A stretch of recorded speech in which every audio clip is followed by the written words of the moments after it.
Hi again, everybody. I'm Don Orsillo. Welcome to Red Sox baseball. Well, a pretty good victory here last night for the Red Sox, and again they relied on the youngster, Clay Buchholz, who'd done nothing but start in his career. Last night a different role, and it was certainly different for Clay. It was just different. It wasn't. I don't think I was uncomfortable. I was just. It was just a different place for me being out there, not being able to throw to them their first and second at bats, and them already having 2 and 3 at bats under their belt when I come in the game. So it was a little bit different, but I felt like I settled down in the second inning when I came out, and felt like everything was all right.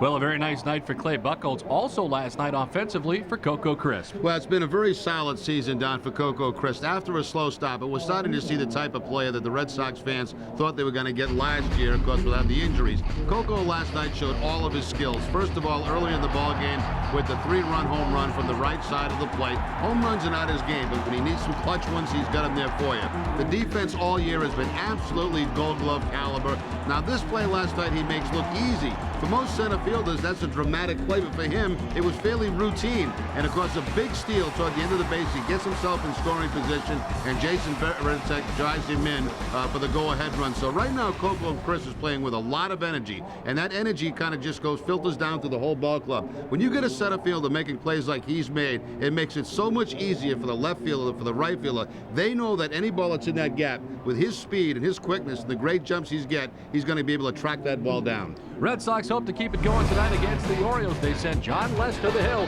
He's 3-0. First pitch is next.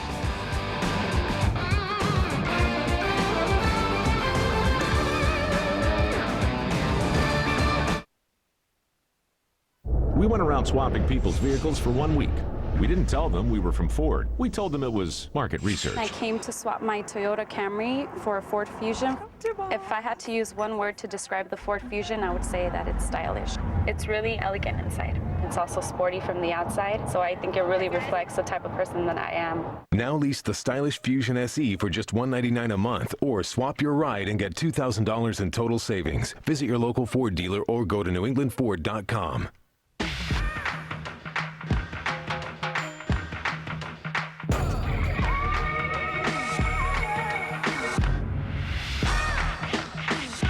Get more energy at mbzip.com. At VIP Parts, Tires, and Service, we know how to show you and your car a little love. Need tires? Our Speed Lane pros help you make the right selection for the best price guaranteed. And we'll install them in under an hour. No wasted time. Just the biggest selection of name brand quality tires. Michelin, Pirelli, Goodyear, and more in stock when you need them. Installed by qualified service techs faster than anywhere. When you need quality name brand tires, make an appointment in our Speed Lane bay. VIP, a little love goes a long way. Going to Burger Town. Want anything? Oh, if they still have the Can My Butt Look Any Bigger meal, will you get me one? Me too. Instead, try the new Subway Fresh Fit meal. Now with more tasty choices like new hearty wheat bread and low-fat yogurt. Subway, eat fresh. Direct from Nesson Studios. Straight from Yawkey Way. Right before the game. Red Sox baseball on Nesson. It's more than just the game. It's more than just the game. It's pregame. Olympia Sports presents the Boston Globe pregame show on Nesson. Closed captioning for Red Sox baseball on Nesson is brought to you by Aflac. Ask about it at work.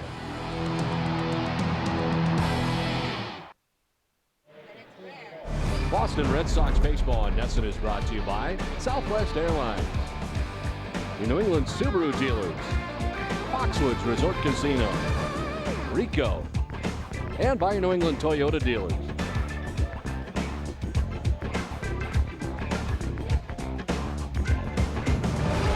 And welcome back to Camden Yards for Game 2 of this 4-game series between the Red Sox and the Orioles. The Orioles have taken the field, so let's check out the Red Sox starting lineup brought to you by your New England Dodge dealers. Jacoby Ellsbury at the top of the order in left field tonight for the Red Sox. Dustin Pedroia at second base, bat second. David Ortiz at DH. Mike Lowell at third base. Kevin Youkilis at first base with J.D. Drew in right. Jason Varitek does the catching. He bats seventh with Coco Crisp in center field batting eighth. And Julio Lugo bats ninth at shortstop. Tonight's starting pitcher is brought to you by Infinity, and on the mound is Daniel Caberra.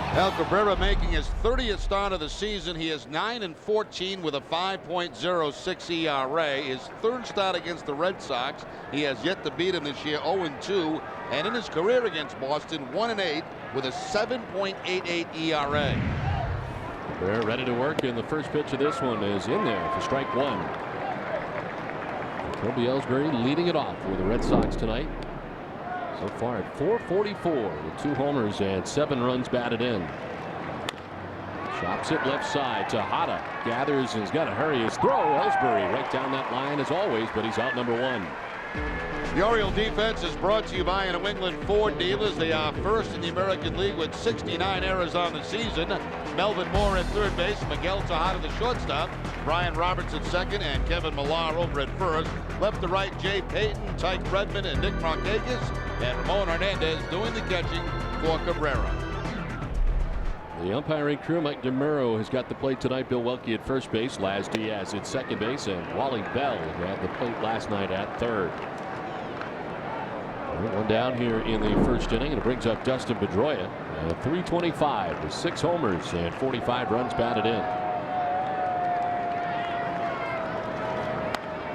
On the ground and down the first base line, a fair ball headed towards the corner. Pedroia is headed towards second base as Markakis having trouble digging it out. He finally does, and Pedroia stands at second base with a 1-out double. El Pedroia a little bit late on the fastball as it's about 95 miles an hour, but he takes it right down that first base line, and of course there's an entry out there in right field. You can see the ball disappears in there, a little gap, and by the time Markakis digs it out, Pedroia at second base with the double. Kind of a unique corner down here at Baltimore where you can actually lose that right fielder as he goes in there to dig the ball out. Sometimes you have to run back out from there to make the throw. So 1 down, Dustin Pedroia at second base, and here's Big Papi. Ortiz with a big swing and a miss, 94 that time from Caberra. This is the same matchup we had last week at Fenway. Caberra against tonight's starting pitcher for the Red Sox, John Lester, and in the ball game, 6 innings for Caberra, 5 hits, 3 earned runs. He walked 4 and struck out 7. Made 117 pitches in those 6 innings.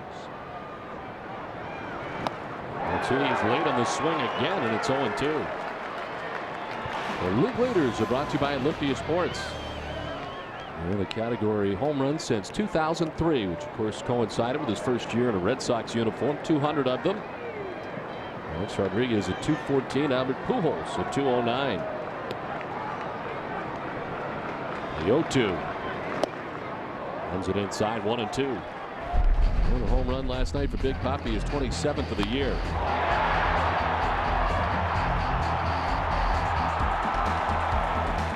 As part of a come from behind victory last night for the Red Sox. They flipped the lead 3 times in last night's game before taking it over in the top half of the 9th. This one's on the ground sharply. Tejada bobbles it. Still has time to throw out Ortiz at first base.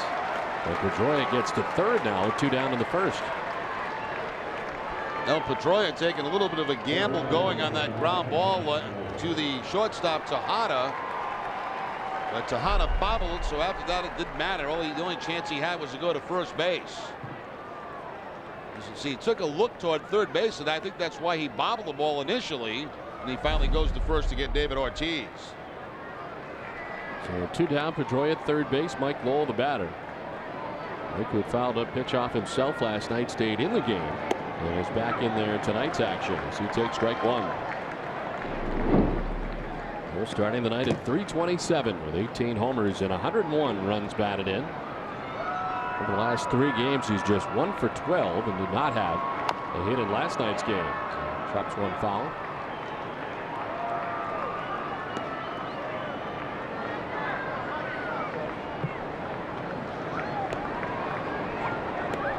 Daniel Cabrera, who can get wild in a hurry, and sometimes bad innings happen very quickly to Cabrera.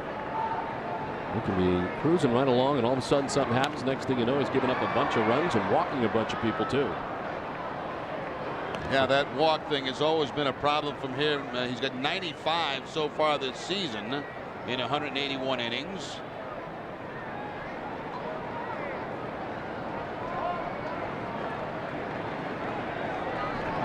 The 2-pitch sprayed the opposite way down the right field line, but a foul ball.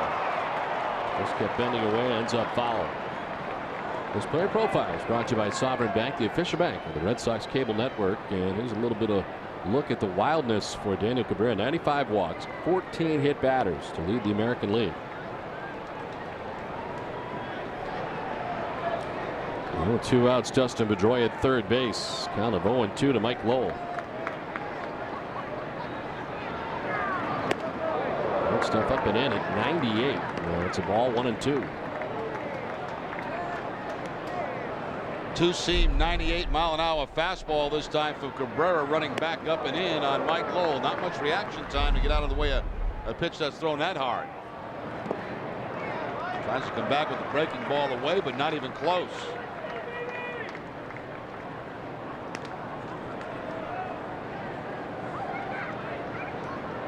Well, tonight marks the 30th start of the season for Caberra.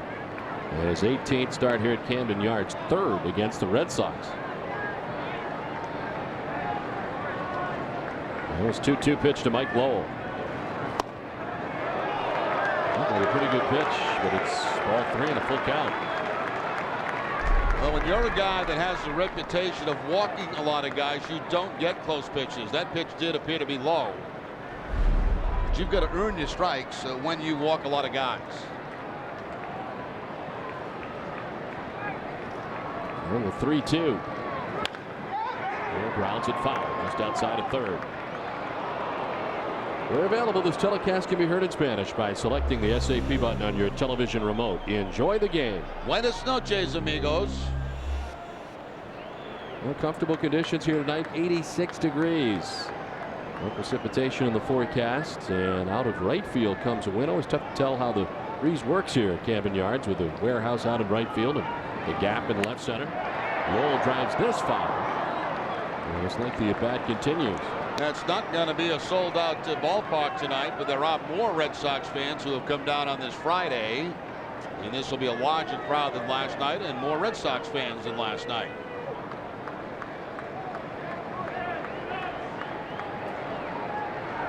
Well, to see the 10th pitch of the at-bat from Mike Lowell. To left field. Back goes Jay Payton, and he'll get there to make the catch. Caberra gets out of the first. Red Sox lead Pedroia at third. Orioles coming up. Here we can see that the structure of price variance is going to shift unilaterally according to daily expenditures and profit margins.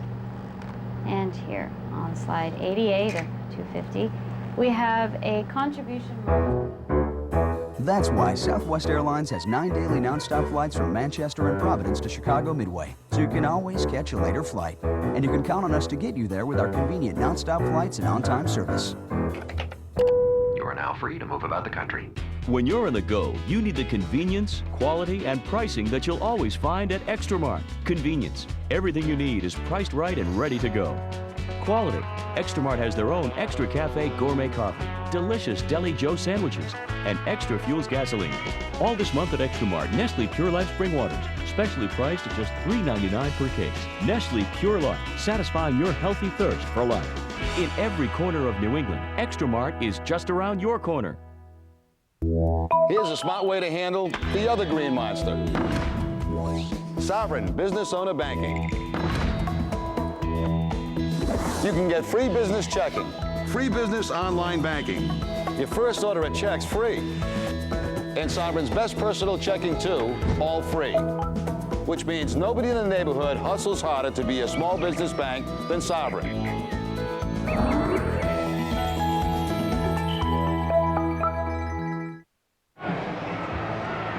Back in Baltimore, Red Sox don't score in the top of the first. Orioles coming up in the bottom of the first, and their lineup is brought to you by Rico. Brian Roberts back at the top of their order. He's at second base with Melvin Moore at third base. Nick Markakis at right. Miguel Tejada at shortstop in the cleanup spot. Kevin Millar bats fifth at first base. Aubrey Huff's the DH. Ramon Hernandez does the catching. Jay Payton in left field and Tyke Redmond back in there. He bats ninth. He's in center field. Infinity brings us the starting pitcher. Tonight for the Red Sox is John Lester. John Lester is 3-0 on the season. This will be start number 8. Back-to-back starts against the Orioles. He won the game last time, a 3-2 win. He went 6 innings, gave up 6 hits and 2 earned runs. He left that game after giving up a leadoff home run in the 7th to Ramon Hernandez. Brian Roberts leading it off.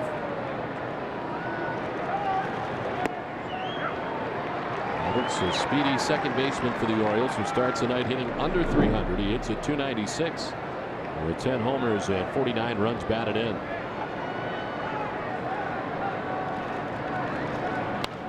Slices it foul off to the right, finds himself in the hole, 0-2. And Roberts has been having his struggles. 7 for his last 53. That's a 132 batting average. And the on-base percentage now 384 for Roberts, the lowest it has been since May the 22nd.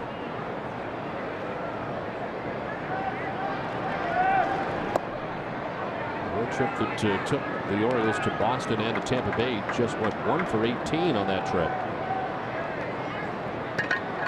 Signing here to a 2-year contract extension, keep him in Baltimore through 2009. In the dirt to count 2-2. He's one of the guys you certainly want to keep. And you made an interesting point tonight in the pregame show about the Orioles and the fact that they are not showing some of their youngsters at a time of the year where these games don't mean a whole lot for them. You think they would try to get some of the younger guys up from the system to take a look and see what they can build on maybe for next year. They don't have that right now. No, they really don't. And you know, you mentioned guys. I mentioned guys like Jay Payton. This one finds its way back up the middle and into center field. Roberts aboard. You know, he's probably not going to be here another year. Guys like Tyke Redmond, you know, I mean, even though Redmond's playing good baseball, you're not building your future on a guy like that. So it is a little bit surprising they haven't put more guys, younger guys, in the lineup. I understand they're playing teams in contention like the Red Sox, and you try to run your best possible lineup out there, and that's what they're doing. But not a lot of guys coming up from the minor leagues. Brian Roberts at first base to get things started here in the bottom of the first. Here's Melvin Mora. He moves up the lineup. He's been batting 6th and 7th lately. Tonight he bats 2nd. 266, 13 homers, and 50 runs batted in. Roberts, who took a step like he was headed to second as Mora takes the strike. Roberts remains at first. Yeah, 40 steals for Roberts on the season. That's certainly good enough to be second in the American League. Carl Crawford leads with 47. Ichiro is third with 37. And Corey Patterson also 37. He's out of the lineup again tonight with a bad ankle.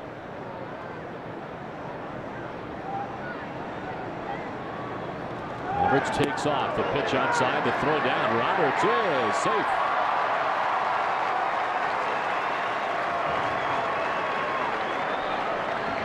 Now Roberts got a very good jump there, and I wonder, you know, if he's just going on the very first move, because that ball got to home plate pretty quickly by John Lester. The head first slide, the tag's on the backside, but the hands on the bat. A lot of times against lefties, base stealers will, as soon as they see movement, they'll take off. And if they throw to first base, you just keep going to second, hope to draw a bad throw. So Roberts in scoring position, nobody out here in the bottom of the first, and Melvin Mora with a count of 1-1. As Lester goes off the backside bluffing.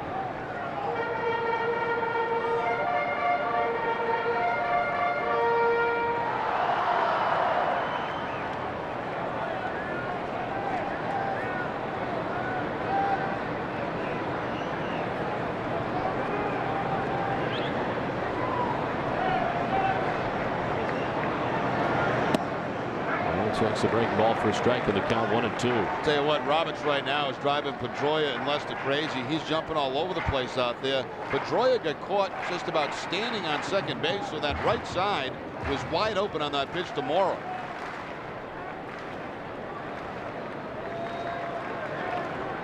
The speed can truly create some havoc. That takes infielders out of position a lot.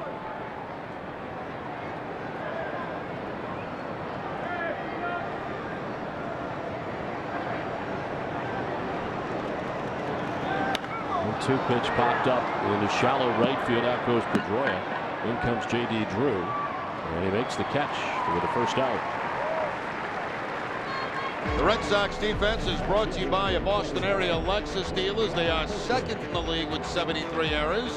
Mike Lowell at third base, Julio Lugo the shortstop, Dustin Pedroia at second, and Kevin Youkilis at first. Left to right, Jacoby Ellsbury, Coco Crisp, and J.D. Drew, and Jason Varitek doing the catching for John Lester.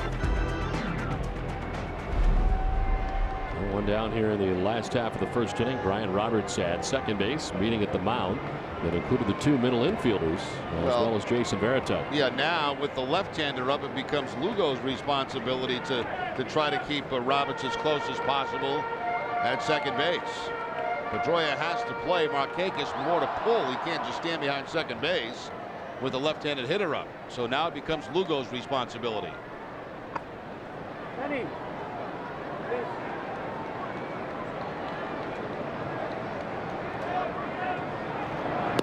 Markakis taking strike 1 from John Lester. So he has a runner at second base too. If you're Roberts, and we look at Markakis' numbers, you know, when it's the shortstop behind you, you need help from the third base coach, because obviously you can't turn around and see him. When it's the second baseman keeping you close, it's up to you, because you can take a peek at him and see where he is. So the third base coach has responsibility to let Roberts know where Lugo is. Markakis fights this pitch inside off and grounds it foul outside at first. He's down 0-2.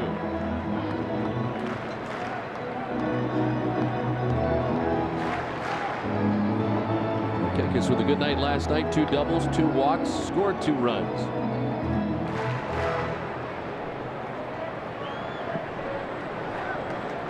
He was the only Oriole to play in every game so far this season. He started all but 3, but he's been in every one of them. Tonight, the 142nd game for the Orioles. It's a fly ball to shallow left. Lugo out, Ellsbury in. Ellsbury makes the catch, and there's 2 down. So 2 fly ball outs. Roberts remains at second. And critical to leave him at second base, because, you know, maybe on one of those fly balls he's able to score on a sacrifice fly.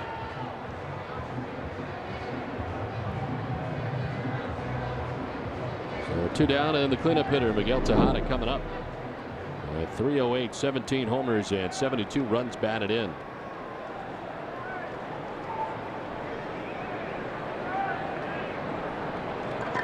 That's 39 games. Tejada hitting at .311. That's coincided with his return from the disabled list on July 27th. Sits safely now in 16 of the last 18 games. Pitch inside for ball 1. Time on the DL, going on the DL, June 22nd, fracturing his left forearm bone. Hit by a pitch at San Diego in the first inning of that game against the Padres, part of interleague play.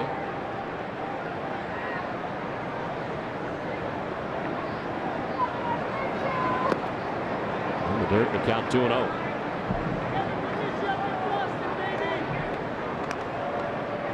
Tejada, prior to fracturing his forearm, played 1,152 straight games, the 5th longest consecutive game streak of all time. In his first 558 games with the Orioles. So 1-0 the count. Roberts at second base.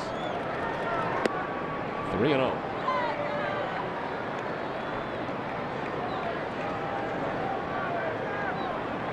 Tejada looking down for a sign. He probably has the green light. 3-0.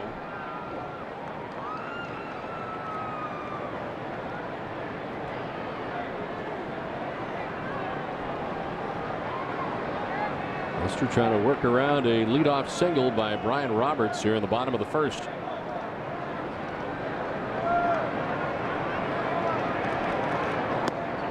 Not a taking, and he takes ball 4. First walk of the night given up by John Lester. So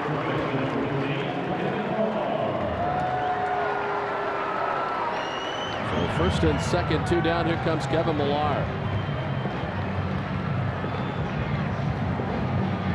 Kevin hitting his 15th home run of the year last night, matching his 2006 total.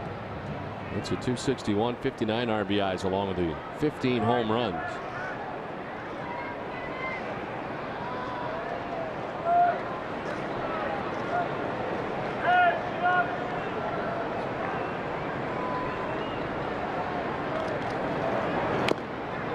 Fouling it off. Look at the 15th home run of the year for Kevin Millar. Able to hit it off Tim Wakefield. Now, Kevin Millar has always had good success against Tim Wakefield, and it continued here last night. And good numbers against the Red Sox. Last 28 games. 6 homers, 19 runs batted in, nearly a .300 batting average. Sounds like by all accounts that Tim Wakefield was okay and healthy last night, as it turns out. I did quickly ask him this afternoon, you okay? And he said, yep, I'm fine. So the back was not an issue for him last night. Well, the case of being a little bit on the rusty side after missing a start. And a couple of different leads that he relinquished in last night's game, and for the first time this year, after getting a decision in his first 26 games, did not figure into the decision last night. There's Buchholz getting his 3rd major league win.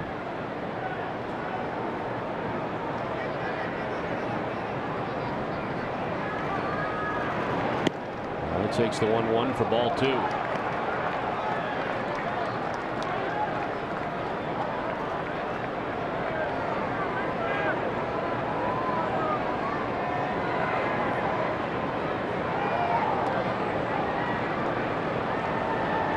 2 on, 2 down, last of the first.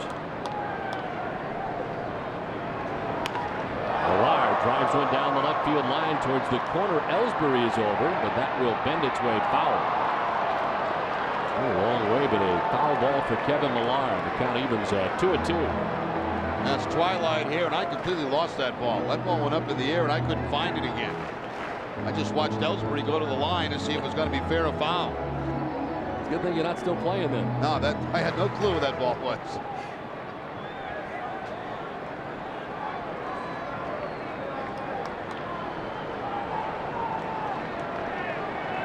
2-2 to Millard with Roberts at second, Tejada at first. Chop to third, to his left is Lowell. He'll go to second for the force out. It ends the inning. Orioles fan to barrel, played 1, no score for Baltimore. Fast, aggressive, relentless. Fire has no equal. Or does it?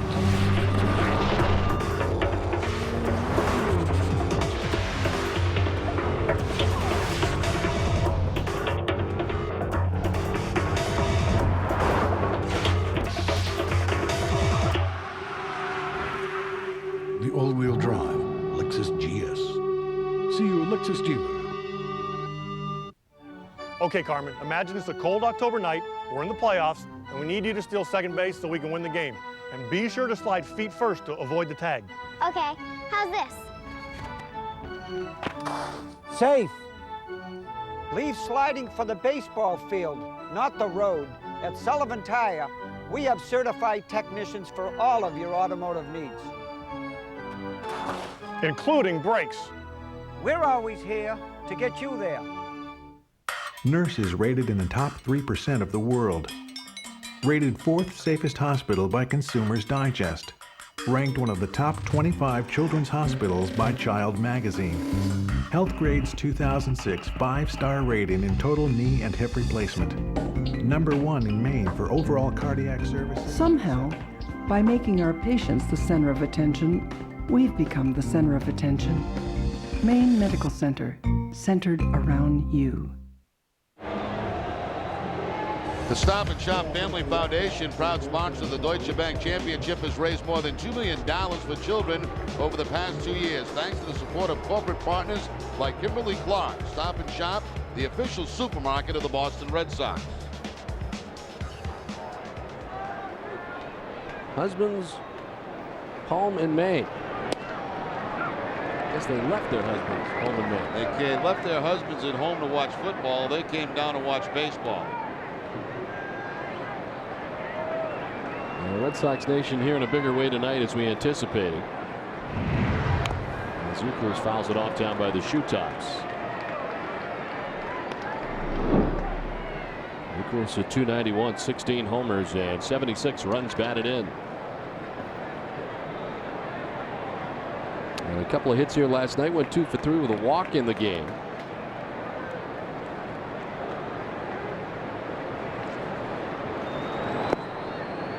In the dirt, the count 1-2.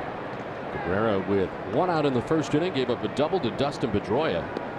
And Pedroia was left at third base as Caberra worked around that double, getting Ortiz to ground out, and then Lowell to line out to end the inning. 2-2 now to Youkilis. Caberra tonight has been operating from anywhere from 96 to 98. As Youkilis backs out. Red Sox are now 10-5 against the Orioles this season. Full count.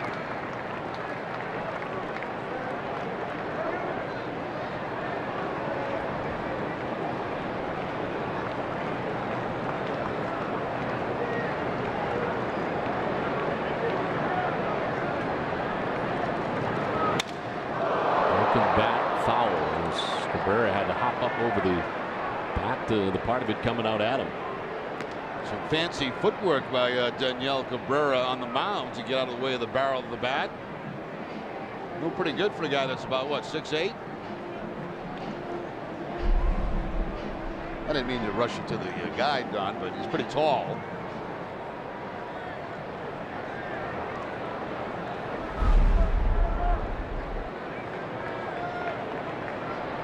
He is 6'9". He's even bigger than you thought. 6'9". 6'9", 269 pounds.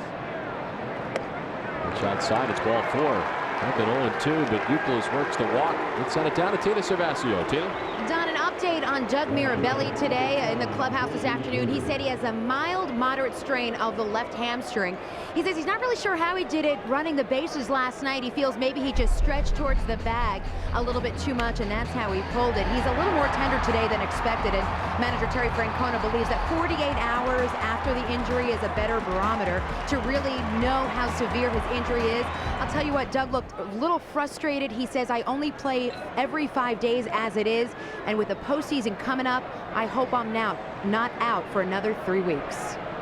Okay, Tina, thank you. Yeah, I remember the first time he went on the DL, how dejected he looked and how down he was, that he was even going on the DL initially. Now he comes back and finds himself in the same situation again, injuring something different this time. And what he's worried about, the clock is ticking. You know, I mean, you're getting close to the end of the season. The Red Sox obviously are going to be going to postseason play, and he wants to be part of that.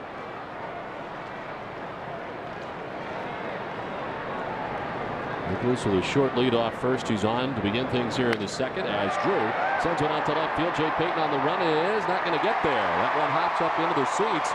A ground rule double. And the Red Sox will have runners at second and third with nobody out. That is one thing that I would like to see more of from J.D. Drew. And when he's swinging the bat well, he's using the whole ballpark. He uses the opposite field. When he's not swinging well, he'll roll over on a ball like that, and the result will become a ground ball to second base. I mean, he stayed right on that fastball that was middle out and lines it over the head of Jay Payton. One hop into the stands. So the walk to start the inning, and the 25th double of the season for J.D. Drew to continue it. That's something you see here a lot too at Camden Yards. You got that rubberized warning track and the short wall. Yeah, very, very short wall out there all the way around, except where the scoreboard is in right field. So second and third, and Veritek takes strike one. Jason at 264, 13 homers and 61 runs batted in. And a big night last night. Game-winning pinch hit single in the 9th inning. He's now 3 for 6 as a pinch hitter in 2007. Line into right field, a base hit. Youkilis from third will score, and the Red Sox strike first. They take the 1-0 advantage. Picked up where he left off last night. Another base hit, another RBI. Gone on the breaking ball from Cabrera. He tried the curveball, and Veritek lines it by Roberts. Ball hit so hard that J.D. Drew has to stop at third base, especially with nobody out. You don't want to take that chance. He picks up, as Don mentioned, where he left off last night, driving in that go-ahead run. Now he gets the Red Sox the first run tonight. Well, Jason Veritek 4 for his last 4 with 4 RBIs. So first and third, still nobody out. And here's Coco Crisp.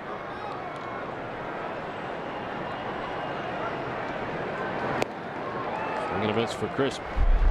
Last night, a 3-run shot for Coco Crisp, his 6th of the year.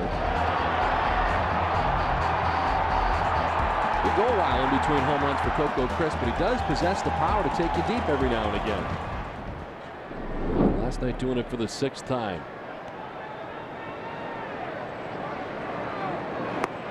been hot. He's 5 for his last 7. Started last night not only with the home run, but had 3 hits and 3 runs batted in. Also stole a base. And bats with Drew at third base, Varitek at first base, and nobody out here in the second.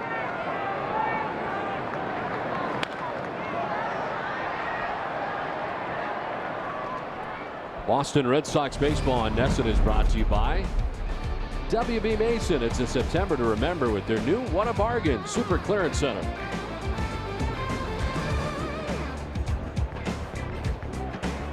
Red Sox on top 1-0 as they have struck first tonight. J.D. Drew at third base, Jason Varitek at first base. Just getting out of the way of the 94-mile-an-hour fastball. 2-2.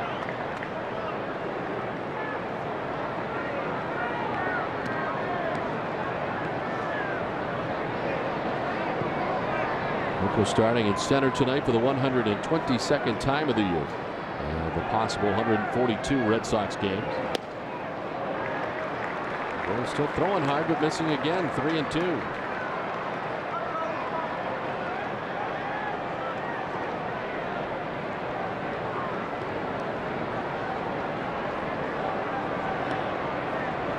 Amazzoni has really had his hands filled with Daniel Caberra. Trying to get him to walk and hit less people. He's just been on the wild side. It's been something that's taken a while, and it's not yet the finished product. As this one skied to left center. It'll be Tyke Redmond who makes the catch. It'll be J.D. Drew tags up and scores the second Boston run.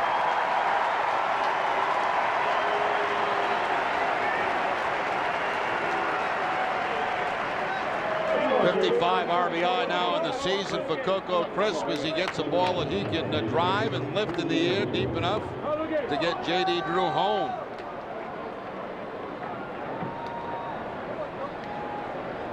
Because Coco coming off that big 3-for-4 last night. Picks up the second RBI of the game tonight for the Red Sox. So there's still just one out in the inning. Jason Varitek at first, held on by Millar. And here's Julio Lugo, bats from the number 9 spot in the Red Sox order tonight. Just a quick check on Varitek at first.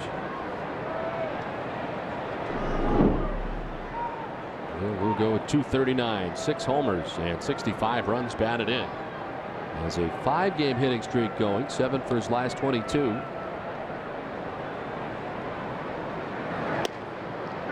And it takes strike 1 from Cabrera.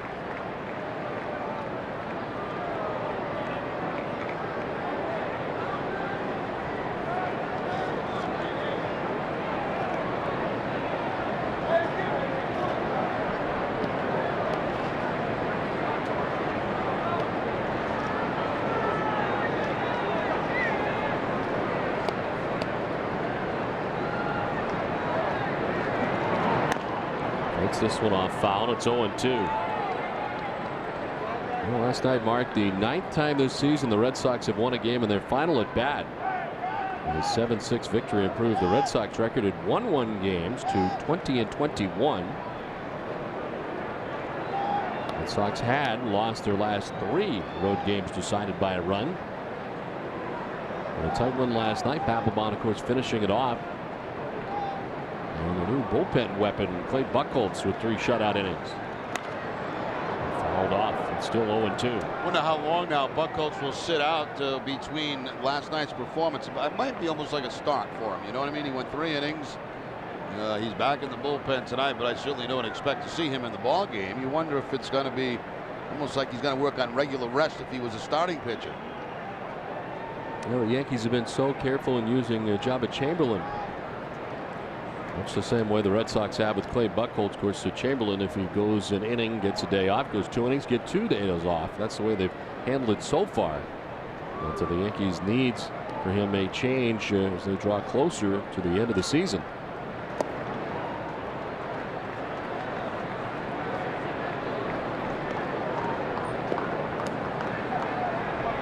Well, tonight at Kansas City, they were idle yesterday while the Red Sox were winning. And the Red Sox begin the night with a 6.5 game lead over the Yankees.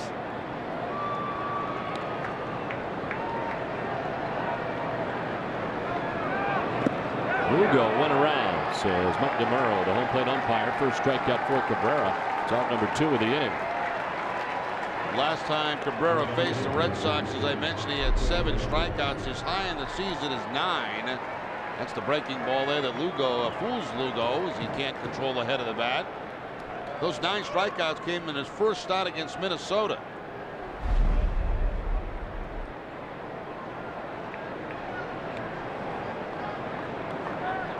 Here's Jacoby Ellsbury, grounded out to shortstop first time up.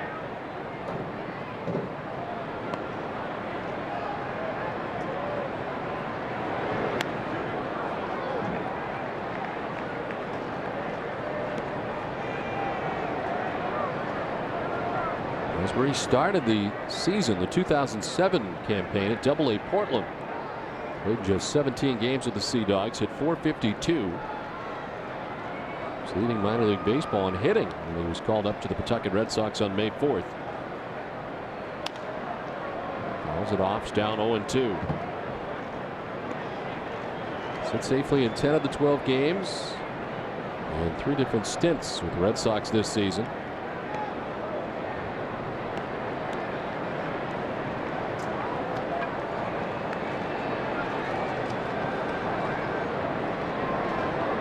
Down 0-2 with 2 outs. Veritek at first. Good stuff spinning him out. And it's 1-2.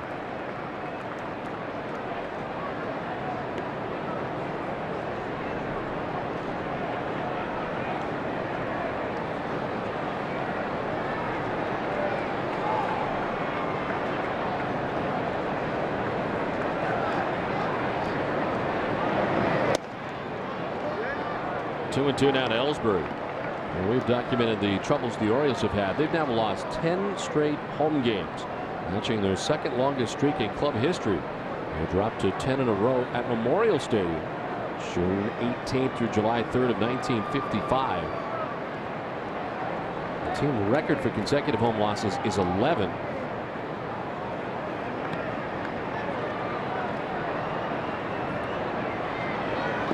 Swing and a miss. Ellsbury strikes out. And that is back-to-back Ks for Cabrera. Red Sox get 2 runs, take a 2-0 lead. Never before has America seen something like this from a car manufacturer. Dodge introduces the Lifetime Powertrain Limited Warranty. Never before has any other car manufacturer, foreign or domestic, possessed the confidence to do this. And Dodge has done it. It means no more repair bills for covered parts for as long as you own your Dodge vehicle. It means a lifetime of peace of mind. It's a first, and it's only from Dodge. Dodge. Grab life. This lush expanse of green does more than beautify our world. Trees help clean the air of carbon dioxide, a major greenhouse gas. As North America's largest recycler, last year alone, Waste Management recycled enough paper to save over 41 million trees. From everyday collection to environmental protection, think green. Think Waste Management. Hello, banker. Good deal. So this is the perfect opportunity for us to tell you about the $5 Maine State Lottery Deal or No Deal instant game with 2 ways to win up to $1 million, including a chance to win a trip to Hollywood to play Deal or No Deal with me, the banker, and all the models for up to $1 million. This is the ultimate game for the ultimate lottery player. September 14th and 15th, it's the 7th annual Samuel Adams Oktoberfest, which will include 16 styles of Samuel Adams beer and traditional German food and music. Tickets are going fast, so visit beersummit.com for your tickets and more information. The Monicas, Diodades, and the Shalas. Nice. Shalas or Scalias? I think Shalas. It's the Italian pronunciation, but I don't really know. One of my favorite bakeries in Federal Hill is Shalos in Providence. Red Sox on top 2-0 as John Lester. The first pitch strike to Aubrey up the DH. Up to 274, 15 homers and 65 runs batted in.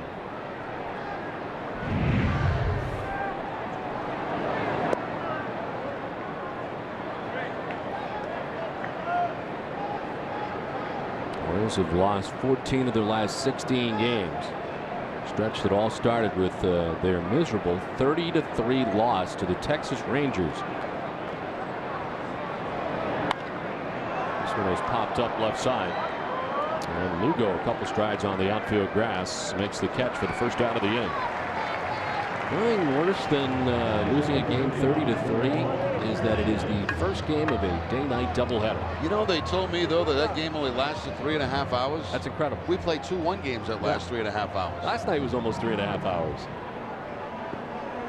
They went on to play the second game, and the second game lasted even longer. And another Orioles loss. They were 1-9 on that homestand. It was the worst record for a homestand of 10 games in club history. There's Ramon Hernandez, the catcher, 243, 8 homers, and 55 runs batted in.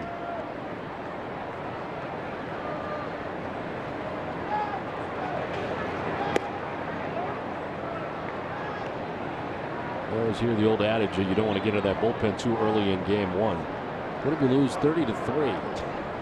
Well, the amazing thing about it is that they did not use a position player to pitch in that game, which, you know, you figure if there's ever going to be a game where a position player is going to pitch, it would be in a 30-3 game. We saw a lot of the bullpen last night.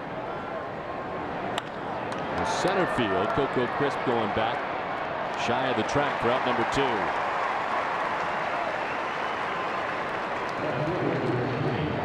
Now look at the 10-game home losing streak for Dave Tremblay's Baltimore Orioles. And the blown saves, 5 of them. Eli Baez now trying to save games for the Orioles. Their disabled list includes what was their closer, right-hander Chris Ray. He's got the sprained right elbow. He's missed 38 games. And it looks like Eric Bedard is going to be shut down for the rest of the season with a rib cage problem.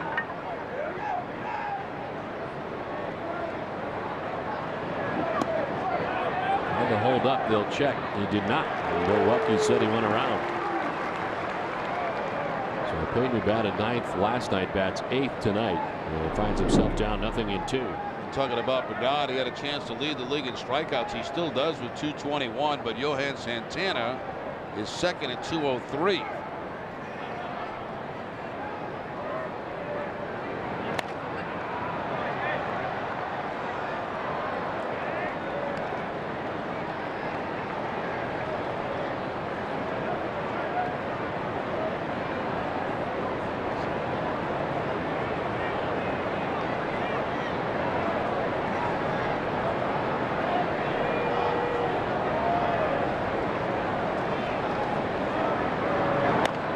Ball, and it's grounded softly by the mound. Youkilis bobbles, and by the time he gathers reaching is Payton. Once it got by the pitcher, Payton had a pretty good chance of reaching, and he's on with a base hit. If it's a right-handed pitcher on the mound, they're generally falling off toward first base, and they might have had a better chance of getting at it. You'll see that Russell lefty falls off toward third base, and once he gets going, he can't make the play. Youkilis tries the bare hand, but not able to come up with it, and Payton saved with the infield hit with 2 outs. So Lester was ahead of him 0-2, but Payton with the infield hit. It's the second hit of the night for the Orioles. And here's Tyke Redmond. Redmond goes after it for strike 1. Redmond back in center field again tonight, as Corey Patterson has an ailing ankle problem, so Redmond has started back-to-back nights. He's at 357 so far in an Orioles uniform. ball in there for a strike.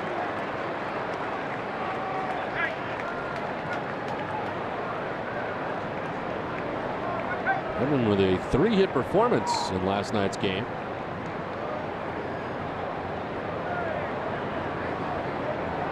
Career .277 hitter in the majors in parts of 5 major league seasons, all coming with the Pirates. Close, but back just in time is Payton.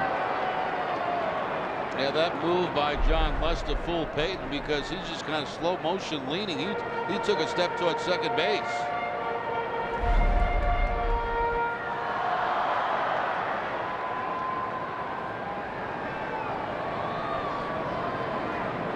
Tech wants it up at first to check it first.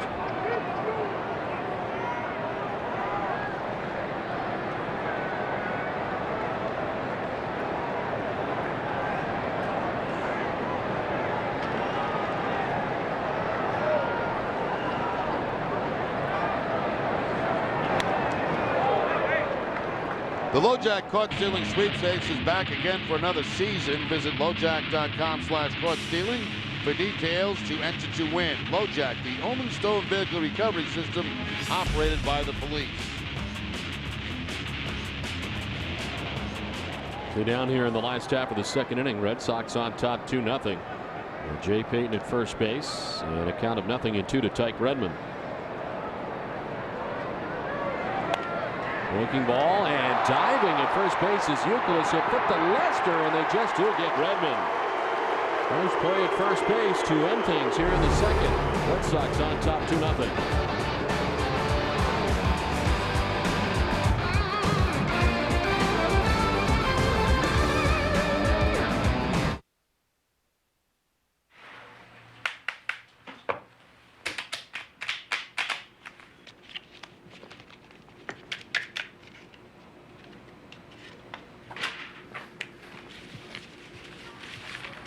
You need a little. I'm good. Okay.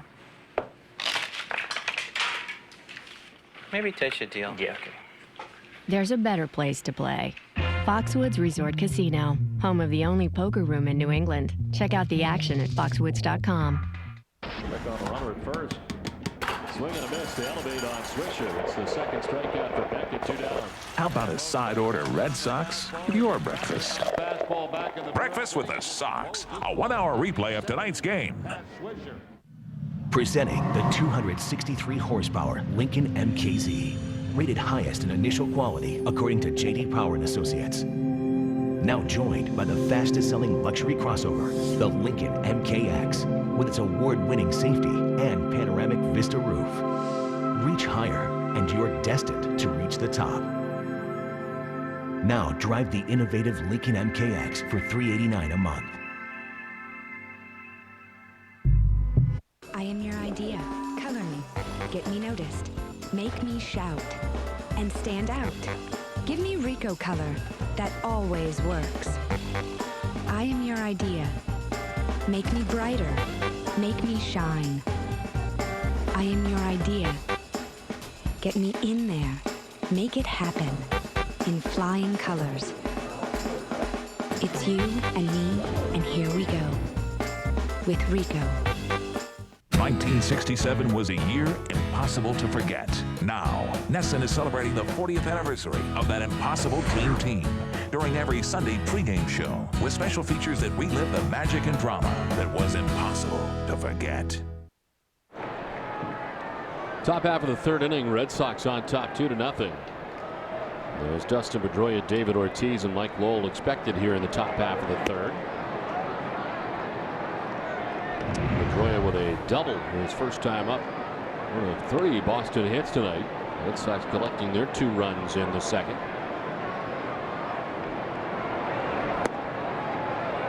As Caberra falls behind 2-0.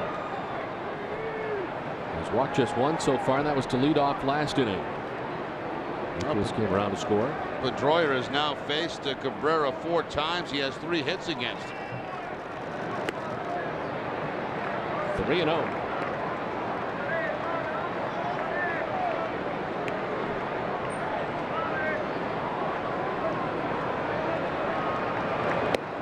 Pedroia taking all the way and takes strike 1, 3-1.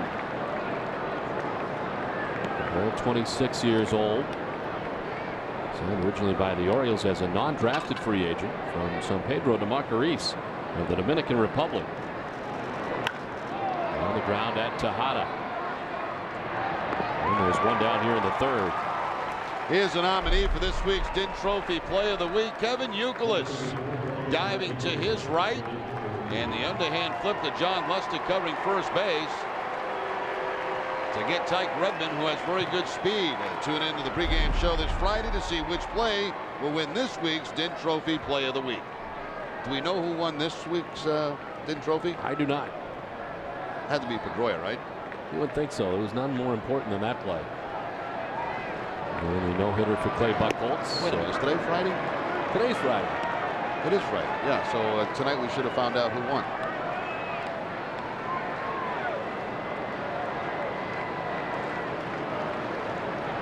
David grounded out to shortstop first time up.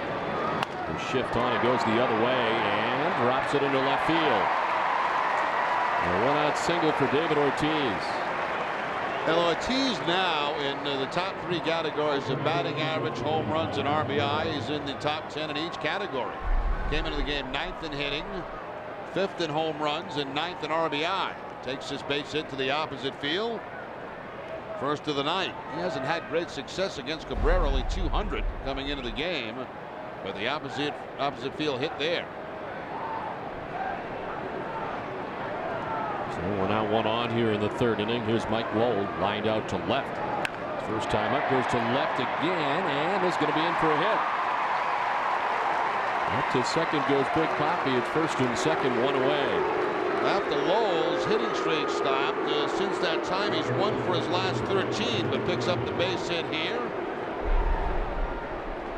He also gets the fastball inside from Cabrera and hooks it to left field for the hit. He's now 5 for 10 against Cabrera. Today's also September 7th, so I'd like to send birthday wishes along to my son Jared, who is enjoying his birthday today.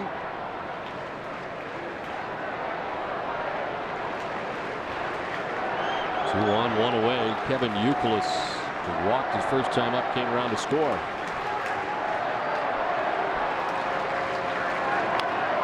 On the ground foul outside of third.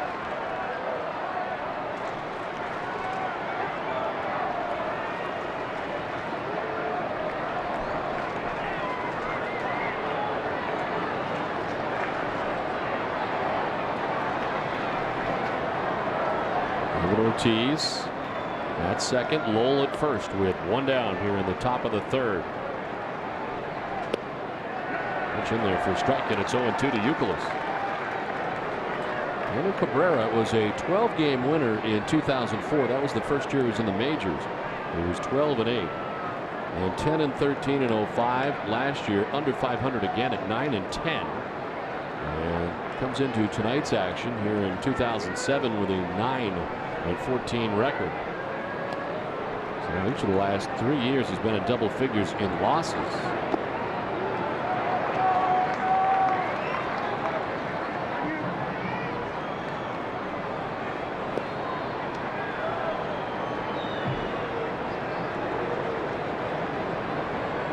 A one-hitter September 28th of last year at New York against the Yankees.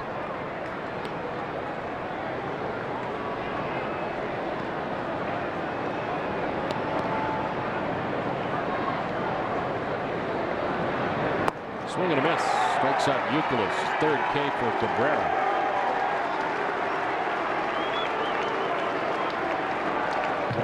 Curveball again for Cabrera to pick up the strikeout. All 3 of his strikeouts tonight have come on the curveball. And a lot of Youkilis' strikeouts in the second half of the season have come on the curveball.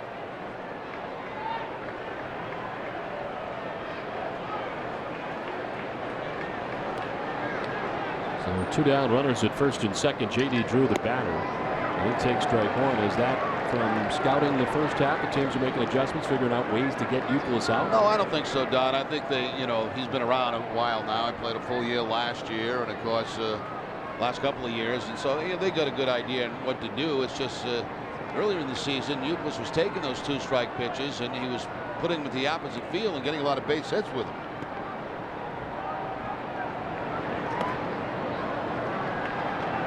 And a strike down to Drew. Had a double in the second inning. Came around to score. The Red Sox second run. You know, it's a lot of times too, it goes in streaks, and if you're scouting the Red Sox and you see maybe for this particular streak he's having a difficult time with the curveball, he's going to see more of it.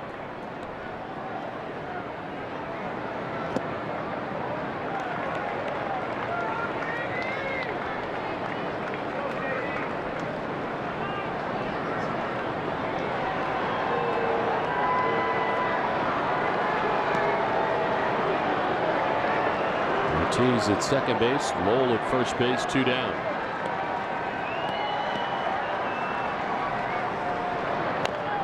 Grounds it foul, and it's 2-2. Getting back to those scouting reports, they change all year long. I mean, you don't use the same one on opening day as you use in September because guys who go through different streaks where they might be hitting this certain pitch well at a time or chasing bad pitches at another. So it's really a constant adjustment all season long. And that's why you have the video. That's why you have the advanced scouts to see what's happening at this particular time. And then you're getting to that point of the season where you start sending guys out to scout the potential teams you may see in the postseason.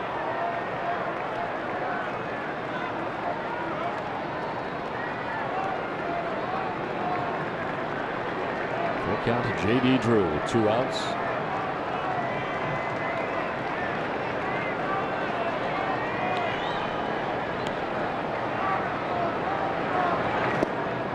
Takes ball 4, gets away from Hernandez by the Orioles dugout, and Ortiz will stop at third base.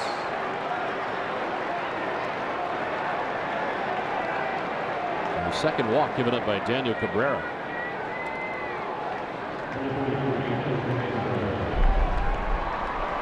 Ortiz pulling a Manny here as he rounds third base, acting like he might go home. Nah, you're not going anywhere, Big Papi.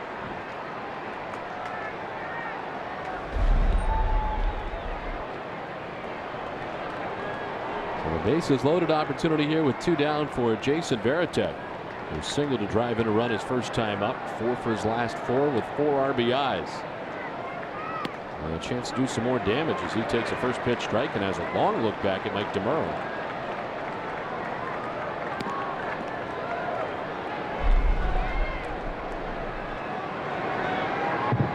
Well, Varitek thought that ball was away. Seen much of DeMuro, have we, this year? I don't remember writing his name down very much. Nope. Home plate umpire tonight. Seen a lot of Wally Bell, Laz Diaz, and Bill Welke, though, the rest of the crew. Sure have.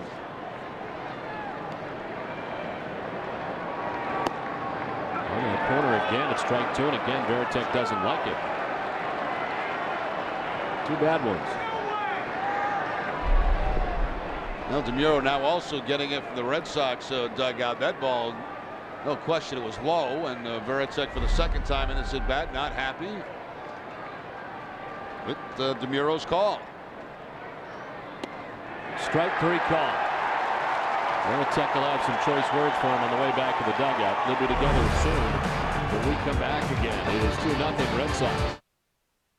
Your flight attendants will be coming through the cabin shortly, offering snacks for sale for $5. Also available, in-flight magazines for $3. If you'd like to rent a pillow or blanket, that'll be $2. You need to use the restroom? That fee's $4. If you need anything else, feel free to push that call button for a minimum fee of $1. How far are they gonna go? For 35 years, Southwest Airlines has offered low fares with no strings attached. You are now free to move about the country. Born in 1983, Ben Winkler was one of the first Cabbage Patch Kids. But it wouldn't be long before this Cabbage Patch Kid became a Cabbage Patch adult. Like so many child stars before him, Ben was struggling. However, his bad fortune turned around when in 2003, it is believed he switched his car insurance to Geico, netting him much-needed money. Financially secure, he went on to win a celebrity dance competition. Geico. 15 minutes could save you 15% or more on car insurance. Dunkin' Donuts knows it's not easy being a regular, everyday working guy. To prove it, we tried this experiment with hip-hop star Jermaine Dupri. You know what? Come on, girl. Come back, girl. Do I get a ticket or something? Nah, we ain't got no ticket. Made for the regular, everyday folks. The tasty new Bacon Lovers Supreme Omelet. America runs on Dunkin'. For a chance to win great football prizes, visit DunkinDonuts.com. No purchase necessary. Boston Bruins individual tickets go on sale Saturday morning, September 15th at 10. Come steal your own piece of the action this season with tickets starting at just $10 a seat. For more information, go to BostonBruins.com. It's gonna read, come steal your tickets, but actually what they're saying, it is a steal at just $10 a seat. So there's no theft involved. Not encouraging people to steal tickets to Bruins games. But jump on that great opportunity. Let's try this. Mary Angelopoulos. Happy birthday. Born in 1912.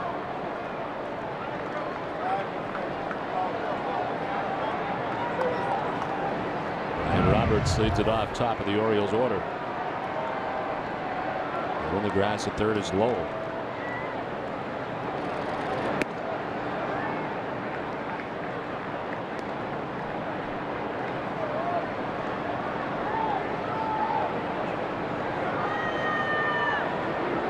Roberts a single first time up. Jay Payton has got a single. The 2 hits off John Lester tonight. Lester has walked a batter. Walked to Miguel Tejada in the first inning.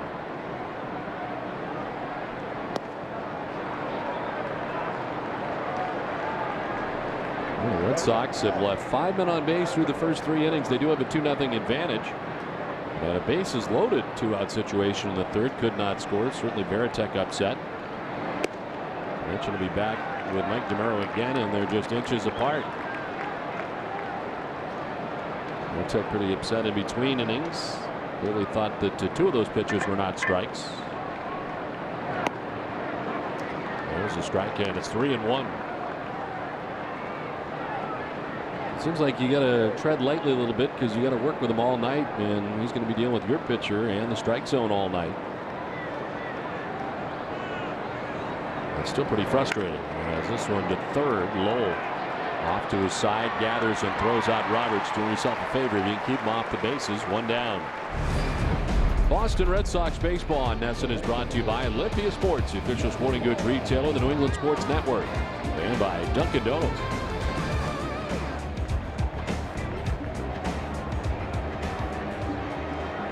One down here in the last half of the third inning. 2-0. Red Sox on top. And it brings up Melvin Mora. Or fly to right in the first inning.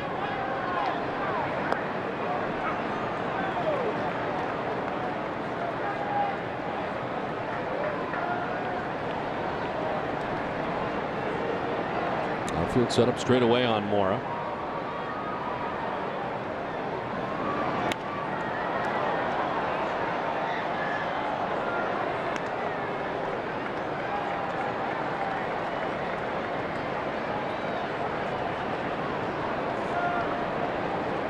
We're now 35 years old. Played with the Orioles by way of the Mets. Guys had some pretty big average numbers over the years. He had 340 for the Orioles in 2004. As he sends one foul off to the right, he's hitting at just 266 heading into tonight's action. Now the Orioles must really like him because they signed him to another extension. It's been pretty big here in the community for the Orioles as well. 1,122 career games, and that's between the Mets and the Orioles. He's been a member of the Orioles since 2000.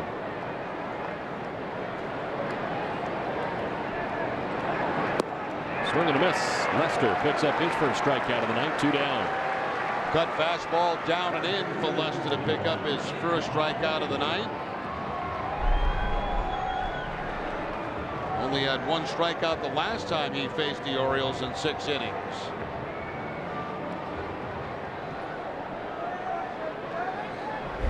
So 2 down for Nick Markakis. He'll fly out to left field first time up.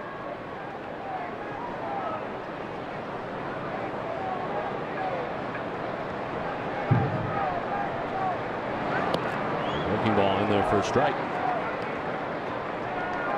Lester tonight's had a pretty sharp curveball in this ball game to go along with his cut fastball and his straight fastball.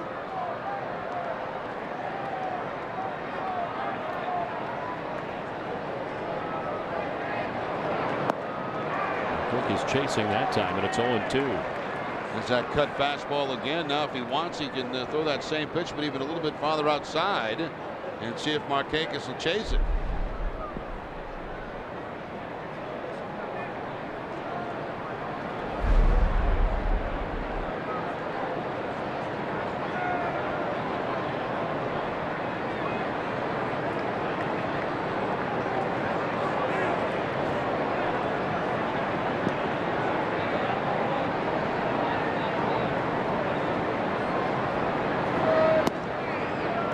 Trying to have his first 1-2-3 inning of the night.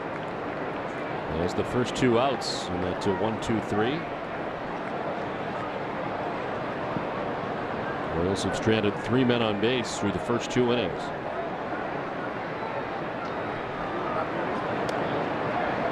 Two and 2 now to Markakis. Orioles first round draft choice, 7th pick overall in 2003 out of Glen Cove, New York.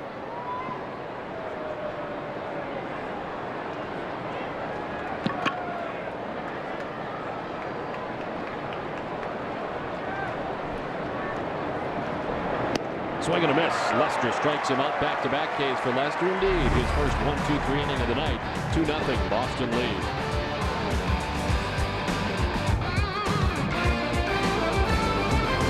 What a team! They've got the sharpest pencil in town. Have they just sit around that showroom figuring deals and whittling that old pencil down? They know that if you buy once, you're gonna be back. So instead of buying one, you're buying 2, and that's a fact. They've got the sharpest pencil in town. So come on down, neighbor. The coffee pot's on. Expo TV is the destination for consumers who want product information. And now, we're the best place to find information on all kinds of local businesses and services. Just go to Expo TV On Demand and select Access Maine. Expo TV. It's fun, it's free, and it's only on Time Warner Digital Cable. Brought to you by Northeast Technical Institute. Learn more about how you can take the first step towards one of today's most in-demand careers by visiting NTI on Expo today.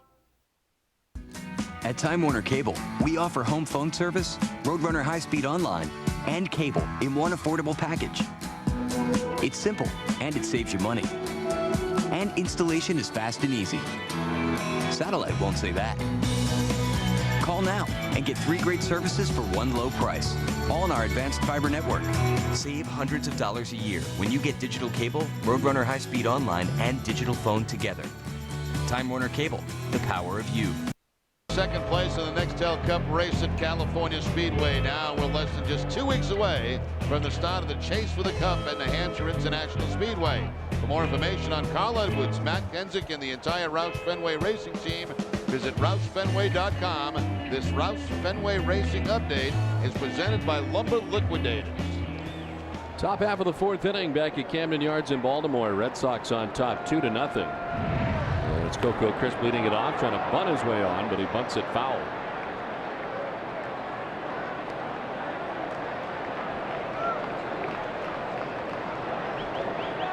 Does it make a difference how hard a guy is throwing when you are trying to bunt? Just thinking about a guy who throws upwards of 98 miles per hour. That's any tougher. It is. It's more difficult, and you know it's like hitting. The harder a guy throws, the more relaxed you have to be. You know, if a guy throws hard, you're squeezing the bat tight, and you're trying to rush up, you're not going to hit him. It seems like the harder a guy throws, the more relaxed you're going to be. Same thing if you're bunting. You're going to be more relaxed. You kind of try to deaden the ball. I don't think Caberra liked that too much. He kind of stared at Coco Crisp as he was running down the first base line. Like, what are you doing bunting on me?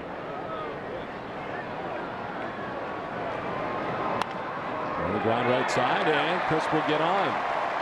A base hit to begin things here in the top half of the 4th. Coco right now is bringing a lot of energy to this lineup. He really is. Offensively, stealing bases, the defensive plays. Got the sacrifice fly back in the 2nd inning. Now he gets the curveball from Cabrera and pulls it for the base hit.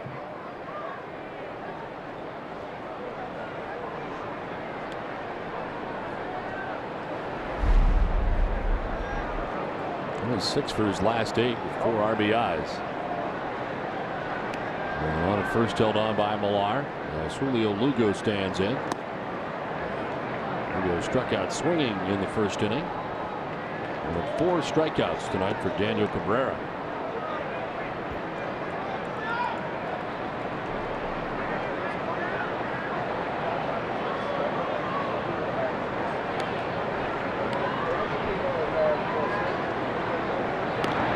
Check on Crisp, who's back on the bag.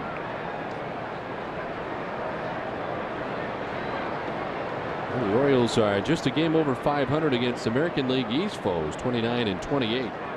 But they have lost 9 of their last 11 games against the American League East. Pitch in there for a strike. Certainly a tough place to be for the Orioles when you get the likes of the Red Sox and the Yankees in your division every year. But they're in jeopardy of finishing last in the division as the 2.5 games separate the Orioles and Tampa Bay Devil Rays. Bad against the West and real bad in interleague play this year.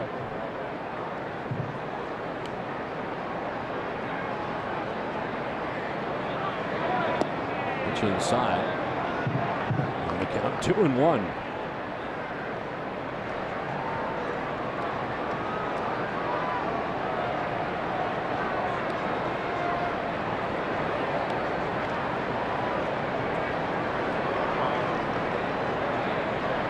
The Red Sox order Jacoby Ellsbury waiting on deck.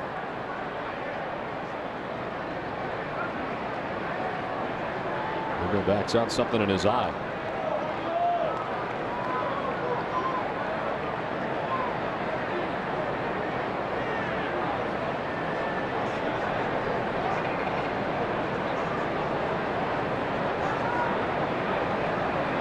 Red Sox have had a lead runner on twice tonight in 4 innings. They've left 5 men on through the first 3.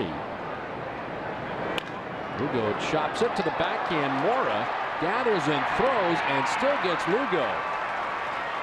He had picked it initially, might have had a chance to try the double play. Got a lot of speed on the Bates pass, but as it stands, he still gets Lugo at first.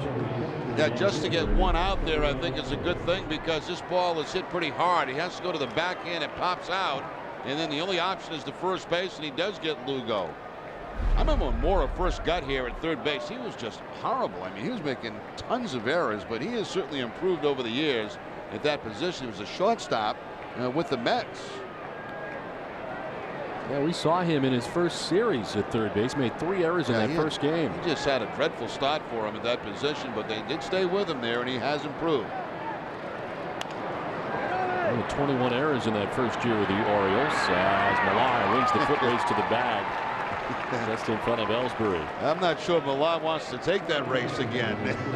With Ellsbury, he might be better off getting it to Caberra, who was covering. This ended up being a little bit closer than I think Kevin anticipated when he made the catch of the ground ball.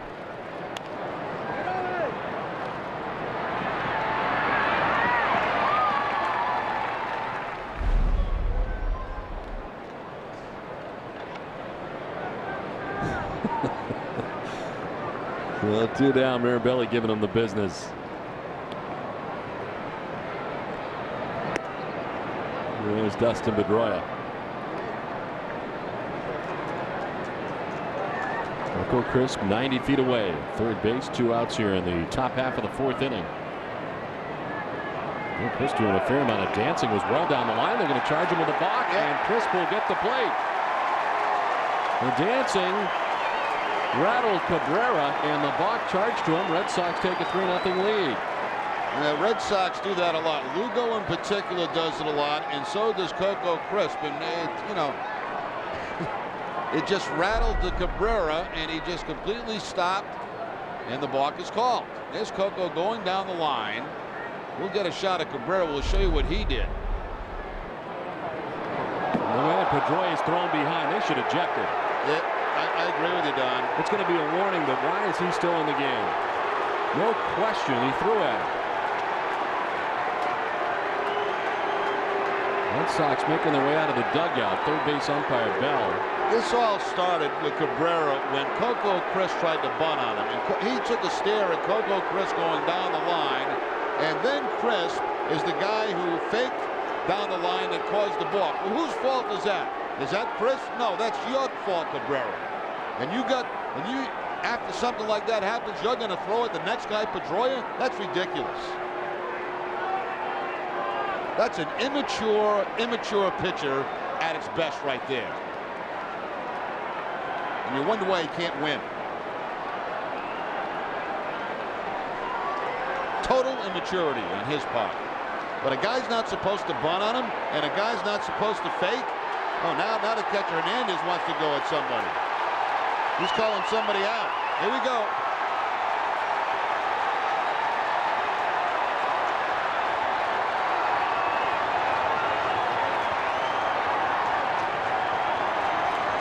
Bullpen's emptying as well.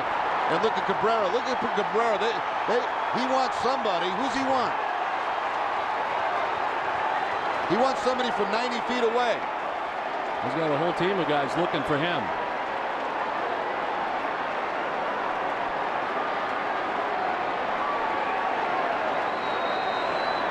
That's a complete joke. An absolute farce.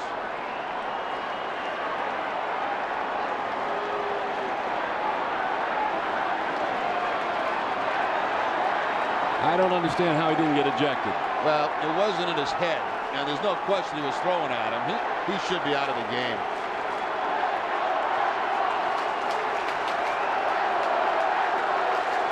Well, we got a lot of baseball to play tonight, a lot of baseball to play in this series.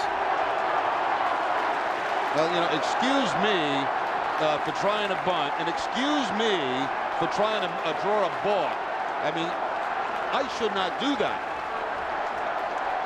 And, oh, that's awful. That is absolutely pathetic. The umpire trying to get Tavares out of there as he was trying to talk to Cabrera.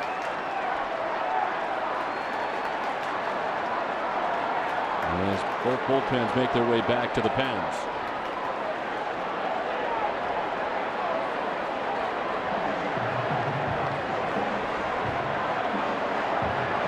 You know, we had trouble with Cabrera back in spring training. It was a game in Fort Lauderdale. He threw at somebody. I can't remember who it was. And then one young pitcher for the Red Sox came back and threw at Sammy Sosa, I believe it was. Yeah. But this is totally, I mean, this is absolutely ridiculous in my mind. Oh, Cabrera's pitching. We're not supposed to bunt. We're not supposed to try to draw a balk. Now back in spring training, as you made mention of, he hit Youkilis. And then hit Payton, who's now a teammate of his, and later in that game, Papelbon, and hit one of the Orioles.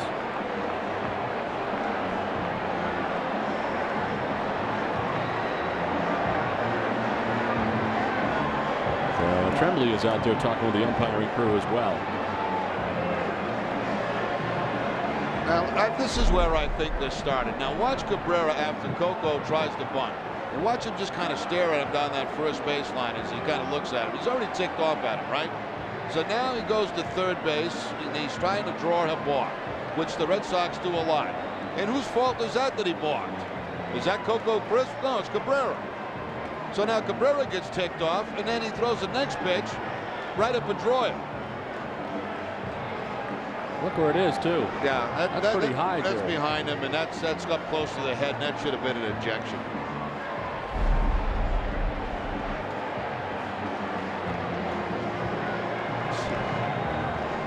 I don't know what Tremblay's arguing. He's still in the game. I mean, you can't be arguing a warning here.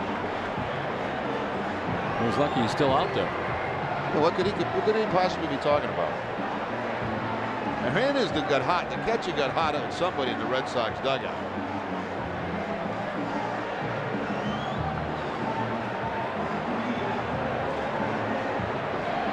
Well, fireworks tonight here in Baltimore. To our knowledge, nobody has been thrown out of the ball game yet. Everybody's still standing out there for the Orioles.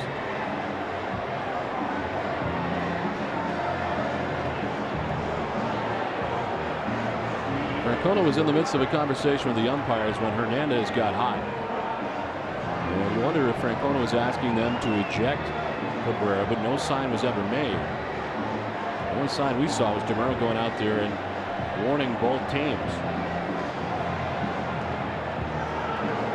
And DeMuro coming back over to where Terry Francona is now.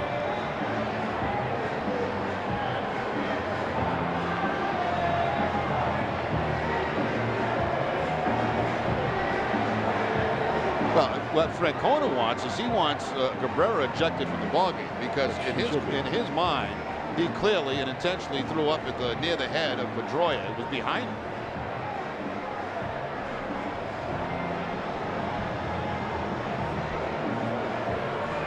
We saw with Jabba Chamberlain, and he threw at the head once, twice.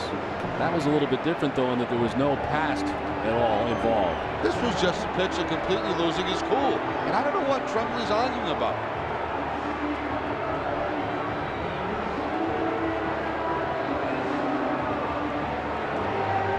The only thing I can think of is that maybe they did eject him. Well, then get off the mound. The umpire is heading over to talk to Caberra. That's Wally Bell. We saw Tremblay, of course, ejected for the first time as a manager at Fenway Park in that series against the Red Sox. And he's been out there a long time. I was told say a lot. I was told that he was ejected because an umpire cursed at him, and he's never in his life cursed at an umpire, and that's when he got upset and was ejected from the game. What is this conversation about? What are we missing here?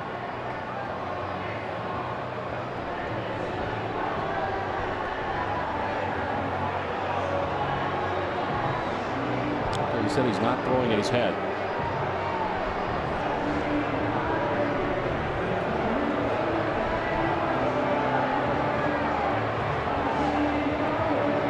Let's go back and take one more look at the sequence of events that, in my opinion, to cause this man to lose control. And it all started with Coco bunting. Well, excuse me for trying to bunt in a 2-0 ball game. You see Caberra peek at him. He's not happy about it. Coco eventually ends up on third base, and then, of course, he makes that fake to home, which is very common, trying to draw a balk, and Cabrera is foolish enough to fall for it. The balk is called as he stops. Chris scores, so now he's upset, and he's going to throw at the next guy, and they did throw him out, so that's why Tremblay's arguing. And that's the right thing to do. All makes sense now, and it is the right call. See you later.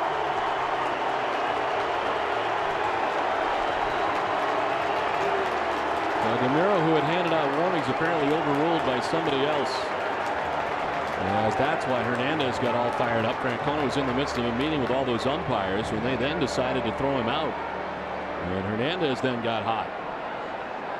And it explains why Tremblay is hot and still out there. He's been out there for an extremely long time. I mean, that's as intentional as he can get. And an umpire, if he deems that a pitcher is intentionally throwing at a head of a player, there's no warning needs to be thrown out. He can immediately throw him out of the ball game, and there's no question that that was intentional. That's just a sad act, really. I mean, when you come to think about it, Don, a major league player responding the way he did to something like that is very, very immature. They're playing baseball, is what they're playing. And he can't handle it. So now they're going to need a pitcher as Cabrera done for the night. And some fireworks tonight at Camden Yards in Baltimore.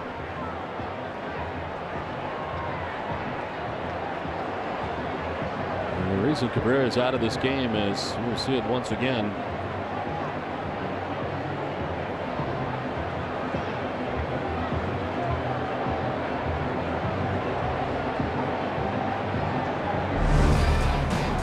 Step aside, the Orioles will need a new pitcher.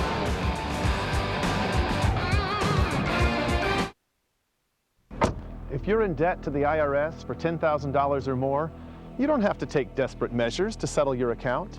In fact, you might actually be able to pay just pennies on the dollar. All you have to do is put the right people to work for you. And that's as simple as calling this number.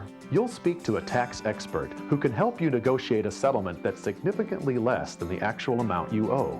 Many are former IRS agents who have inside knowledge that you can't get elsewhere. And that can make all the difference in the world. They saved my business. I owed $30,000 and paid a fraction of it. The threatening letter stopped immediately. I got great advice, and they did all the work.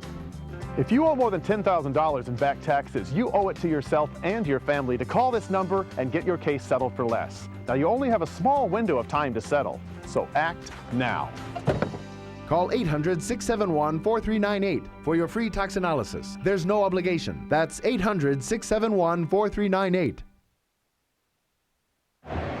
Well, tonight after our Red Sox coverage is a special Friday night football edition of Sports Desk with Catherine Tappan, presented by FW Webb, home of Frank Webb's Bass Centers. You'll get a breakdown of the Pats-Jets matchup, and Asante Samuel will tell us his status for the game Sunday.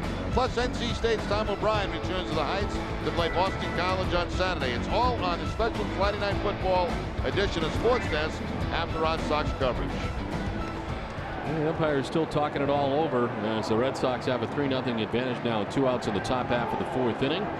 This pitcher will be given as long as he needs to get ready, as this call to the bullpen is brought to you by a New England Ford dealer.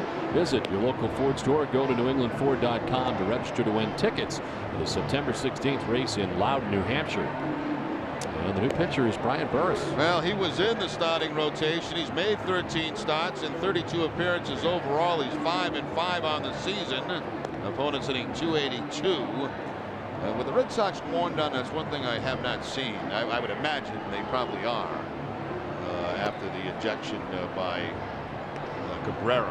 Actually, they were worn before the ejection of Caberra. They were worn before? Yes, because that's where DeMuro, he started out from behind home plate. He pointed to one dugout, pointed to the other dugout, and then it appeared that was it. But then after that is when they ejected Caberra. Okay. Right. So warnings were handed out first, but unusual that then there was an ejection right after that.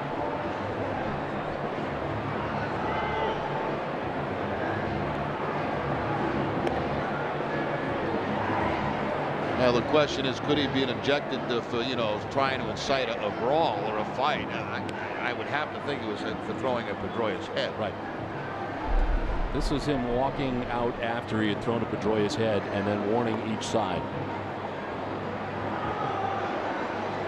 One warning, there you go. But was there ejection? Did he throw him out? Not yet, I don't think. Gave him a ball. They gave him baseball. So no. So when did he get thrown out? It had to be when the other umpires intervened. Right.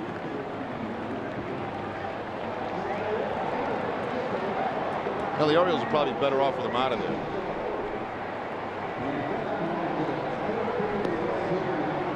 So Tremblay stays in. He did not get ejected as part of this equation. You have 2 down in the inning when we get settled in here. It's 2-0. Count to Dustin Pedroia as Burris will be given as long as he needs. Well, we'll go through it one more time in case you're joining us. And with the Red Sox up 2-0, Coco Crisp was leading off the inning, tries to bunt. Okay, what's wrong with that? See Cabrera stare at him? He stared at him a couple of times. Now he fakes home, and Cabrera just stops. He doesn't throw the ball. Whose fault's that? Coco Crisp? No, it's yours, Daniel. And the next pitch, right at Pedroia's head. Unbelievable. And then he wants a piece here, got him ejected. Yeah, he wants a piece of somebody when he's back on the outfield, on the infield dirt, when there are about 50 people between them. He wants somebody, go get him.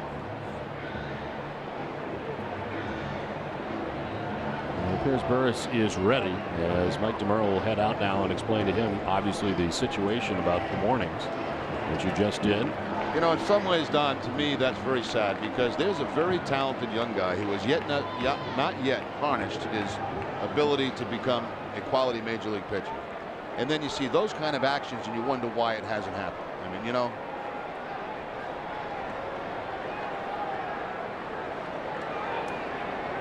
Well, Dustin Pedroia has his nerves in check as he gets back in there.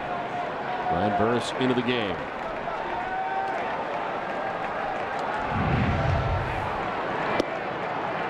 That's a strike over the outside corner. So Cabrera ends up going 3 2/3. He allowed 6 hits and 3 runs. Walked 2, struck out 4. Of course, the run that scored this inning on a balk.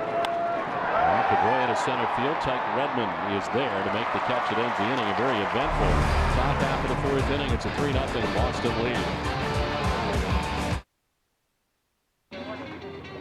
Hear about Fensky? No. Got hurt, missed work. Thought his major medical was enough. Poor guy.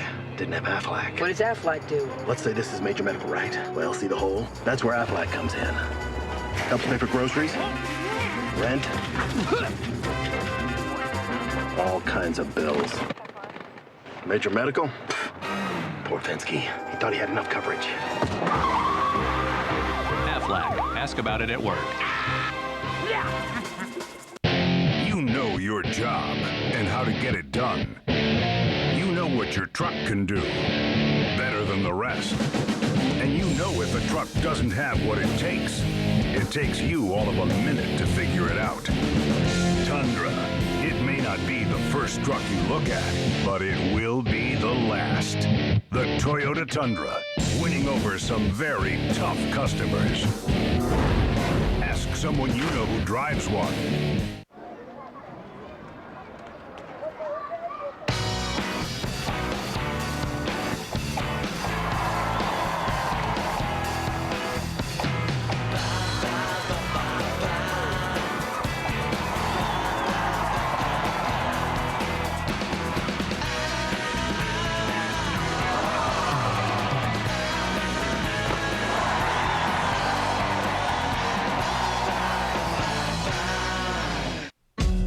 We're America's largest refiner, and some of the vehicles we fuel don't travel on roads.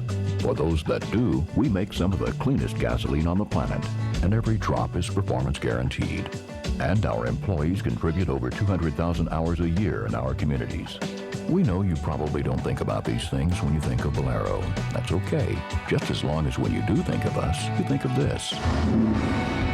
Valero, the energy to take you anywhere. Ramon Hernandez telling his side of the story in the dugout to his teammates, with the Red Sox on top now 3-0.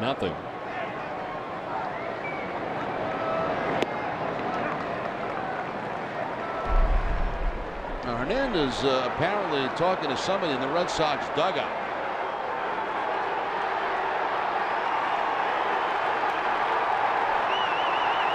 And he actually got hotter than anybody out there. Deep in the hole and by the dive of Lugo. Miguel Tejada's aboard to begin things here in the bottom of the 4th inning. Second time in 4 innings, the lead runner's on for the Orioles.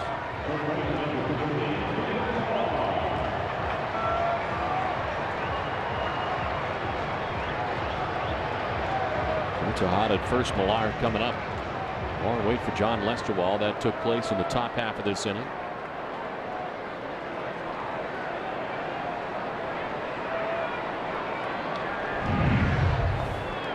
Reaching on a fielder's choice in the 1st inning.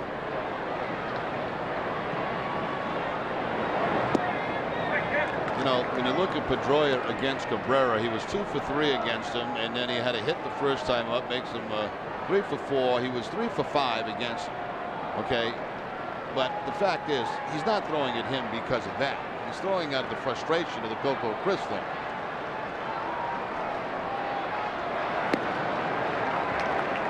Lester falls behind 2-0.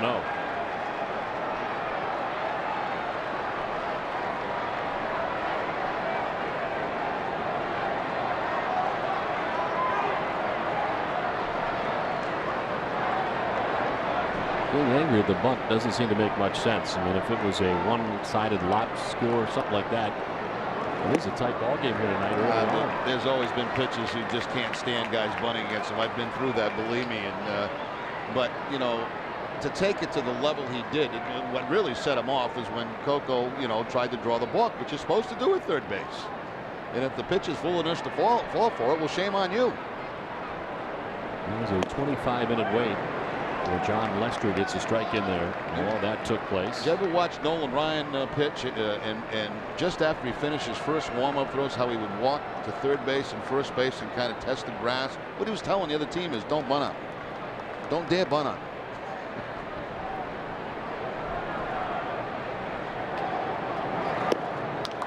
Ball 4. Millar down to first base. Second walk given up by Lester.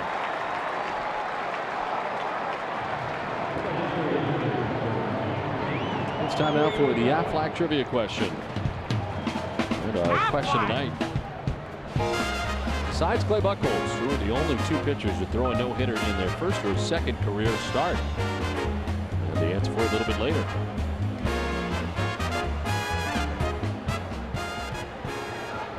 And 2 on, nobody out. The Orioles have had the first 2 reach here in the 4th. And here's Aubrey Huff, who popped out to shortstop first time up.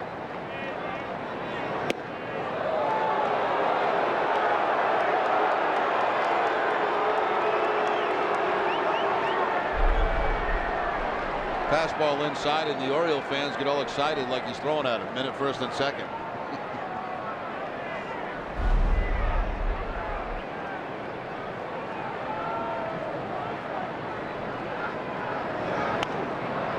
Fouled off, and it's a ball and a strike now to Aubrey Huff. I'll be totally honest with you. Had one of our pitches, the Red Sox pitches, done the same thing, I'd have been just as critical of that whole situation, which is totally foolish.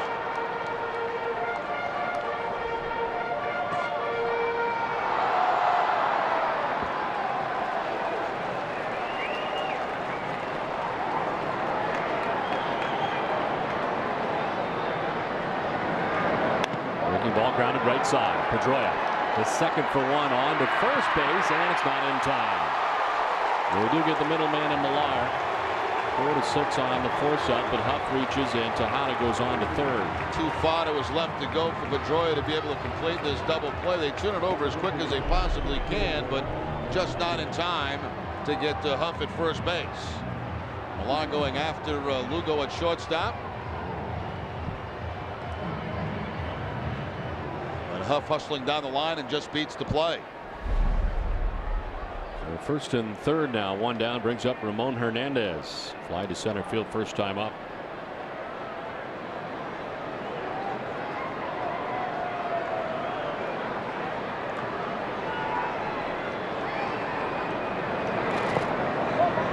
Veritek able to secure it.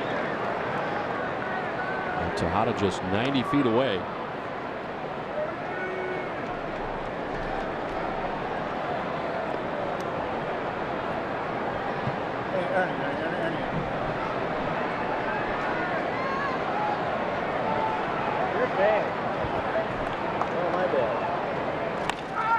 Line to Lugo, makes the catch, tries for two, the throw not in time. Not able to get back to the bag, 2 down in the inning.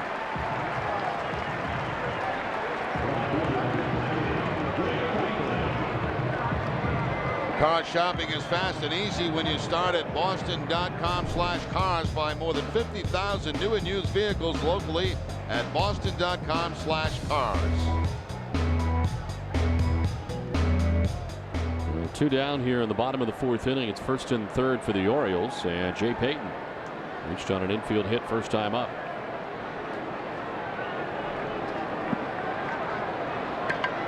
Red Sox out hitting the Orioles 6-3.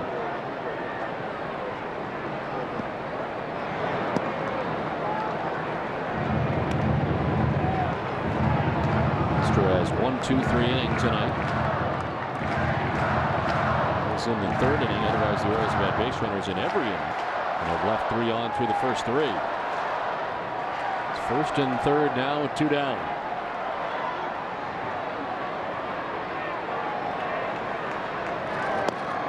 They're struck, and it's 1-1.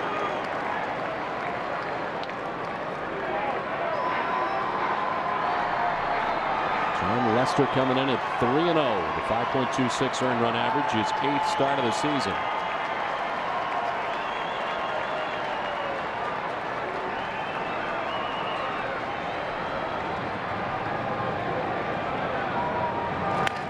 Broken bat, grounded to short. Lugo flips quickly to second for the force out. Lester gets out of the jam. We played 4 for Baltimore. It's 3-0 Boston. I've got it. We've got it. We've got it. Got what?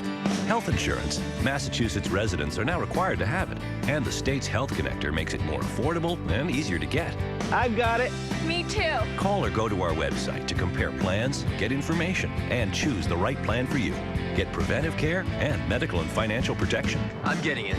I've used it. We've got it. Get health insurance now through the state's Health Connector. The ultimate driving machine is bound to the highest order of standards. So at BMW Peabody, our only job is to maintain the status quo. And you know something? Nobody does it better than us.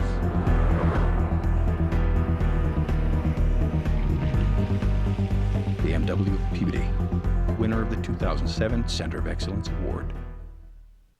When it comes to repairs, VIP always tells you up front what's wrong, when it'll be fixed, and we'll do it for less. At VIP, we shoot straight, always. We'll never leave you in the dark. Our qualified techs will tell you what your car needs and what it doesn't in plain English. Our full 1-year nationwide warranty on parts and labor means we stand behind everything we do. And we'll always let you know exactly when your repairs will be done. When you need service, head to VIP. A little love goes a long way. The Red Sox Player of the Week is brought to you by your Kia dealers. This week it's Clay Buchholz. In 2 appearances, he went 2-0, including the no-hitter last Saturday, of course, and last night through 3 scoreless innings to pick up the victory. The Red Sox Player of the Week is brought to you by your Kia dealers.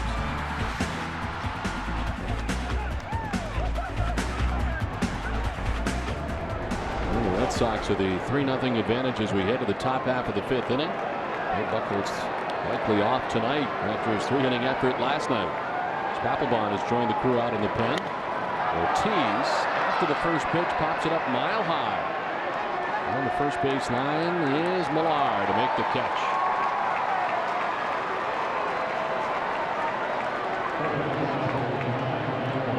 Papelbon just getting out there, the Red Sox closer. Talking it over with Mike Temlin.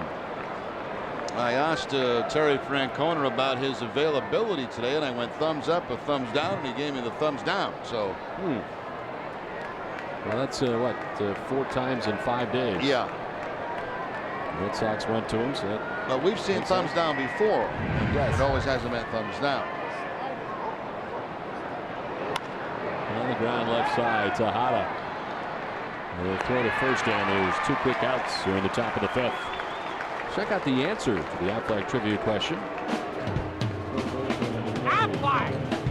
And our question tonight, besides Clay Buchholz, who are the only 2 pitchers to throw a no-hitter in their first or second career starts? Bobo Holloman in 1953 and Wilson Alvarez back in 1991. Alvarez did it in his first start with the Chicago White Sox in 1991. Down in the inning, bases empty for Kevin Youkilis. He walked in the second, struck out in the third. He's been kind of a lightning rod at times for guys throwing at people. This was Jabba Chamberlain who's thrown at him a couple of different times earlier on the last Red Sox road trip. Luke's one of those guys that, you know, if he's on your team, you love him, you know, because of the passion he brings to every single pitch. If you're on the other side watching him, he drives you crazy because he complains about a lot of pitches, you know, he's always stepping out, he's got these weird faces he makes.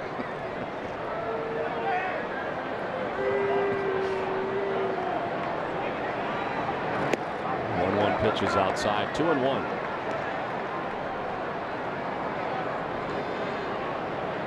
I think some pitchers feel that, you know, when a guy argues on almost every call, like, you know, like, give me a break. I can throw some strikes once in a while. They all didn't miss, you know. Nichols turns on this. And a foul back into the seats.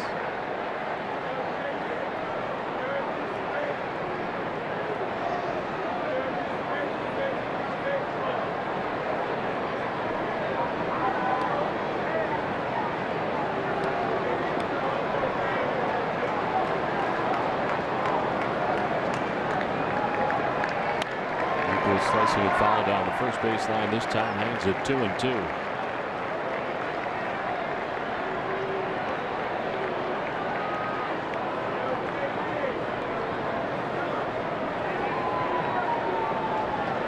Five in a row. Retired now by Orioles pitching.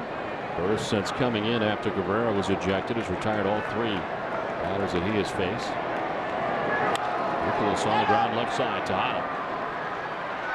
Ends the inning. 1-2-3 fifth. Halfway through this one, it's 3-0 Red Sox.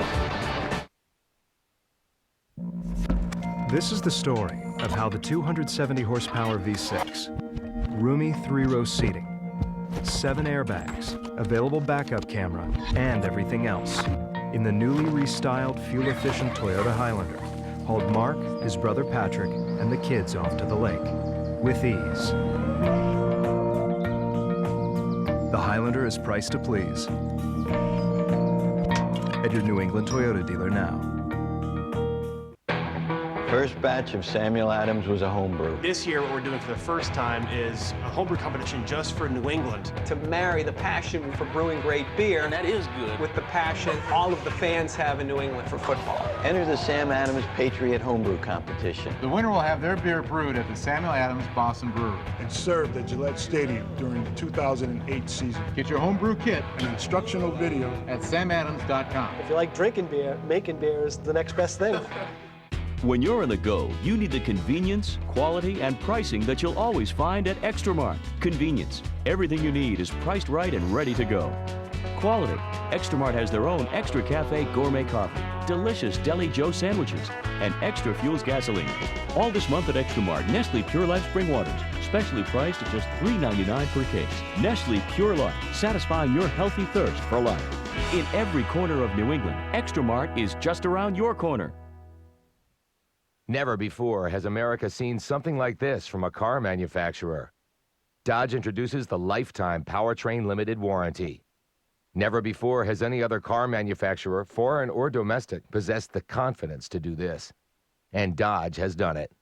It means no more repair bills for covered parts for as long as you own your Dodge vehicle. It means a lifetime of peace of mind. It's a first, and it's only from Dodge. Dodge. Grab life. Red Sox on top 3-0 as we head to the last half of the 5th inning. John Lester back on the mound. And the 9-man Tyke Redmond leading it off here for the Orioles. Redmond, Roberts, and Moore to face Lester here in the 5th. Redmond grounded out to first base in the 2nd inning. Tyke roll in on the grass at 3rd. After it in the bunt bid, and it's 1-1.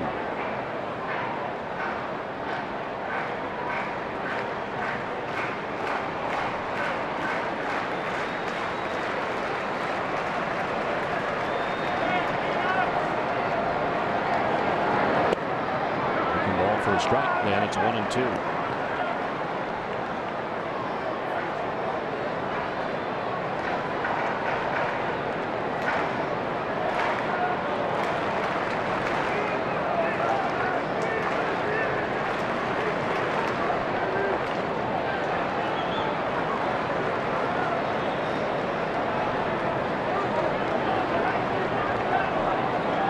So far tonight with 3 hits. All singles. Swing and a miss. Redmond strikes out 3rd K tonight for Lester. I'll tell you what, this might be the best fastball, straight fastball we've seen from Lester. That was 94 miles an hour, that last fastball, and I don't recall him hitting 94 since he's been back with the Red Sox.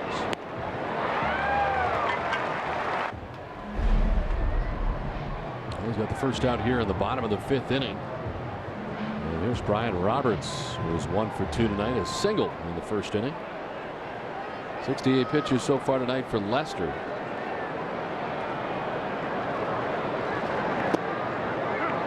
Roberts takes the strike after he singled in the 1st. He stole 2nd. He's left at 2nd base. The Orioles have left 5 men on base for the first 4 innings tonight. 0 for 6 with runners in scoring position.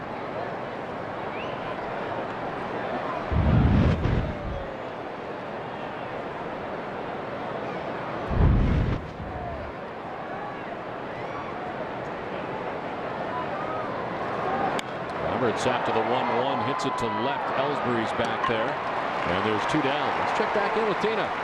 In the top of the inning, Jerry was talking about Jonathan Papelbon's availability. Now, we are in uncharted territory for Jonathan Papelbon as he missed September last year. And earlier this week, after Papelbon pitched in 3 straight games, Terry Francona shared his thoughts.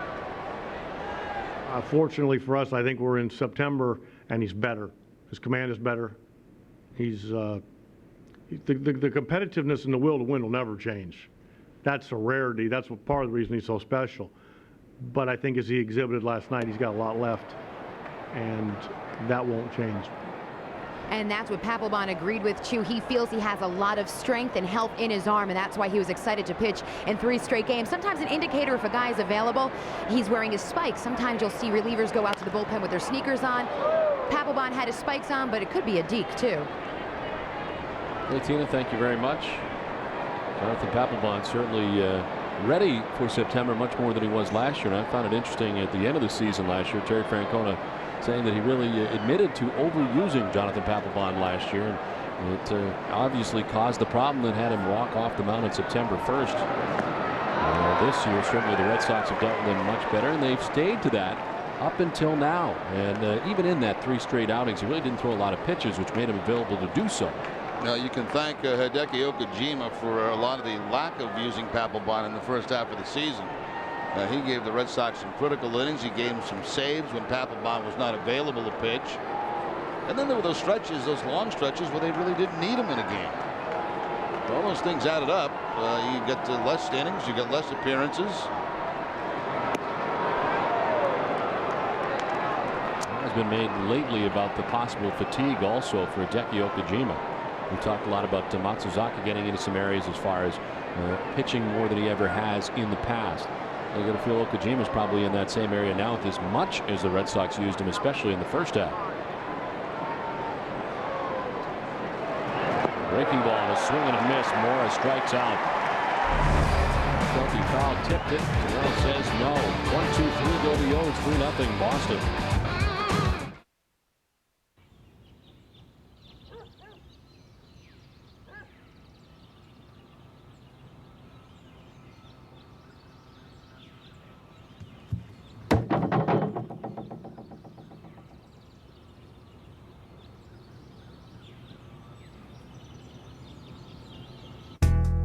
Fly Southwest Airlines' new nonstop service from Manchester to Phoenix for just $129 one way. You are now free to move about the country.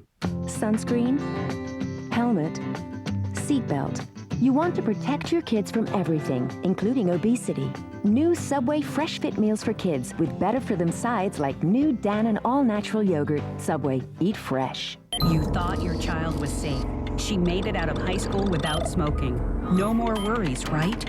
Wrong. Almost 1 out of 3 Maine kids will become an addicted smoker by the time he or she enters young adulthood. 1 out of 3. And periods of transition, such as leaving home for the first time, leave youth more vulnerable to tobacco marketing. Their target?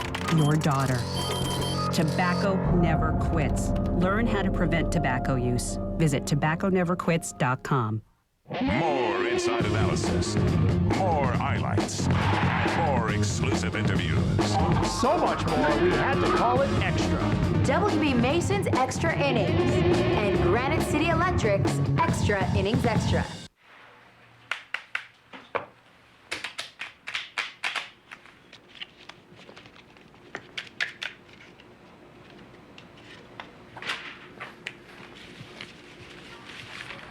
You need a little... I'm good. Okay.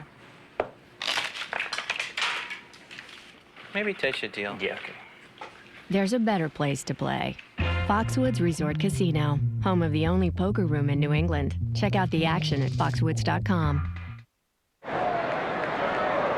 Top half of the 6th inning as J.D. Drew leads it off for the Red Sox. It's Drew, Varitek, and Crisp. First, Brian Burse came on in the 4th inning after Caberra was ejected from the game. Swing and a miss.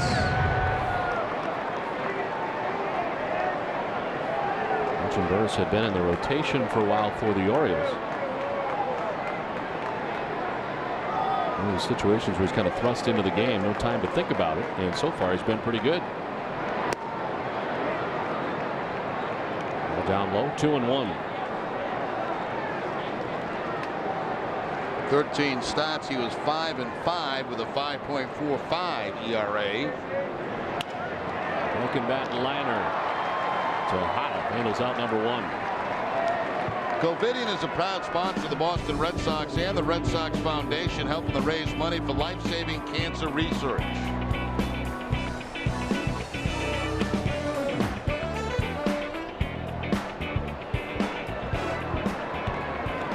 Beautiful night tonight in Baltimore. Game 2 of this 4-game series between the Red Sox and the Orioles. And Jason Varitek bats 1 for 2 tonight with an RBI. Looking ball for a strike.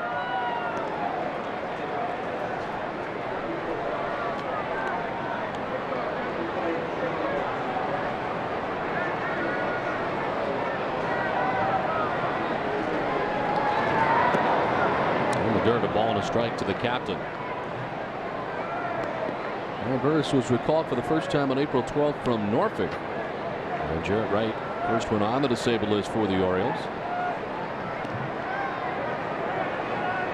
He'd been on the original opening day roster, but was sent down after the game.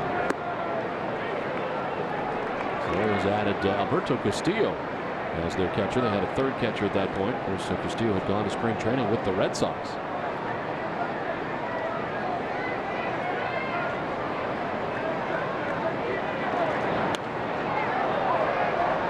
Let's take a look at the Health Connective pitch sequence, and it was last time up for Jason Varitek. A very uncomfortable at bat for him as he didn't think that was a strike.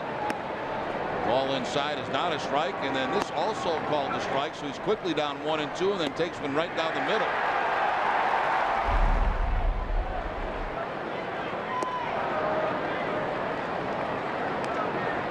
Full count to Varitek with one out here in the top half of the sixth.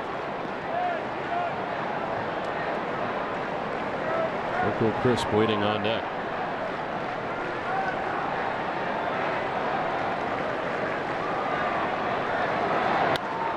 Varitek lofts one foul. Will do it again.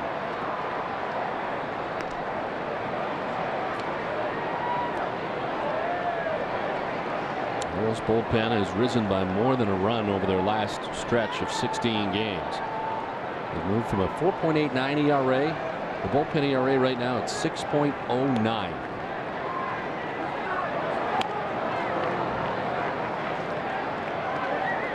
Those relievers have allowed 87 earned runs in the last 59 1/3 innings pitched.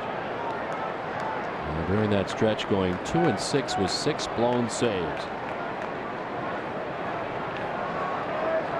The 2000 pen was the last American League pen with a 5.58 ERA, which was the worst in their club history. They are challenging that. This one chopped to Roberts at second base. And there's 2 down. Let's send it back to Boston and Tom Caron. TC. Thank you, Don. New England trying to deal with game break. Yankees and Royals going at it. A-Rod in the second inning does it again. 49th homer of the season. Jorge Posada also had a homer in that inning. But the Royals have answered back with 2 off Ian Kennedy. They're tied at 2 in the top of the third, guys. Okay, Tom, thank you very much. Here it is the Red Sox on top of the Orioles 3-0 in the top half of the 6th inning. With 2 outs as Coco Crisp takes the ball from Brian Burris. Alex Rodriguez with his 49th home run of the year. He leads the American League. Prince Fielder leading the National League. Fielder's got 41 home runs. Atop the NL.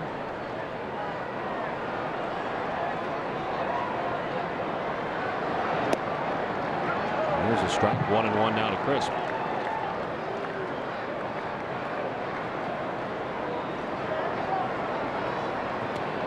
Will Lugo waiting on deck.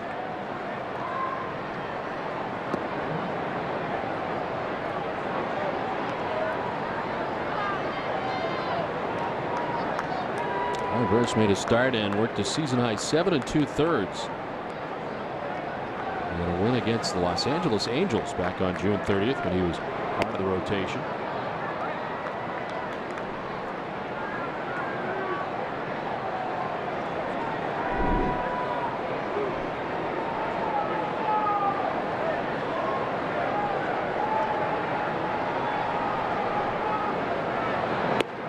Crisp takes the strike and it's a full count.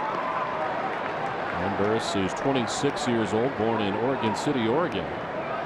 Resides in Oregon during the offseason. And the Orioles got him after he was claimed on waivers from the San Francisco Giants this past offseason.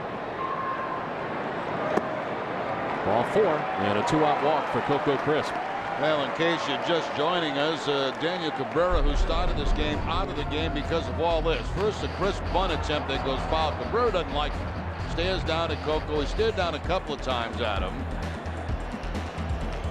Crisp eventually reaches base on a base hit. He gets to third. He fakes down the line trying to draw a walk. He does just that. And Cabrera flips out. Next pitch, throws it right at Dustin Pedroia, is ejected from the ball game. So the big, tall right-handed becoming completely unglued for the Baltimore Orioles. really on two foolish plays. I mean, getting upset because a guy trying to bunt on him, and then he falling for the attempted drawing a balk. He fell for it, and then he's going to throw it the next guy. See you later.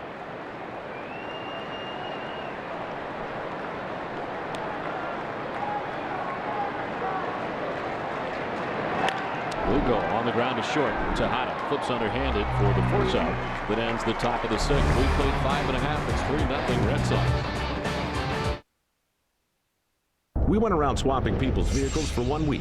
I'm here to swap out my car today for something completely different, and I have no idea what it is. We didn't tell them we were from Ford. We told them it was market research. My name's Jennifer. I swapped my Toyota Camry for this Ford Fusion for the week. We didn't tell them what to say. That is a nice car. This is really comfortable. Love the scenery. Driving this truck, I'm amazed. They said it themselves. I got bad news for the Suburban. Hey, we swapped their rides and their perceptions. Swap your ride. Visit a Ford dealer or go to FordChallenge.com. Can I keep this?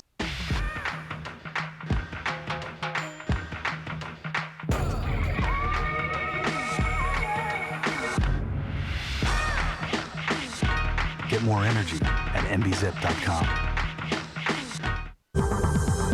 Fred Flintstone, an employee of Slate Rock Gravel Company. His wife, Wilma, a stay-at-home mom.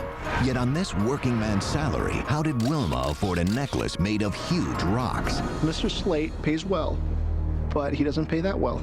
An investigation would reveal that Fred had the Flintmobile insured with Geico, saving the couple untold amounts of money. Their friendship with the Rubbles would soon become strained. Geico. 15 minutes could save you 15% or more on car insurance. Stop it, McLovin! If you thought Superbad was funny the first time, wait till you see it again. What the hell is that? It's a vest. I'm trying to look older. You look like Pinocchio. Superbad. Take off your vest. You look like Aladdin. Okay. Rated R. Now playing.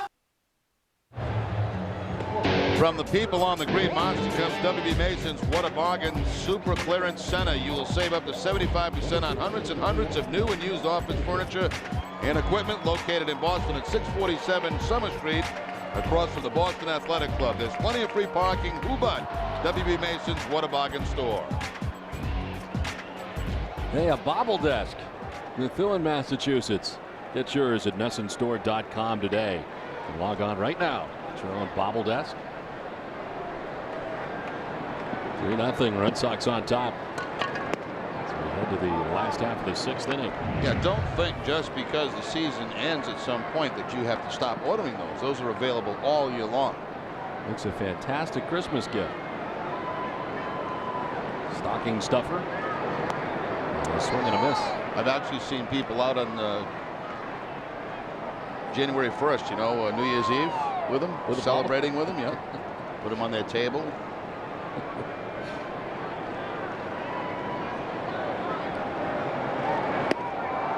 I should make this announcement that when and if the Red Sox make the playoffs, go to the Rim Report for information, because I'm going to be giving away free tickets throughout the playoffs, all through, for all home games, free.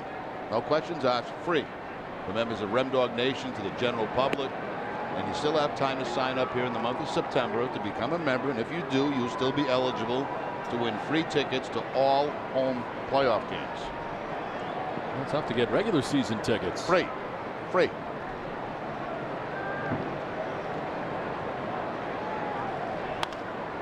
Markakis to left field, struck well, sending Ellsbury back. And it'll stay in the yard as he handles out number 1. I'm seeing something a little bit different tonight from John Lester. I'm seeing a guy that looks to be more confident. I'm seeing a more live fastball tonight. We've seen him touch 94, 95.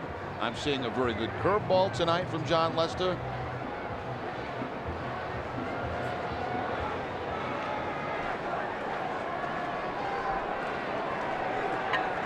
Got the first out here at the bottom of the 6th inning. Here's Miguel Tejada.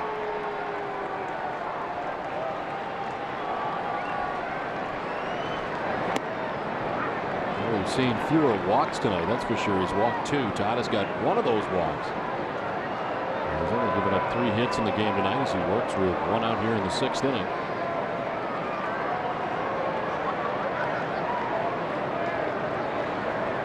A lot of strikes tonight. This one is in the air to shallow right center. In comes Drew from right, and he'll make the running catch. 2 down. True, non-winning $5 and $10 Red Sox instant tickets from the Mass Lottery into cash with every Red Sox victory in the $1 Million Double Play. Learn how to play at MassLottery.com and stay tuned to Nesson after every Red Sox victory to see if you're a winner. Please play responsibly.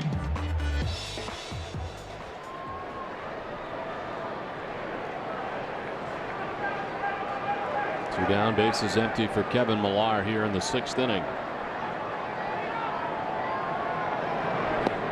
Oh, swing and a miss.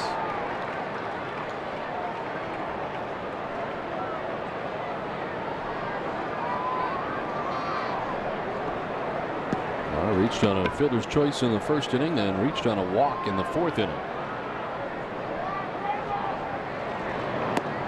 Ball in there for a strike, man. It's 0-2. Quicker pace for John Lester tonight, too. More confident, it seems like, you know, with the pitches he's throwing.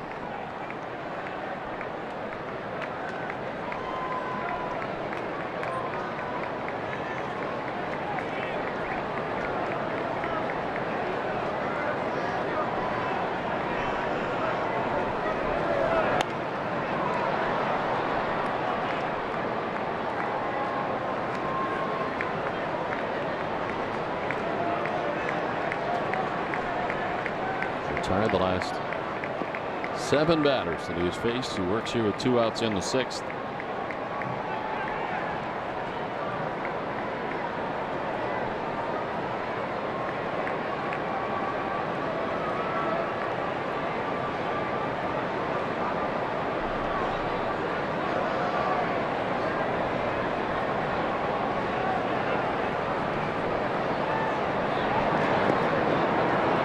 Ball in the dirt, and it's 1-2.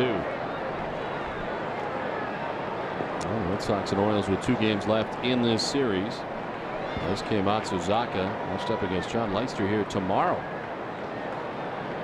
The night game, 7 o'clock start time from Baltimore, and then Sunday afternoon, the finale of this 4-game series, Josh Beckett against Jeremy Guthrie.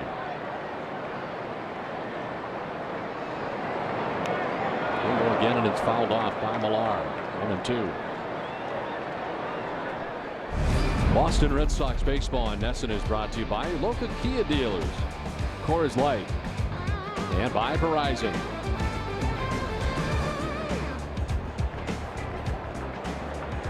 Two outs here in the last half of the 6th inning. Red Sox on top 3-0.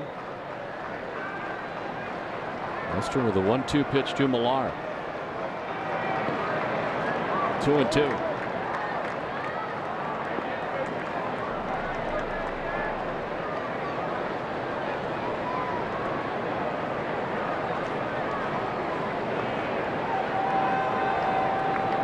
Lester, a 3-2 winner over the Orioles on Sunday at Fenway Park. Rogers 2 runs on 6 hits over 6 innings.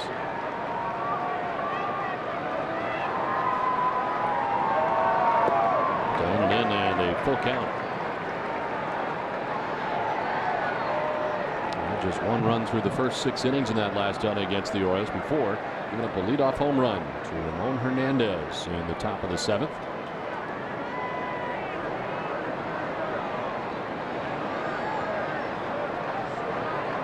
Payoff pitch to Millar. And it's on the ground left side. Lugo. It's a 1-2-3 6th inning for John Lester, who's through the first 6. Red Sox on top 3-0. The typical family has $100 of change in their house. At TD Bank North, we've eliminated dozens of fees, so you won't lose more of those nickels and dimes. Banking that's faster, easier, hassle-free. We're TD Bank North. It's the Chevy Model Year-End event, and we've just extended the best offer ever on the all-new Silverado Crew Cab. 0% APR for 60 months on Silverado half-ton crew cabs for well-qualified buyers. Just click and go to Chevy.com to find the one you want, then get to your Chevy dealer. That's right, we've just extended 0% APR for 60 months on Silverado Crew Cab. Click on Chevy.com, then see your main Chevy dealer. It takes more than great furniture to make your home look good. It takes great design. Hi, I'm Allison from Dorsey Furniture, and for almost 20 years I've been helping people create rooms they can be proud of. And now my interior design services are available to you right here at Dorsey Furniture. So Call today to schedule your free design consultation, and together we'll create the room you'll love to be in. Personalized design with you in mind, only at Dorsey Furniture, Route 1A Holden, open 7 days a week.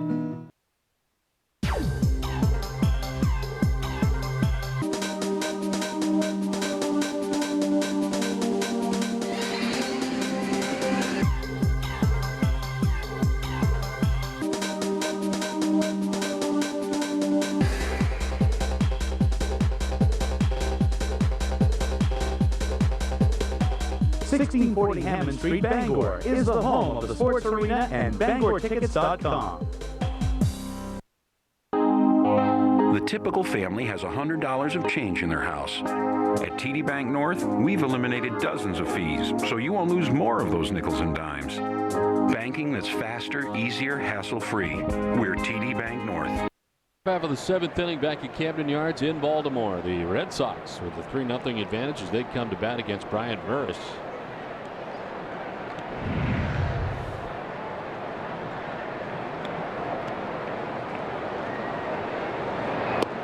Ellsbury hitting it off for the Red Sox and taking strike one. Ellsbury grounded out to short in the first, struck out swinging in the second, and grounded out to first base in the 4th inning. 0 for 3 from the top spot.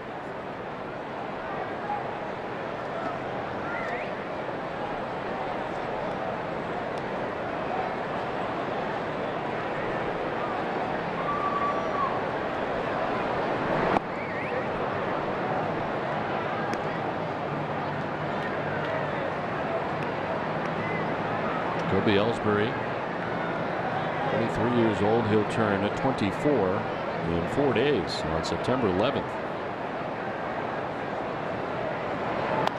Swings with 2-1 and fouls it off. It's almost time for the 7th inning stretch, brought to you by Jordan's Furniture. For the largest selection and best brand names in furniture and mattresses in New England, visit them in Reading, Natick, Avon, and Nashua. It's not just a store, it's an experience. I think Elliott needs to go to spring training next year. Start a little bit early, maybe catch a few more.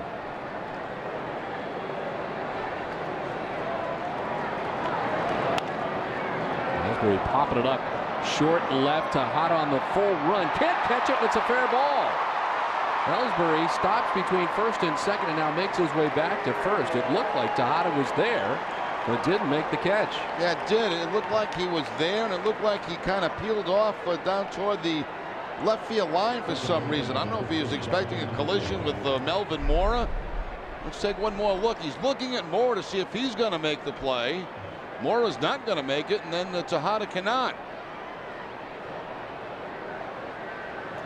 Ellsbury unsure whether he should go or not, and decides to play the safe route by going back to first base.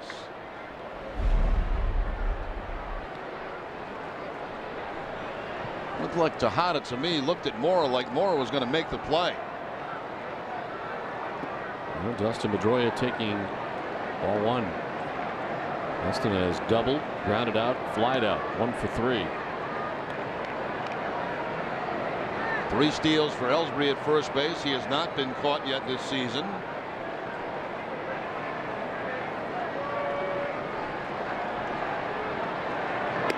That's tough to get a jump on right there. That's a slide step from Burris.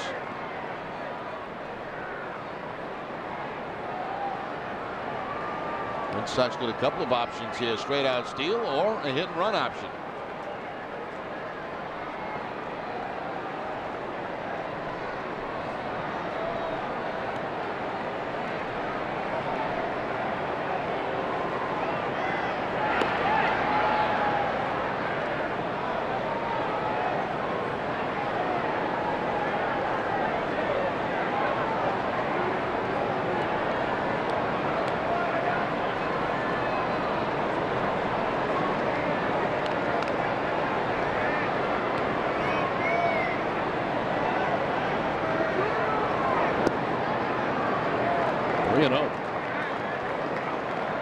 Concerned with Ellsbury at first base. He was falling behind Pedroia now, 3-0.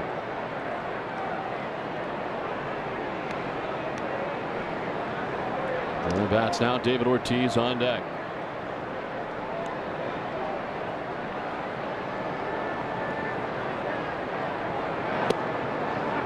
strike, and it's 3-1 to Pedroia.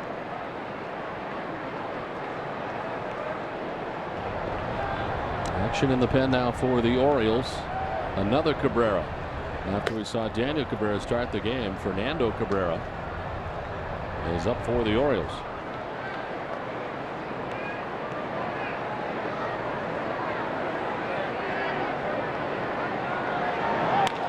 Pedroia to center field. Tyke Redmond makes the catch for the first out of the inning. Ellsbury back to the bag at first. Coming up after the game, it's WB Mason Extra Innings and Granite City Electric Extra Innings Extra with Tom Garrett, Dave McCarty, and Tina Sabacio. You'll get the breakdown on John Leslie's performance tonight, plus the complete post-game reaction from the Red Sox clubhouse after Game 2 of this series. It's all right after the game in high definition on Nessie. And now one on. David Ortiz, 1 for 3 in the game tonight. He was grounded to short, single to left, and popped out to first base.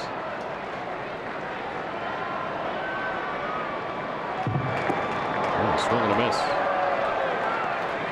You know, Burris has done a very nice job since coming in this game, much better than what Cabrera would have been doing. He's kept the Red Sox off the board and gets Big Poppy to chase a breaking ball.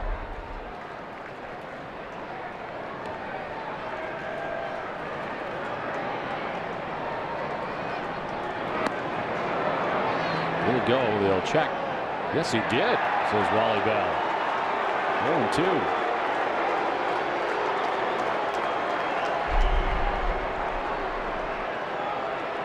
I think a good call there by Wally Bell.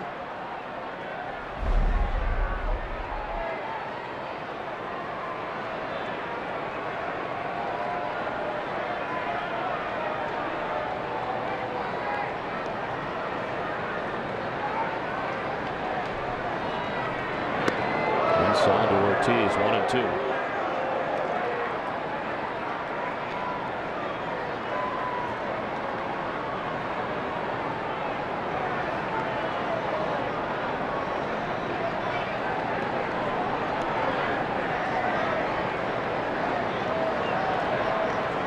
His first major league action last year, 11 September games for the Orioles, all out of the pen.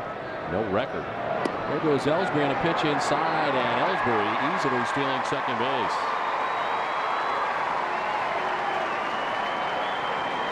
Now, Ellsbury was at first base a long time, and I got to tell you, it's not easy picking up the move of Burris, but he finally gets him when he gets the leg kick. And even looking back at home plate, still no problem stealing second base for Jacoby Ellsbury. Burris have been mixing it up, you know, slide step, pick it up a little bit, the front leg, slide step again. He caught him with the right one when he picked up that leg.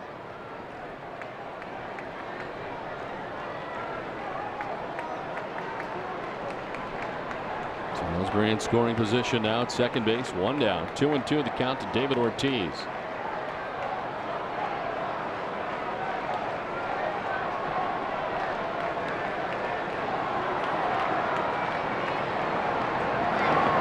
Is in, and it's knocked down by Hernandez. No advance for Jacoby Ellsbury.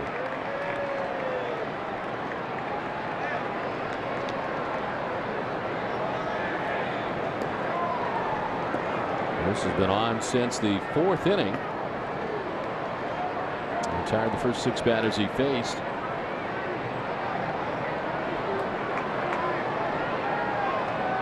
So we're going 2 2/3.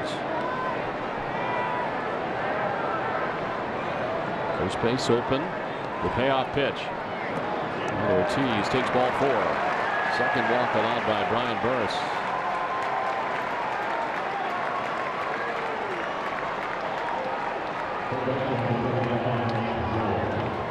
So 2 on, 1 away. And brings up Mike Lowe.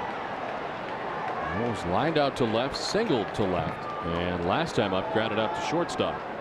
So 1 for 3 night for the Red Sox third baseman as Dave Tremblay making his way out. After the walk of Ortiz, Brian Burris doing a very good job for him, leading up some innings.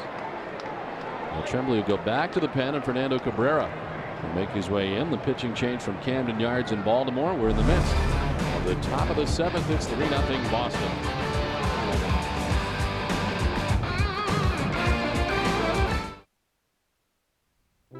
How would you like to run a business of your own from the comfort of your own home? Be your own boss, set your own hours, and make great money. It's not as crazy as it sounds. Last year, I made over $100,000 a year from my home. I just made a down payment for our vacation home, working part-time.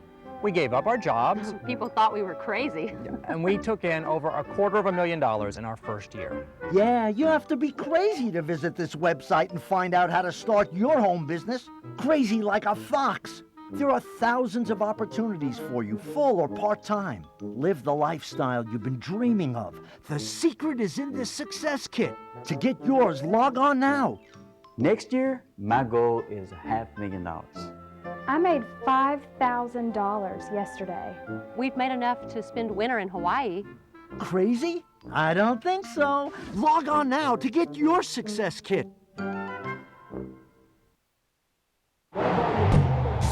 Back at Camden Yards, the game summary is brought to you by your local Lincoln Mercury dealers. Jason Varitek had a big night last night with another single and RBI in tonight's game, part of a two-run, two-second inning for the Red Sox. Into the fourth inning after a balk called to Caberra. He ends up throwing behind Dustin Pedroia. He would be ejected from the game. As the bench is cleared, no punches were thrown tonight. John Lester has been outstanding so far. 6 shutout innings tonight. He has struck out 4 batters.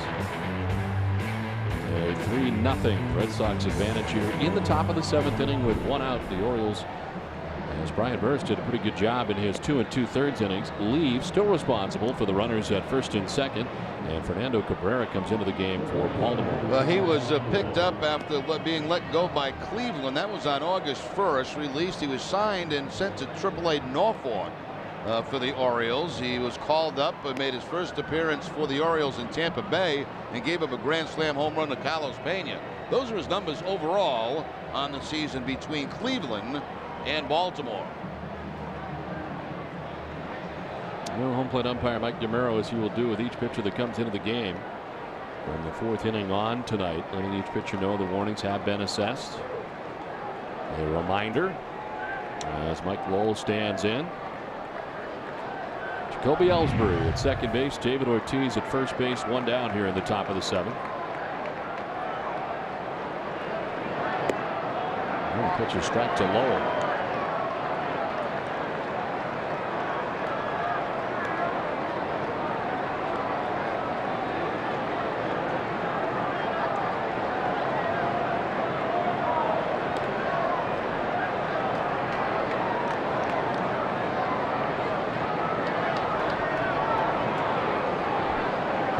Mentioned Cabrera coming over from the Indians a year ago with Cleveland. He led their staff with 51 appearances.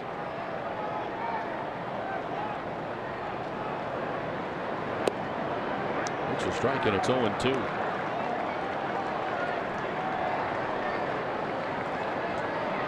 Originally a Cleveland 10th round pick in 1999. And his first big league win came in relief August 19th of 05 against his new team, the Orioles.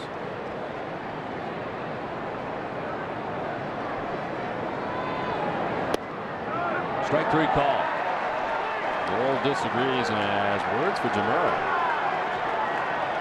Well, Lowell thought that pitch was low. DeMuro did not.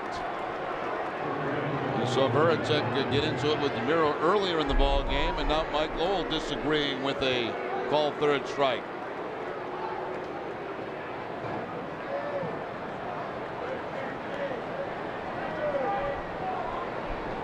See how far the catcher Hernandez pull that back up into the strike zone. Youkilis with a swing and a miss. Evan and I walked and scored in the 2nd inning. He struck out swinging in the 3rd and grounded out to shortstop in the 5th. Red Sox with a total of 7 hits in the game tonight. Nobody's got 2 and spread around pretty good. Youkilis does not have a hit. Lugo does not have a hit. Everybody else got 1. Outside, a ball and a strike.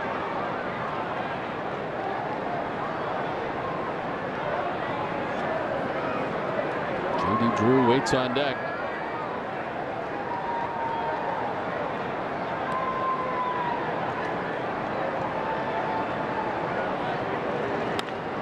To left field and in for a hit.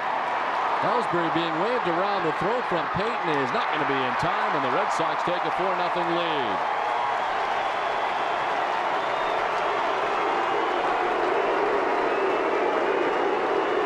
Well, Youkilis does get the breaking ball this time. It's a slider for Caberra, and he puts it on a line.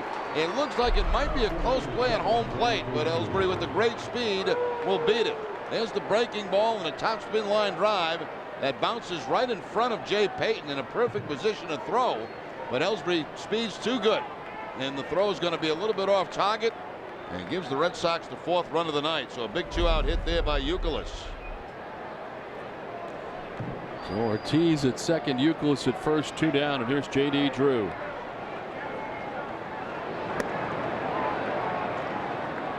Drew with a double in the second inning, came around to score. He walked in the third and lined up to short in the 6th inning. He'll come into tonight's game 2 for his last 20.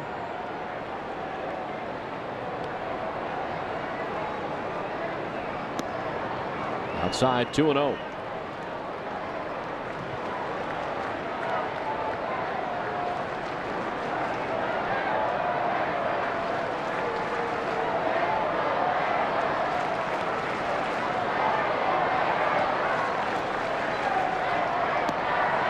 A strike over the outside corner, 2-1. Well, the run charged to Brian Burris, who is still responsible for David Ortiz. It's the first run he is allowed. The starter tonight for the Orioles, Daniel Caberra, had given up the 3 previous runs.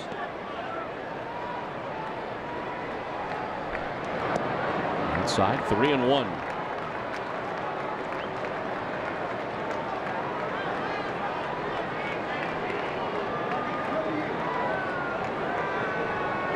Jason Varitek waiting on deck with 2 outs here in the top half of the 7th.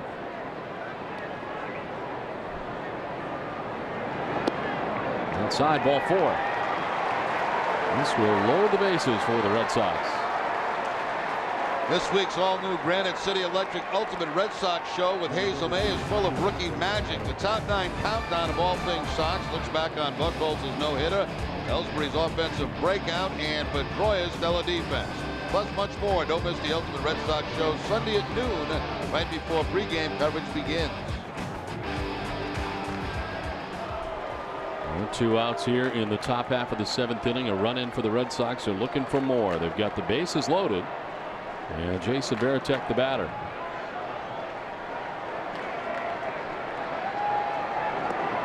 Outside, ball 1. That's where Cabrera's been missing lately. And this will bring out Leo Mazzoni.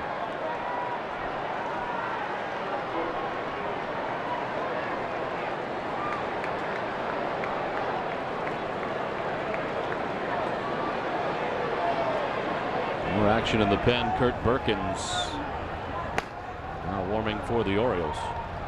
Fernando Cabrera struck out Lowell, the first batter he faced, but since then an RBI single for Youkilis and a walk to J.D. Drew. A band going on out there? What's going on?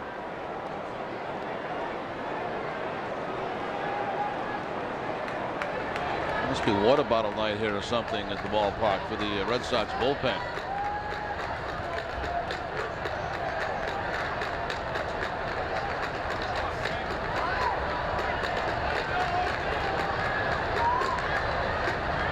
Those guys couldn't do gyro ball.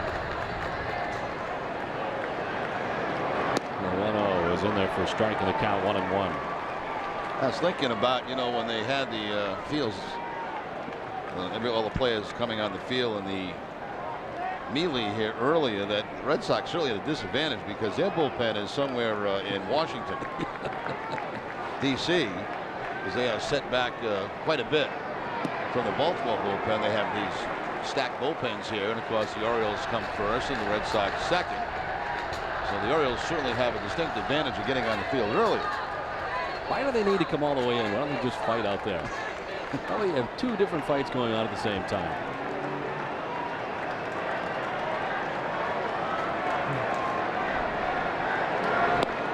Runs outside, 3-1.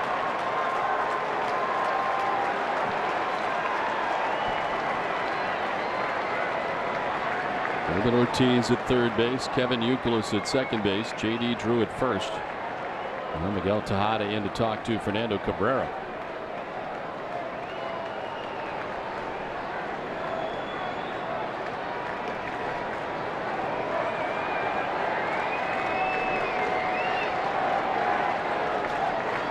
This is filled with Red Sox, 2 down in the 7th.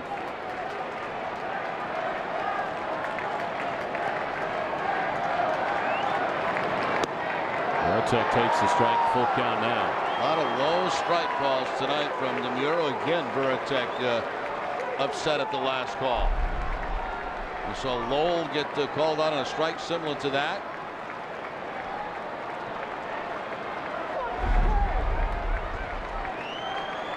Well, the movement of Hernandez's glove tonight has been interesting too. He has definitely moved it quite a bit, trying to get it back into the strike zone.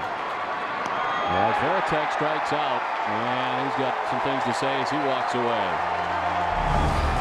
Red Sox out a run, a 4-0 advantage, 7th inning stretch time. A time for a Sports Desk update with Catherine Tappan. Don, thank you. Hi, everyone. We're kicking off Football Friday tonight on Sports Desk, presented by FW Webb, home of Frank Webb's Bath Centers. We'll have a full Patriots-Jets preview. Will Randy Moss and Asante Samuel see action? We've got the answer. Plus, Tom O'Brien will make his homecoming on the Heights tomorrow. John Meter-Perel is giving us his keys to the Eagles-NC State matchup. All that and much more after Sox coverage. Back to Camden Yards after this short timeout. The Red Sox Report with Don Orsillo goes beyond the highlights, taking fans inside the team to places they've never been before. Wherever the Sox go, we'll take you there. The Red Sox Report, presented by CBS, Sundays only on Nesson.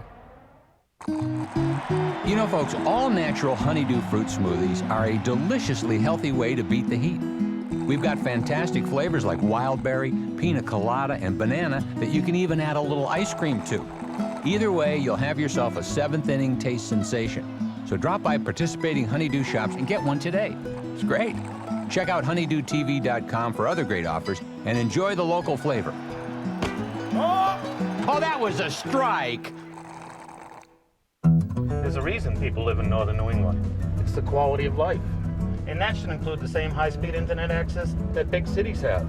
Since 1994, Fairpoint's been a state-of-the-art communications leader in the region, delivering broadband access to 92% of our customers. Now, Fairpoint plans to expand service to even more of Maine, New Hampshire, and Vermont, because you deserve to be connected to the world, no matter where you live. Fairpoint Communications. Catch your Sox around the clock with Sox in 2, presented by T&K Asphalt Services. Tune in game nights at midnight and the next afternoon for 2-hour game replays. Nesson keeps your Sox on with Sox in 2. On the next Sox appeal, Bob is a retired photographer looking for his picture-perfect match. Watch this story develop Wednesday after Red Sox coverage. And don't miss the encore of this week's episode with Robbie Roadsteamer this Sunday night at 9. Sox appeal, we're making romance a reality, one game at a time.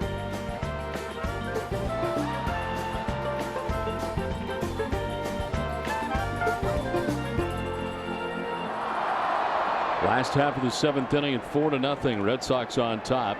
John Lester has thrown 91 pitches, back out on the mound here for the last of the 7th. Aubrey Huff leads it off and hits one high and deep towards right center field. Coco Crisp back onto the track to make the catch for the first out. Set it down to Tina Cervasio. Tina? Of the 5 rookies that came through the Red Sox system, Dustin Pedroia has the most major league experience, and yesterday I asked him which one of the veterans took him under their wing when he came up this year. Mike Lowell and Alex Cora did, and you know, they've both been around the game a long time, and you know, kind of helped me out through my early struggles and got me kind of on the right track. And you know, it's definitely been a big turnaround for me and an exciting year for me. And it's been a great year for Pedroia, both at the plate and in the field. And they do have to go through some uncomfortable situations as a rookie. And when Pedroia was with the call-ups last year, he was called up a couple of days earlier. They made him dress up as a baby. And of course, the rest of the guys are not looking forward to when they get that moment this year. But you know, a guy like Lowell, he always talks about Pedroia post-game when he has a good game. And Lowell's one who will always call him nicknames, everything from Petey to Pedro to Dusty to Pee-wee. I'm trying to think when that perfect day is coming for that, that annual dress-up day for. It's either going to be leaving Fenway Park on the next trip, which would be on a. Oh no, that's a late game, isn't it? That's a. That's a ESPN game, right? ESPN, yeah. So that'd be very late at night. Wouldn't be worth it.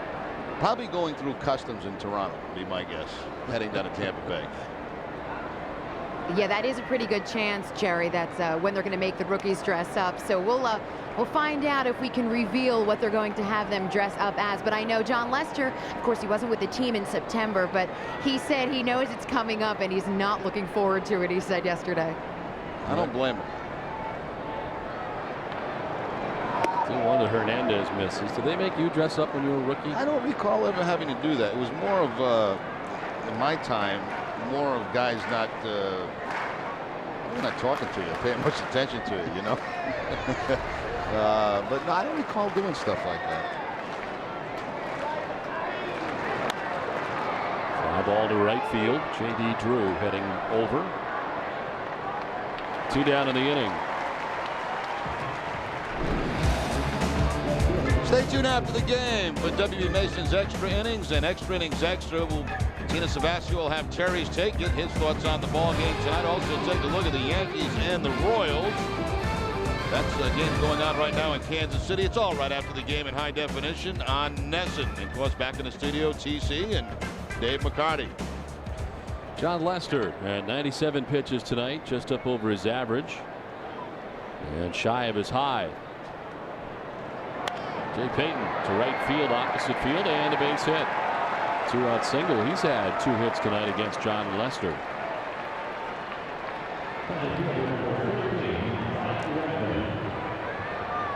So only the 4th hit given up by Lester tonight, 2 of them belonging to Jay Payton.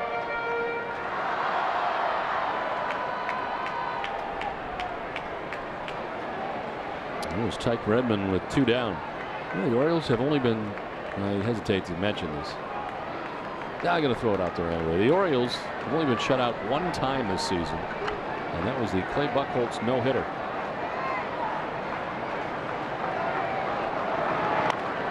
This one popped up, foul ground. John, I think it's pertinent information. Throw it out there. Good foul ground to end the 7th. We played 7 from Camden Yards in Baltimore. Red Sox on top 4-0. Okay, people, let's gather around. Gather around if you would, please. Let's bring it in and listen up. Yeah, let's powwow. This is Team Communication Week. I want you to think about what that means. You do your job, so I can do my job.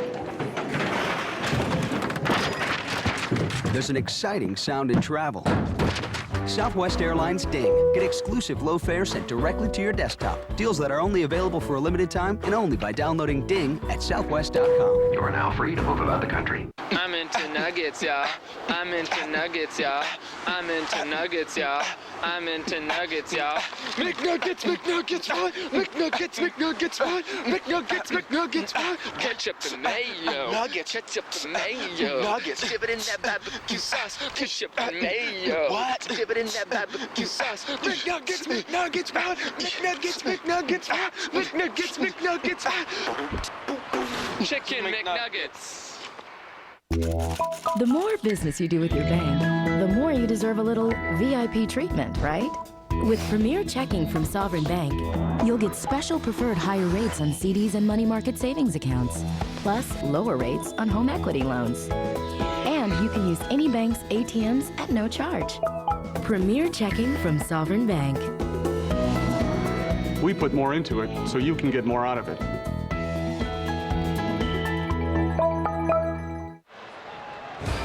Tomorrow night at 6, Olympia Sports presents the Boston Globe pregame show with John Caron, Dennis Eckersley, and Tina Savasio. They'll preview Daisuke Matsuzaka's attempt to bounce back from an uneven start last Monday night, plus see all the highlights from Saturday afternoon around the majors. It's all tomorrow night at 6 in high definition on NESN. John Lester has thrown 7 shutout innings so far tonight on just 4 hits. He's thrown 99 pitches as the Red Sox come to bat here in the top half of the 8th. It's Coco Crisp, Julio Lugo, and Jacoby Ellsbury. And it's more Fernando Cabrera. Got the final 2 outs of the 7th inning.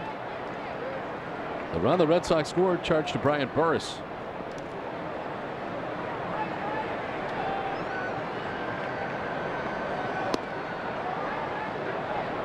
Ball 2-0.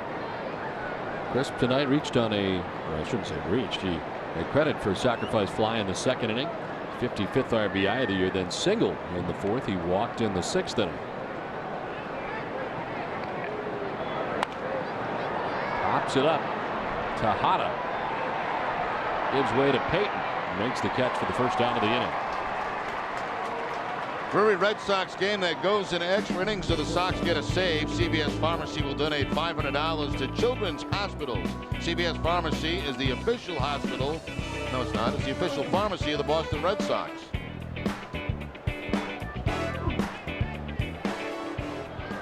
David Page, the strength and conditioning coach. What is he doing?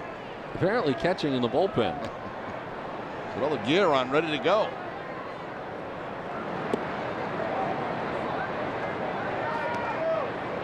Miss Mirabelli hurt.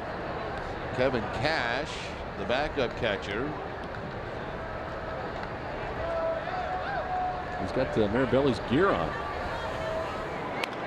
This one is chopped foul. And it's a ball and a strike.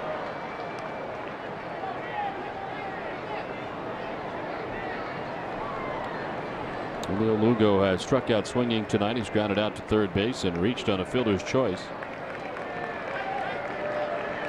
First 8 hitters in the Red Sox lineup all have 1 hit. Julio Lugo, the only member of the starting 9 not to have a hit. 2-1. 34,091 on hand tonight. And 27,000 last night. 34,091 tonight here at Camden Yards. Place is tough to get a cab after the game. We actually last night had to almost jump right in the middle of the street. And then they always have these cabs going in the other direction. They won't take you back to your hotel because they want to go to the airport. Right. It seems like 90% of the cabs involved are only interested in going to the airport. That's a big fare. It's a good fare. You know.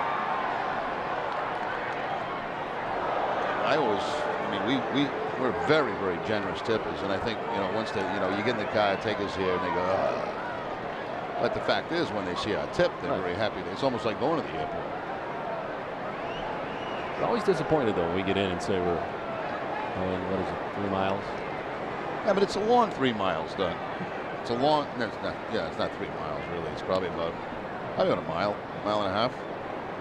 But it's a tough 3. You know, it's because you don't move for a while. Well, and you got a lot of fans, and you know, it could take you an hour and a half to get back there if you wanted to sign every autograph on the way back. So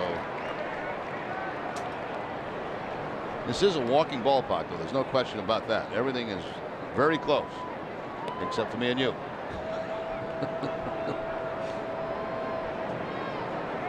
Julio Lugo batting with 1 out and a full count.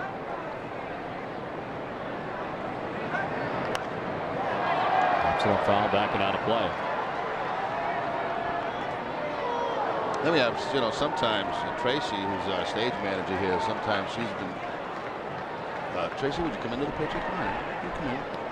She gives us a ride home sometimes, but I always know when she doesn't want to give us a ride home because she says she parked far away. Right, which is pretty much no ride, Remdo. Which means no ride. Popped up to left field. Jay Payton coming in. He's handled the first 2 outs of the 8th inning. But we'll make it. We always do somehow, one way or the other. Here comes Trembling. Oh, good. Here he comes again.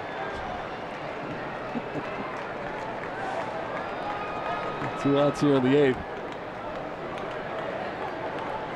And Caberra will be coming out of the game. So the Orioles will make a pitching change. Perkins will be coming in when we come back to Baltimore. It's 4-0. Red Sox on top.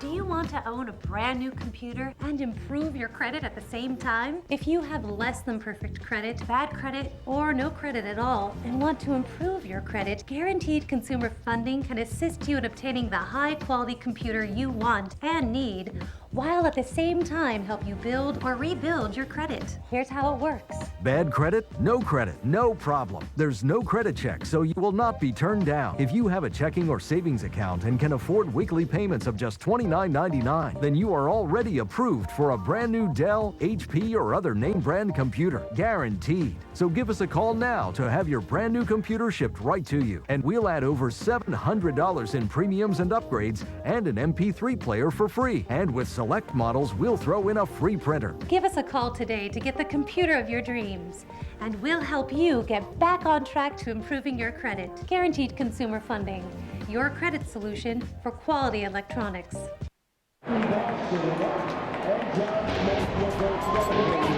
Join Josh Beckett and other Boston sports heroes for the Beckett Bowl, a star-studded charitable bowling tournament at Town Line 10 Pin in this Thursday. All proceeds benefit the Josh Beckett Foundation and Children's Hospital Boston. Corporate sponsorships are still available. Call 617-338-2766 or visit BeckettBowl.com for more information.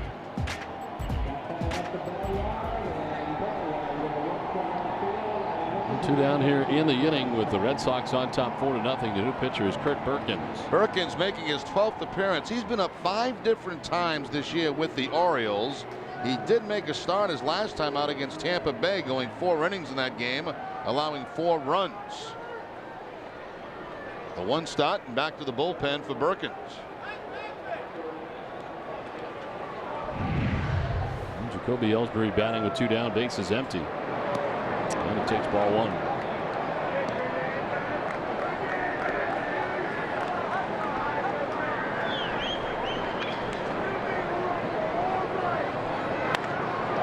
Fly ball to center field. Tyke Redmond heading back.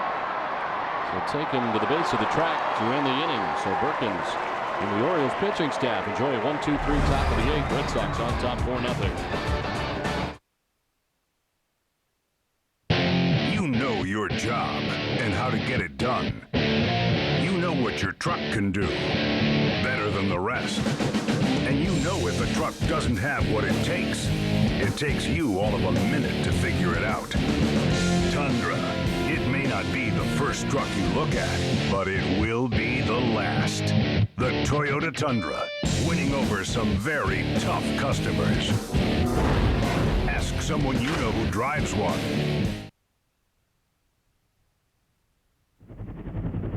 Here he comes! Bob, now that you're the official furniture store of the New England Patriots, are you going to give away free furniture if the Pats go all the way? What do you mean, if? Besides, my prices are so low, it's practically free anyway. Captain's bed with bookcase headboard and underbed storage. Solid pine bunk beds with underbed storage. Your choice, only $3.99. Hello, banker. Good deal. So this is the perfect opportunity for us to tell you about the $5 Main State Lottery Deal or No Deal instant game with 2 ways to win up to $1 million, including a chance to win a trip to Hollywood to play Deal or No Deal with me, the banker, and all the models for up to $1 million. This is the ultimate game for the ultimate lottery player. So you got the hottest cell phone, now you need the hottest ringtone. Get the latest ringtones to use on your personal cell phone right now. Text MV31 for Super Mario Brothers. Text BA31 for Sweet Home Alabama. Text WH31 for This Is Why I'm Hot. Or text YK31 for What You Know About That. And send your choice to 77888. Choose from any of these great ringtones to use as your very own. And don't forget to text your choice to 77888. Sign up now for the Red Sox Foundation's Fantasy Camp at Fenway Park on September 19th. You will get your own personalized Red Sox jersey, your name announced as you step to the plate and play on the field at historic Fenway Park. Proceeds from the event will benefit the Red Sox Foundation and the children's programs it operates. For more information, visit redsoxfoundation.org or call 617-226-6760. Well, after 7 shutout innings tonight from John Lester, the Red Sox hand the baseball to Javier Lopez. For the 52nd time this season, he is 2-1 on the year. Lopez with 20 strikeouts and 16 walks in 35 2/3. Last outing coming on the 3rd of the month. That was against Toronto. Gave up a couple of hits and a couple of earned runs in that game. Ryan Roberts leading it off here in the 8th. Well, I thought a very impressive outing tonight by John Lester. It just, his mound presence, it seemed like he was in control of the game. He seemed very aggressive. He seemed confident. Very good curveball, fastball. He touched 94 with his fastball. Very impressed.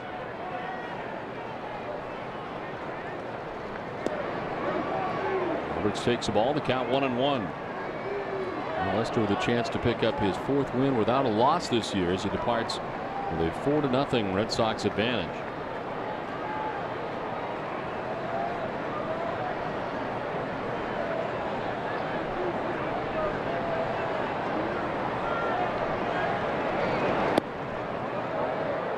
Inside ball 2-1.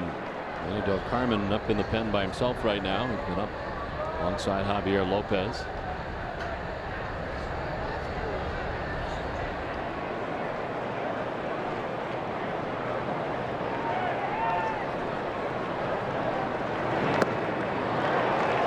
Two and two.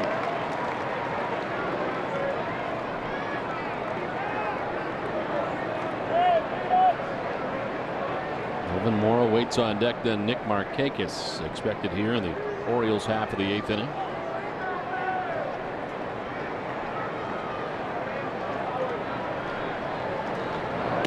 Inside, ball 3.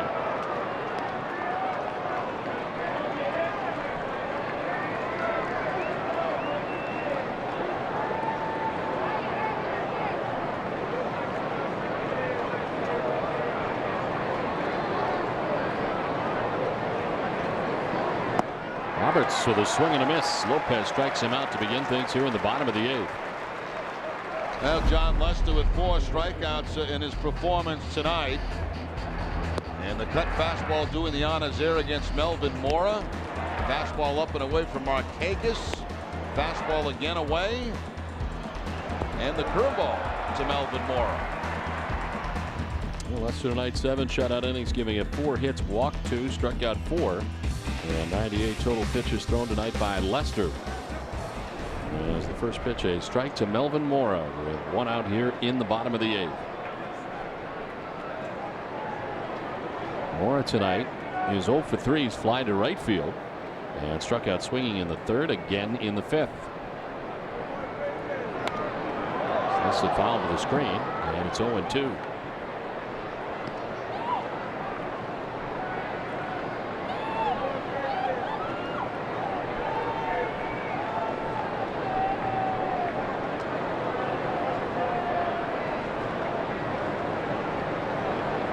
Orioles batting here in the 8th. They've had just 1 base runner since the 4th. That was a single by Jay Payton.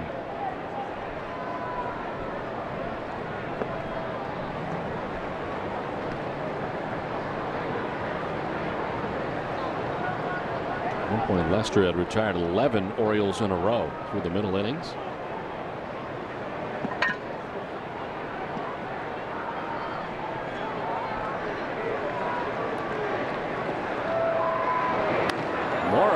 Deep left field, sending Ellsbury back at the wall. He makes the catch in left field. Jacoby Ellsbury reels it in.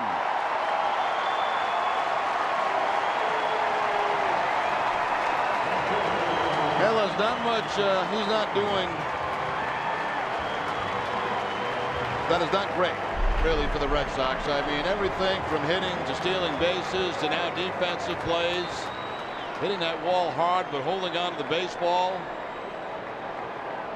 Line drive, too, by Mora, which, of course, very little reaction time for him out there in left field.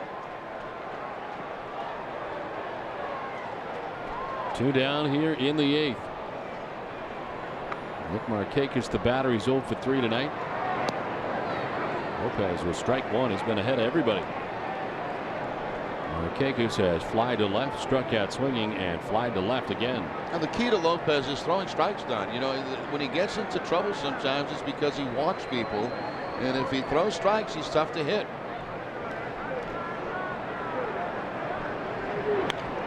That's towards left center. And it's Coco Crisp. A 1-2-3 8th inning for Javier Lopez. We head to the ninth. It's 4-0 Boston.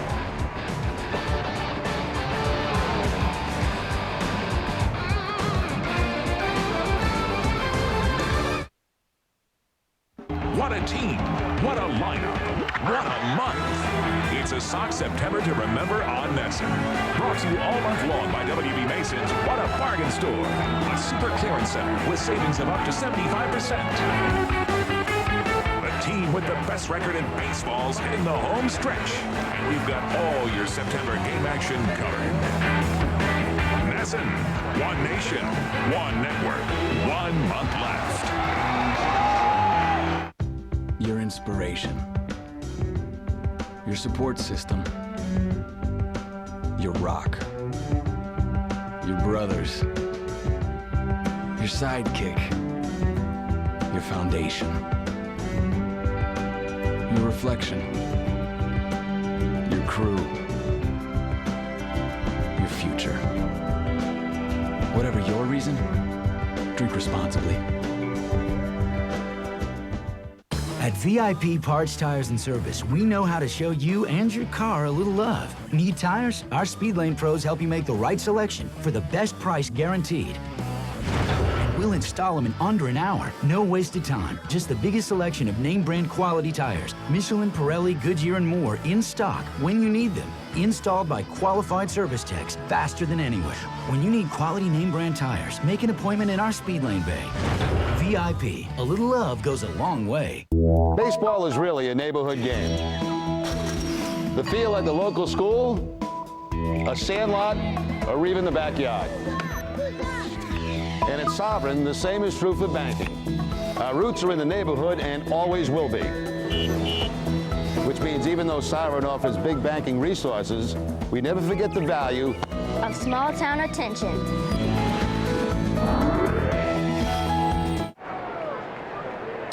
Back at Camden Yards in Baltimore, the Red Sox on top 4-0 here in the top half of the ninth inning. Dustin Pedroia just took a curveball for a strike one.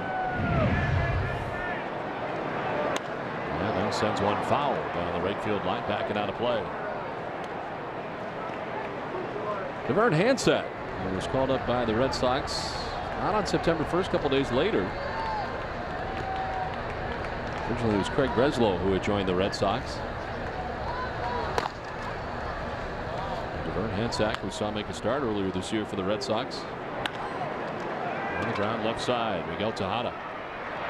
One down here in the ninth.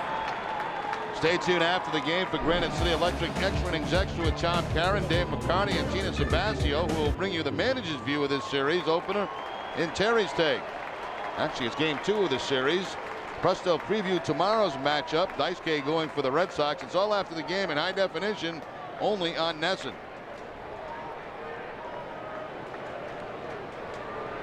One down here in the ninth as David Ortiz takes a pitch outside, ball one.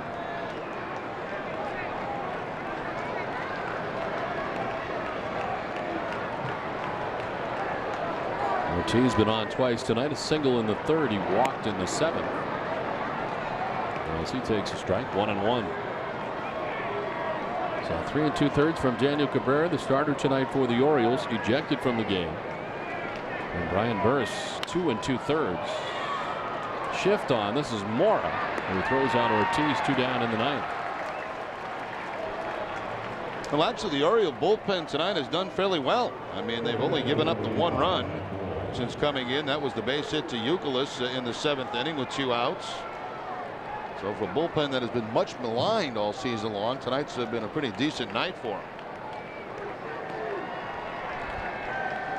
We'll get the first 2 outs here in the top half of the ninth inning. Takes us to Mike Lowell, who was very upset last time up as he was called out. Really, the second strike is what had. Actually, the third strike he wasn't thrilled with either. And Mike Demuro, the home plate umpire.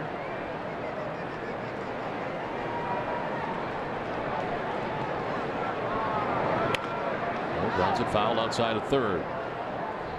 Aaron Hansack and Manny Del Carmen both warming in the Red Sox pen now. And maybe Manny coming in and Hansack just getting some throwing in would be my guess. 1-2-3 eighth inning for Javier Lopez. There's the breaking ball missing. 2-1. Lopez striking out Roberts. Got more to fly out. Great catch out there by Jacoby Ellsbury. And then Nick Markakis flied out. 3 balls and a strike to Mike Lowell with 2 outs in the ninth.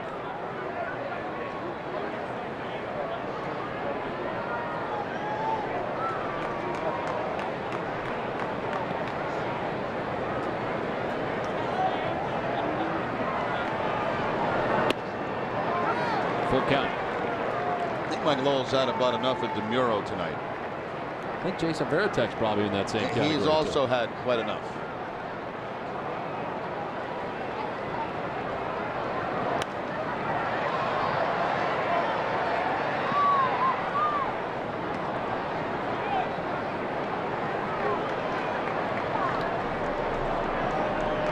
Tech striking out twice looking tonight, both times infuriated with Mike DeMuro in the third and then in the seventh.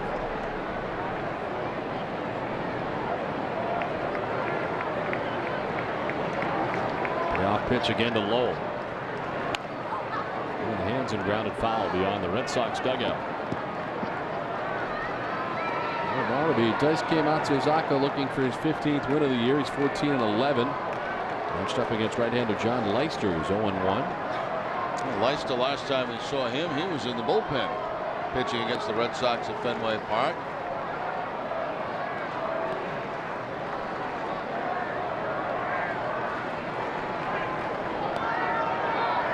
Three-two. Hold off again.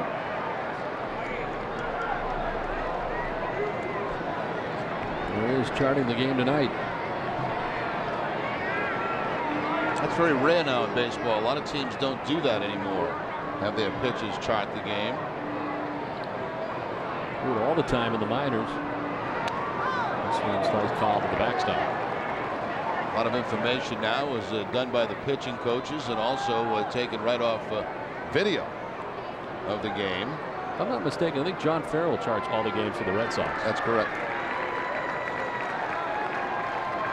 I remember the day when pitchers used to sit behind home plate the day before they pitched to chart the game. I don't think if you were to chart a game in a Red Sox dugout, it'd be very difficult to do. Just because of the location you're at around the first and third base lines at Fenway. What you can do though is you can match up the notes that you've made during the game with the video right after the game. So easy now. Lowell strikes out looking for the second time tonight. It's a 1-2-3 ninth inning. Got to be careful here as the Red Sox got a 4-0 lead.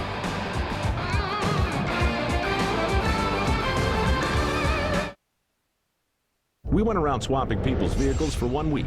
We didn't tell them we were from Ford. We told them it was market research. I traded my Nissan Murano for the new Ford Edge for 1 week. It has 2 sunroofs. The minute that I hop into the car, I like to just open it up. I think this is a step up for my Murano. I'm very disappointed in returning it. I want to keep it. I'll miss you.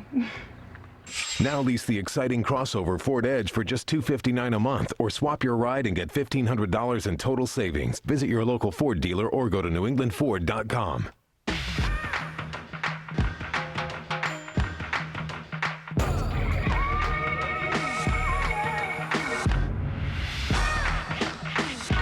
Get more energy at mbzip.com.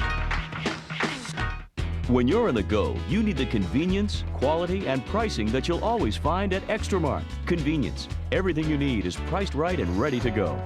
Quality. Extra Mart has their own Extra Cafe gourmet coffee, delicious Deli Joe sandwiches, and Extra Fuels gasoline. All this month at Extra Mart, Nestle Pure Life Spring Waters, specially priced at just $3.99 per case. Nestle Pure Life, satisfying your healthy thirst for life. In every corner of New England, Extra Mart is just around your corner. Going to Burger Town. Want anything? Oh, if they still have the Can My Butt Look Any Bigger meal, will you get me one? Me too. Instead, try the new Subway Fresh Fit Meal. Now with more tasty choices like new hearty wheat bread and low-fat yogurt. Subway, eat fresh. That new shortstop, was that Clayton? Boston Red Sox baseball on NESN is brought to you by New England Ford Dealers, Sovereign Bank, the official bank of the Red Sox cable network, McCarty, and by Southwest Airlines. They're back at Camden Yards in Baltimore. The Red Sox on top 4-0. Now Mike Lowell, after striking out, flips the bat, and of course he's had some run-ins tonight with DeMuro. And the flipping of the bat, DeMuro probably took as throwing equipment, being upset at the third strike. So they had a long conversation. He was not ejected from the game. Kind of threw it back in his direction.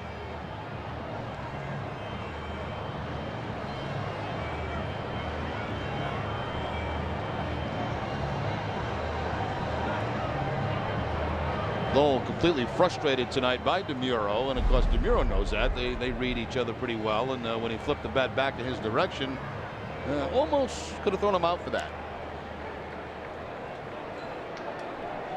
Well, we head to the last half of the ninth inning, and Manny Del Carmen in for Boston. Del Carmen's 35th appearance of the season, 34 2/3, 24 hits allowed, 33 strikeouts, opponents hitting 198. Last outing is the game he gave up the home run. That was against Toronto.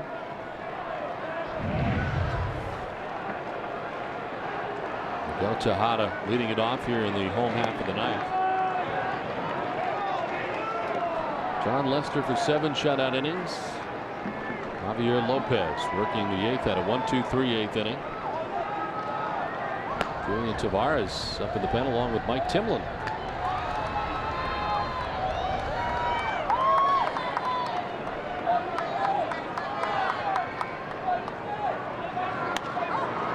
Ball to right field, down the line. J.D. Drew heading back onto the warning track, and he is able to make the catch. J.D. Drew running out of our sight line into that corner down there, made the grab. That's exactly what we were talking about earlier in the game. You lose sight of the right fielder sometime when he goes down in that corner. J.D. Drew with a great play. Covers a lot of ground. That would have been a fair ball, and then just some momentum takes him into that triangle out there, and Tejada obviously upset at Drew's making that catch. Robbed him of a base hit, of extra bases. If you're the first base umpire, you got to rely on the second base umpire to get the best look into the corner. That's a tough little angle out there in this ballpark. Arnett on the ground. Lugo to the backhand from short left. A long throw in plenty of time.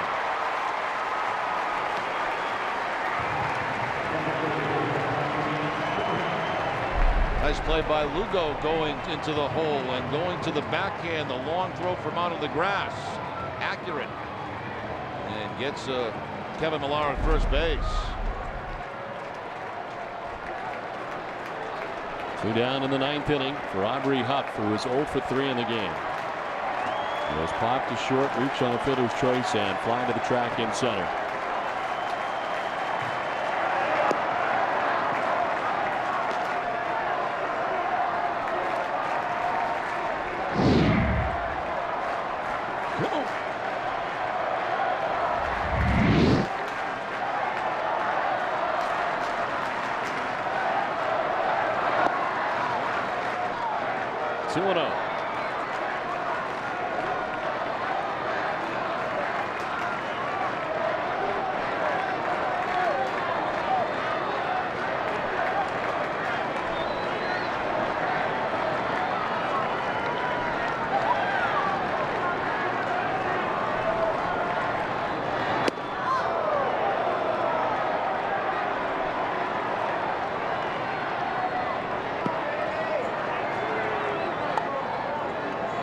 They've had 1 hit since the 4th inning and only 4 hits tonight.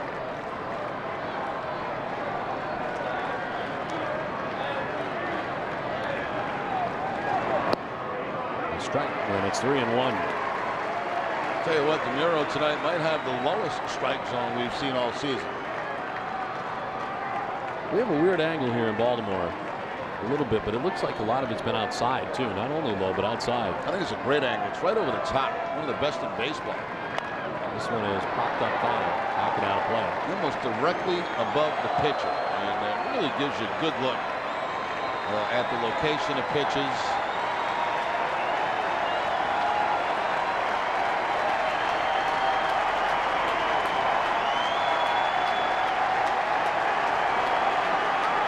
3-2 the count. Aubrey Hupp with 2 outs here in the ninth.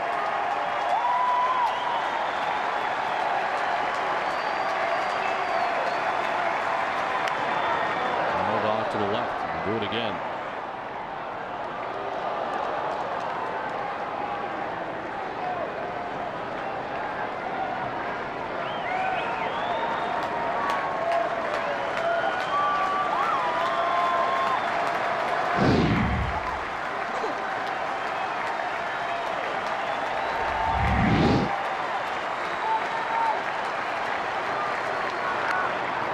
Swing foul.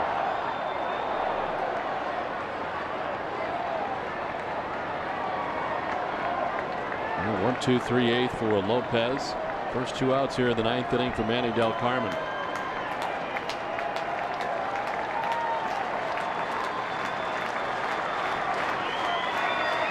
And Lester, 7 shutout innings tonight.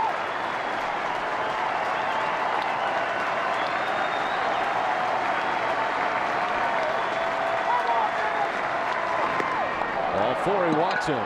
So Huff, with a count of 3-2, fouled off a few, finally works the walk, and it is the 3rd walk given up by Red Sox pitching tonight. So they're 2 down, a base runner at first. And Ramon Hernandez is 0 for 3. He's fly to center, line to short, fly to right.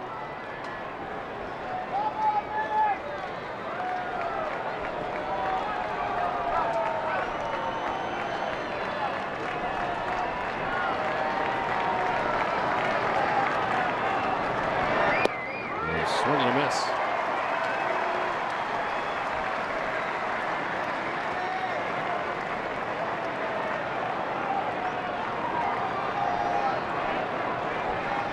On deck is Jay Payton. Manny Del Carmen would like to end it right here, though, with Ramon Hernandez.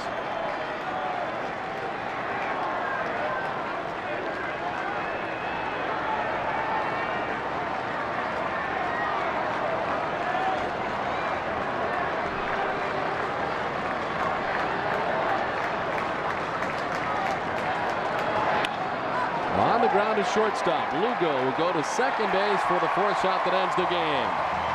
Now the Red Sox able to take the first 2 of this series, and tonight John Lester, 7 shutout innings, picks up his 4th win of the year and betters his record to 4-0. Coco Crisp with another good night tonight for the Red Sox, as Boston able to come away with the victory, their 86th win of the year. Come back and join us. WB Mason's extra innings is right around the corner. We'll be right back at Camden Yards after this. Captioning provided by Finagle Bagel, Boston's best sandwich, soup, salad, and of course Bagel Cafe, with 20 locations in Eastern Mass. Attention, if you've had a hernia repair surgery, this message is for you. This is serious. If you or someone you know has had a serious bacterial infection or even died shortly after a hernia repair surgery, the Kugel hernia mesh patch may be to blame. Call the law firm of Robert Goldwater right now. I'm attorney Bob Goldwater. This is serious. If this has happened to you or a loved one, it's important that you call me right away.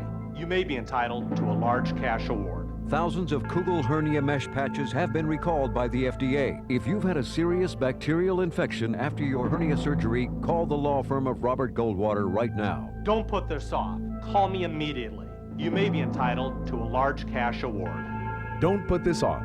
If you or a loved one have a serious bacterial infection after a hernia repair surgery, call the law firm of Robert Goldwater right now. Call 800-591-4488. That's 800-591-4488.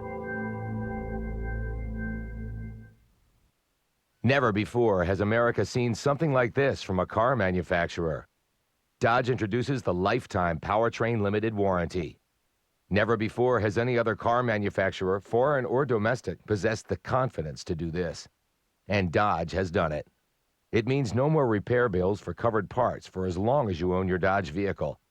It means a lifetime of peace of mind. It's a first, and it's only from Dodge. Dodge. Grab life.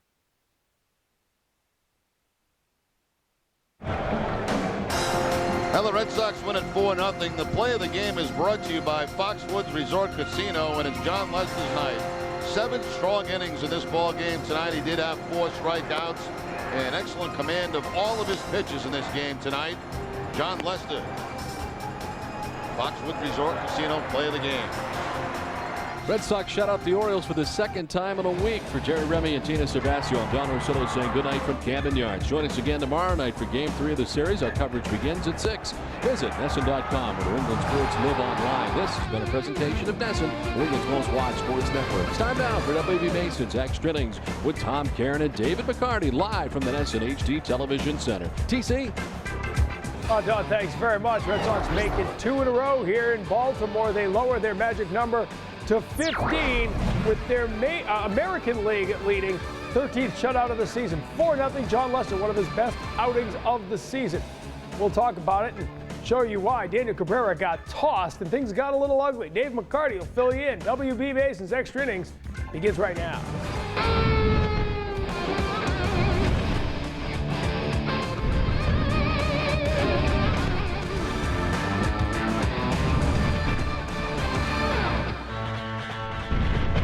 The Red Sox got some offense in the second inning. The captain leading the way, and that's when things got a little out of hand.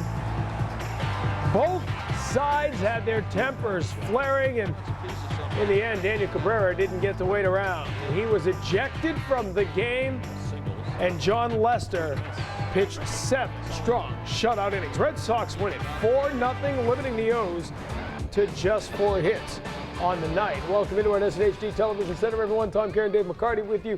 WB Mason's Extra Innings is on the air. Red Sox win this one, and tempers flaring a little bit down at Camden Yards. I don't know what Cabrera was thinking. I mean, that is uncalled for. There's no room for it in Major League Baseball. I can't believe they issued him a warning at first and then later decided to eject him. He should have immediately been ejected. All right, let's set the stage for you. Here's what happened. 4th inning, and the Red Sox at this point have a 3-0 lead because they just scored a run from third on a balk. Coco Crisp getting under the skin of Daniel Caberra, tries to drop a bunt here, and you see Cabrera kind of give him the look. That irked him a little bit. Yeah, it's 2-0 right here. It's not like he's throwing a no-hitter or anything. And then you saw Coco break from third, which is something that the vast majority of runners do. So on the very next pitch, he comes in behind the head of Dustin Pedroia. Now, as you said, at this point, the stunning thing is that he wasn't ejected. Just a warning. I think he got himself ejected right here as he just lost his cool and tried to get after the Red Sox. Yeah, I mean, he should have been ejected immediately. There should have been no warning, nothing there. He should have immediately been ejected. You know, this is just a prime example of him being a mental midget, and you see why a guy with that much potential has struggled this year and hasn't developed the way they had hoped. Tossed in the 4th inning of the game, and he ultimately gets his 15th loss of the season. But again, to go back to that balk, Coco Crisp at third base has good speed. You're supposed to try to distract the pitcher. That's your job at third base. Yeah, you are. And, you know, for a major league pitcher to have that affect him and balk on that, you know, you'll see it occasionally, but not that often. And then to get mad at the other team and want to go headhunting because you're a fool out there is just amazing. It was the very next pitch, and let's talk about where that pitch was. Throwing at a guy is bad enough, but when you throw a pitch behind a guy's head, you're trying to hurt a guy. Yeah, you are. I mean, you're talking about a guy who is on a playoff-bound team, who's having a great season, and because you mess up out there, you're going to get mad and take it out on him. You saw it right behind Dustin Pedroia's head, and obviously the batter tries to back away in that situation, which means you're backing right into the pitch. Yeah, and it was up by his head. I mean, you're messing with a guy's career right there. I would be shocked if he doesn't get suspended as well. He should. Absolutely, he should. And we talked in the pregame show about how they needed Daniel Caberra to grow into a top-of-the-rotation pitcher. If that's your makeup, that's never going to happen. Yeah, no, that's Bush League. You know, it's a classic example of a $1 million arm and a 5-cent head. On the other side, a guy who's got great composure on the mound, got it done again. 23-year-old John Lester. Maybe his best outing, the 2-1 win over Tampa at Fenway Park, maybe gets the nod, but this is right there. 7 strong innings, not only efficient, but as we heard Jerry Remy say during the game, aggressive. A good fastball tonight. He was going after him. He had a very good fastball tonight, had the good curveball working, the cutter, the changeup. He had all of his pitches working for him. He attacked the strike zone. He looked confident on the mound, would get the ball back from Tech and get right back on the mound and be ready to go again. You know, you could just tell there was a certain sense about him that he was confident and he was going to have a good outing. And you saw that graphic. 17 of 27 batters he faced saw a first pitch strike. So important for every pitcher, but especially Jon Lester, who's had trouble with high pitch counts, getting after the hitters and getting ahead of them early. Yeah, you know, and because he did that, he was able to get through 7 innings with 98 pitches. Probably could have gone back out there if they needed him to, but at that point, you know, you might as well just shut the night down for him and congratulate him. Unbeaten in 11 starts now. He goes to 3-0 and he lowers his ERA from 5.26 to 4.47. Again, the 13th shutout of the season for the Red Sox. That is the most in the American League. Where are we going to now? Let's go check out the Yankees. Let's check out the Yankees. They got an 8 o'clock start against the Kansas City Royals. And A-Rod, he's been doing it again. Alex Rodriguez, 49th home run of the year. Just kind of goes down with that sweet swing and sends it out of the park just over the wall. Number 49, 1-0 lead. Jorge Posada adds a run in that inning to make it 2-0. Right there, that's Posada's 20th of the season. 3rd homer in 3 games. The catcher is getting hot, but in the bottom half, Ian Kennedy had a rough go of it. Mark Grudzielanek here with Jason Smith at 3rd. That's a base hit to center field, and that brings in the tying run of the game.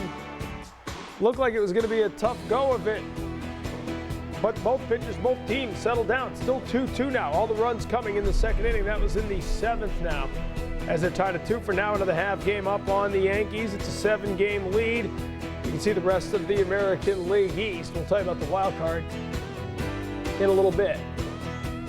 All right, let's go back to Camden Yards right now and check in with Tina Cervasio.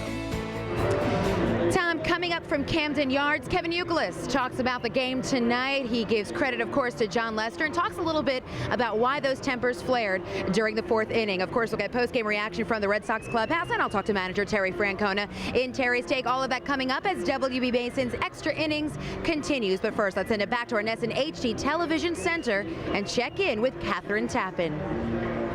Tina, thank you. Hi, everyone. Coming up in just a bit, I'll rejoin you. Asante Samuel has returned to the team, but will he play in the Patriots season opener against the Jets on Sunday? You'll hear from number 22 and get Bill Belichick's answer to that question. Plus, I'll have a preview of what's coming up tonight on our inaugural edition of Sports Desk Football Friday. I'll see you then, but first, this timeout. The Subaru Final Chance clearance is going on now. Feel the freedom in a brand new 2007 Subaru Outback. The best-selling wagon in America with symmetrical all-wheel drive standard and the government's highest possible 5-star safety rating. Get $1,500 cash back or 1.9% financing. Now only $20,695. Or you can lease an Outback for only $219 per month. Go to NewEnglandSubaru.com for a list of local dealers. Offer ends September 30th. I want my WB. I want my WB. She was an office lady, waiting to be set free. I was a hero man, making delivery. So for your office supplies, count on WB. He'll give you low prices, free delivery. I want my WB. Oh, but WB Mason. Now you see me? Now you don't. Now you see me? Now you don't. What you are seeing is how much farther, wider, and better you'll see with new Silver Star Ultra headlights from Sylvania. Because the next time you see me, I may not be alone. See farther, see wider, see better. New Silver Star Ultra headlights from Sylvania. Ian, Kate, hi! Look at you. Hi. You look great. Oh, I love those earrings. Oh, thank you. I love your shoes. Oh, thanks. I just got them. Oh, and I love your belt. Oh, yeah, thank you. Well, you can have it if I can have that bag. This bag? Yeah. I don't think so.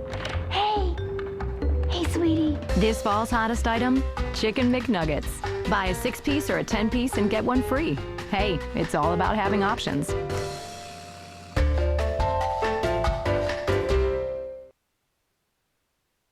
September to Remember is brought to you by WB Mason and their new What a Bargain Super Clearance Center, where you can save up to 75% on office furniture and equipment. Located at 647 Summer Street in Boston, across from the Boston Athletic Center. All right, let's check out our Superstar of the game, brought to you by the Super Dealers of New England, Subaru. Field of Freedom, John Lester had the feeling tonight. 3-0 lifetime against the Orioles, 3-0 lifetime against Daniel Caberra. Tonight, 7 strong shutout innings. You can see his ERA down some 0.8 of a point as Lester now goes to 4-0. On the season, Red Sox got it done tonight behind John Lester, and they got some offense here. A couple of runs in that second inning, but nobody real happy with the strike zone tonight. No, Mike DeMuro seemed to struggle, especially on the ball that was down and away. Typically, umpires will set up over the catcher's inside shoulder on a hitter, so they've got a much better view of the inside corner. And that ball down and away is the farthest one away from the face, and they have a lot of tough time judging that sometimes. And DeMuro clearly had a tough time tonight with those balls down and away. Well, Jason Varitek is seldom vocal to the umpire. After all, you got to go squat in front of him and try to help out your pitcher, but he was steamed tonight, as was Mike Lowell, who's probably going to get an equipment fine for later in the game. But these are the final pitches of the sequences. Earlier in each one of these at-bats, there seemed to be a brutal call in each of them. Yeah, and in one of them, Varitek had 2 calls that were both down and away, probably balls, just an off night for Mike DeMuro.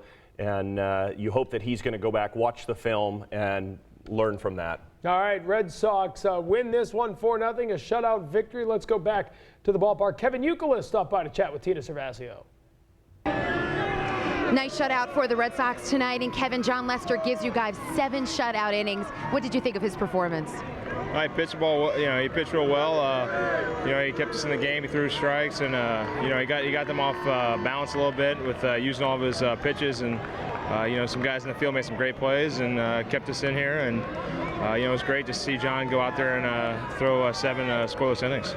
Kevin, when tempers flared a little bit there in the 4th inning, what was your take? Why do you think Caberra got so upset? Well, I think he was just upset because of the ball call, and I think he was frustrated because, he probably knows better that he shouldn't have balked on that, and that's just a mental lapse that he probably was, pretty mad about, and I think he just let his emotions take over, and it definitely was, something that it was emotions, and it's something that you can't do in baseball, and we've seen it, a few times now, and it's. You just got to let it go, and we did what we did, go out there and win a ball game, and that means a lot more than going out there and fighting. Jason Varitek had the game-winning hit last night. He gets you guys on the board tonight. I mean, how does it seem like he carries this team on his shoulders sometimes? He does a great job. I think a lot of people don't realize that what he does behind the plate is more than his attributes while he's hitting. And when he hits, it's just a huge plus to this team. And for us, it's just going out there each day. And Jason leads this team. He's the guy that calls the shots behind the plate and allows these pitchers to be the best they can be. Kevin, thank you so much. Thank you. Tom, back to you. All right, Tina, thanks very much. Yeah, obviously Jason Varitek had the game-winning pinch hit in the 9th inning last night, the RBI. He gets a big RBI there to get the runs going in the 2nd inning. When Jason Varitek can contribute at the plate, it's almost a bonus, but this time of year, it can be the difference between a relentless lineup, as they like to say. If you've got Varitek driving in runs, this team is going to score some runs down the stretch and in the playoffs. Yeah, definitely, because you've got some of these guys like Ortiz, who's getting walked a lot this year. You get some of those guys from the 4, 5, 6 holes on base and in scoring position, and if Tech comes up there, he can get some big hits like that. That can prove to be huge for the offense. Yeah, Coco Crisp having a nice little run right now too. His bat is going. We'll talk about that, and Jacoby Ellsbury, what he brings to the table. All that and more coming up right now. Our WB Mason delivery of the game. Well, here's a little Jacoby Ellsbury for you. How about this? As he goes backing up against the wall to make the catch, Jacoby Ellsbury bringing it down here. And the Red Sox bringing back a 4-0 win. Take a break, come back on Major League News and Notes when we return. The feel-good story of the baseball season might be turning into an ugly story. Troy Glass gets his name in there, Rick Ankiel as well. We'll tell you what it all means next. When your printer needs some paper, And your papers need some clips, when your staplers aren't stapling, and your fax is on the fritz for office supplies today. here's what you have to say. I want my WB. I want my WB. I want my WB. I want my WB. No prices, free delivery. I want my WB. Ooh, but WB car and watch TV or something? I was really hoping to attend the concert tonight. Oh, okay. I'll pick up 2 tickets. Gee, that would be swell. Okay, bye. How am I gonna get tickets so fast? Hey, you better call Ace Tickets. You mean 1-800-MY-SEATS? Sure. They also have 5 convenient locations. They have tickets for the Red Sox, concerts, theater tickets, you name it. Wait, do they offer a guarantee? 200%. Wow. Oh, hi, Ace Tickets?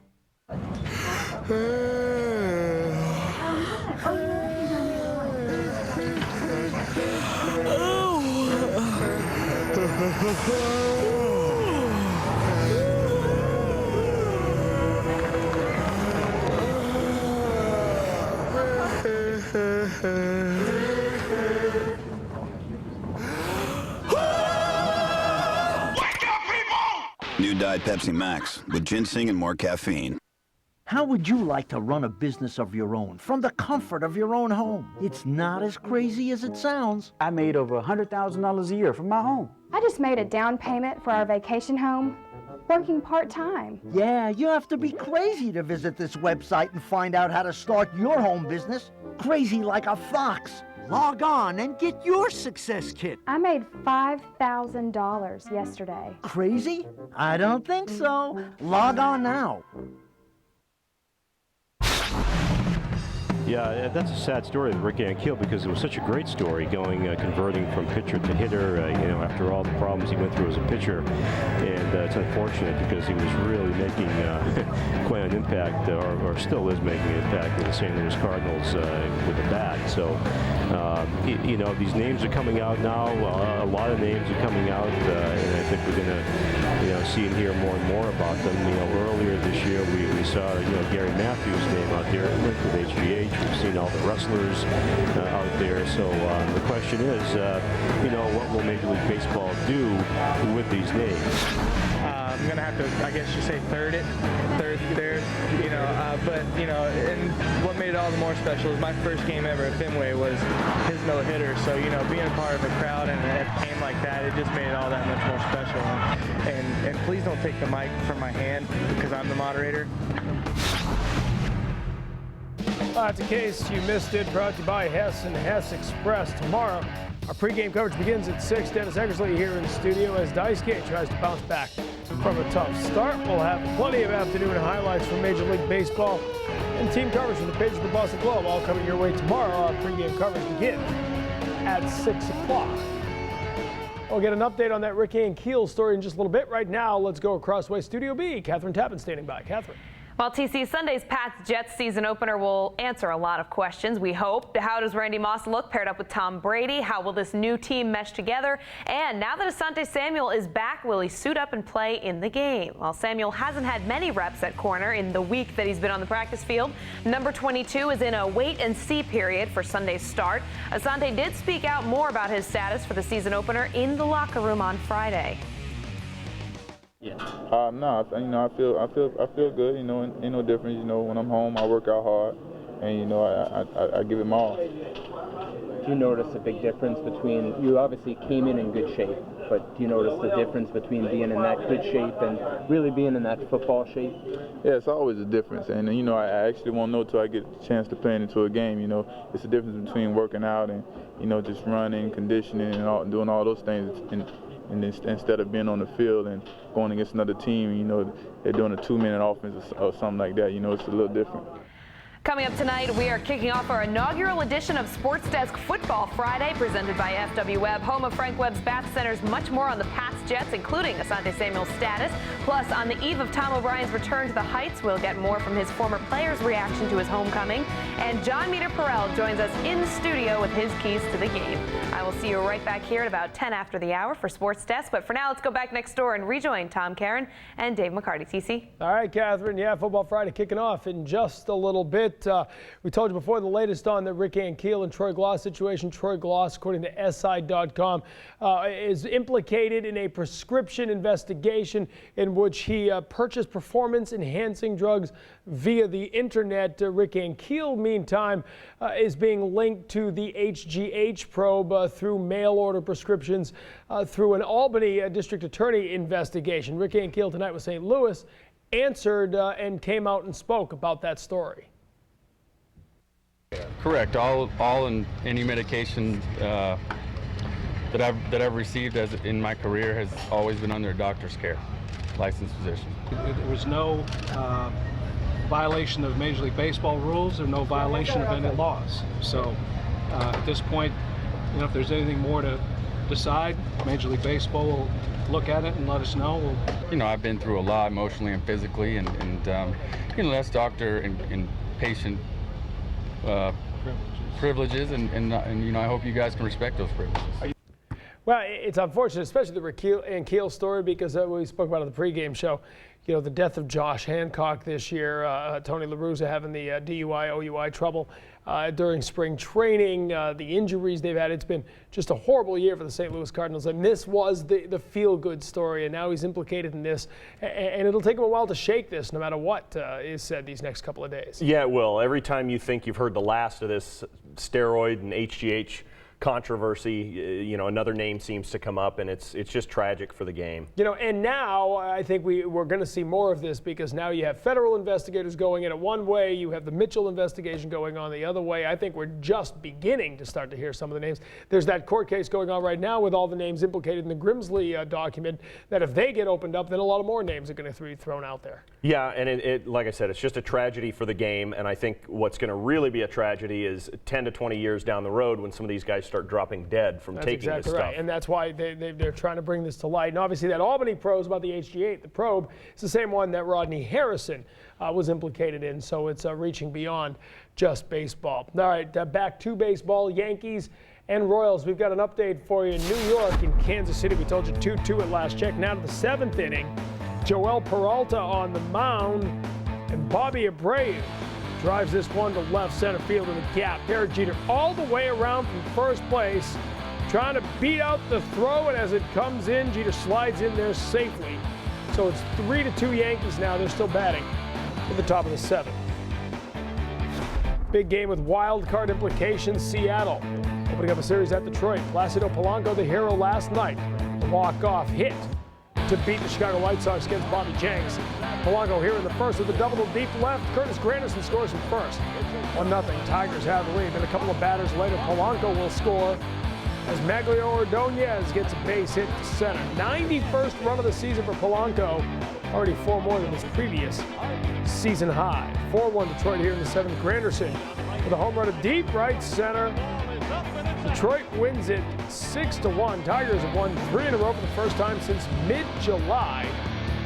Justin Verlander pitched well. 8 strong innings, just 1 earned run. 16th win of the year. He's in the Cy Young race now, which is wide open in the American League. So you get an update on the wild card standings. Seattle just sinking like a stone, and here come the Tigers. Yankees got to turn around and look at the Tigers now, because all of a sudden, with Sheffield back, with Kenny Rogers back, this is the run everybody was kind of waiting for the Detroit Tigers.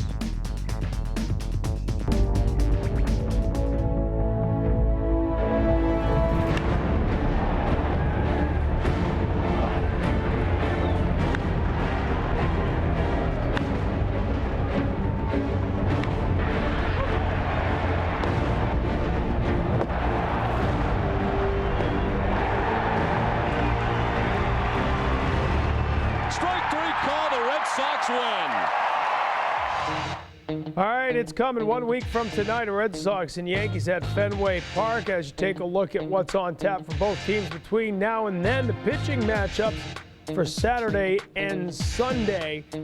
After the 2 more games in Baltimore, the Red Sox come home to take on the Devil Rays. The Yankees, after these games in Kansas City, head north of the border to take on the Toronto Blue Jays. Joe Torre today saying that it now looks like the next start for Roger Clemens will be next weekend at Fenway Park against the Red Sox, just to add a little more drama like we need it. Yeah, you can never have too much drama with a Red Sox-Yankees series. I'll tell you what, the Tigers are going to make this interesting. I've been saying all along, watch them. They've got 1 more run left in them. Yankees will come to town. Who knows what the standings will be, but the Red Sox, as always, trying to deliver a knockout blow, just trying to clinch their playoff spot. But if he can do it against the Yankees, it'll make the fans that much happier. Well, if you can do it against the Yankees and hurt the Yankees' playoff chances, I think that'll make the fans even happier. Roger Clemens got the job done against the Red Sox down at Yankee Stadium, but wasn't overpowering by any stretch of the imagination. Can this guy be an impact for this team for the last 3 weeks of the year? Well, he can, just because the other starting pitching they have is so bad at this point, but he's clearly not the same old Roger Clemens. Mike Mussina was up in the second inning in the bullpen tonight, but they didn't need to go to him as he and Kennedy settled down. We'll see what Mussina does down the stretch of the team. Turned on winning $5 to $10 Red Sox instant tickets from the Mass Lottery into cash with every Red Sox victory and $1 million double play. Learn how to play at masslottery.com, and once you've entered, check the site after every Red Sox victory to see if you're a winner. Big Poppy showing his speed, showing a little more than his speed. A little deep around third. Red Sox win this one 4-0. You think it's not going to happen to you? Well, take it from me, it can.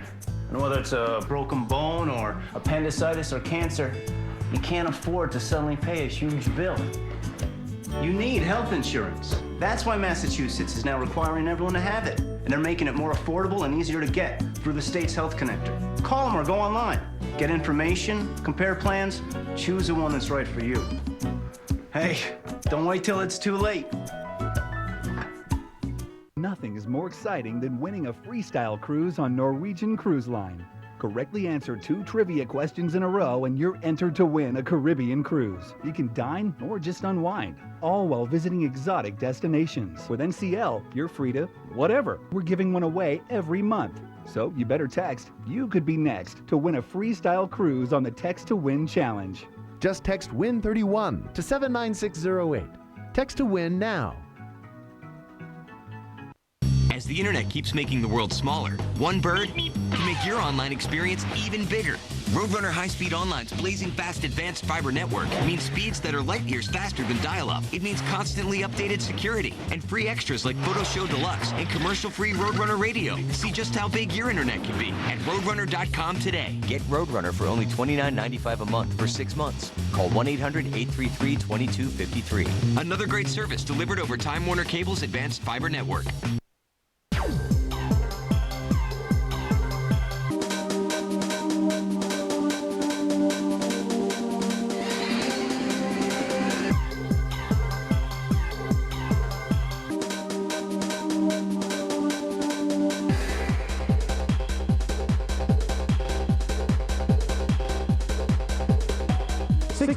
Hammond Street, Bangor is the home of the sports arena and BangorTickets.com.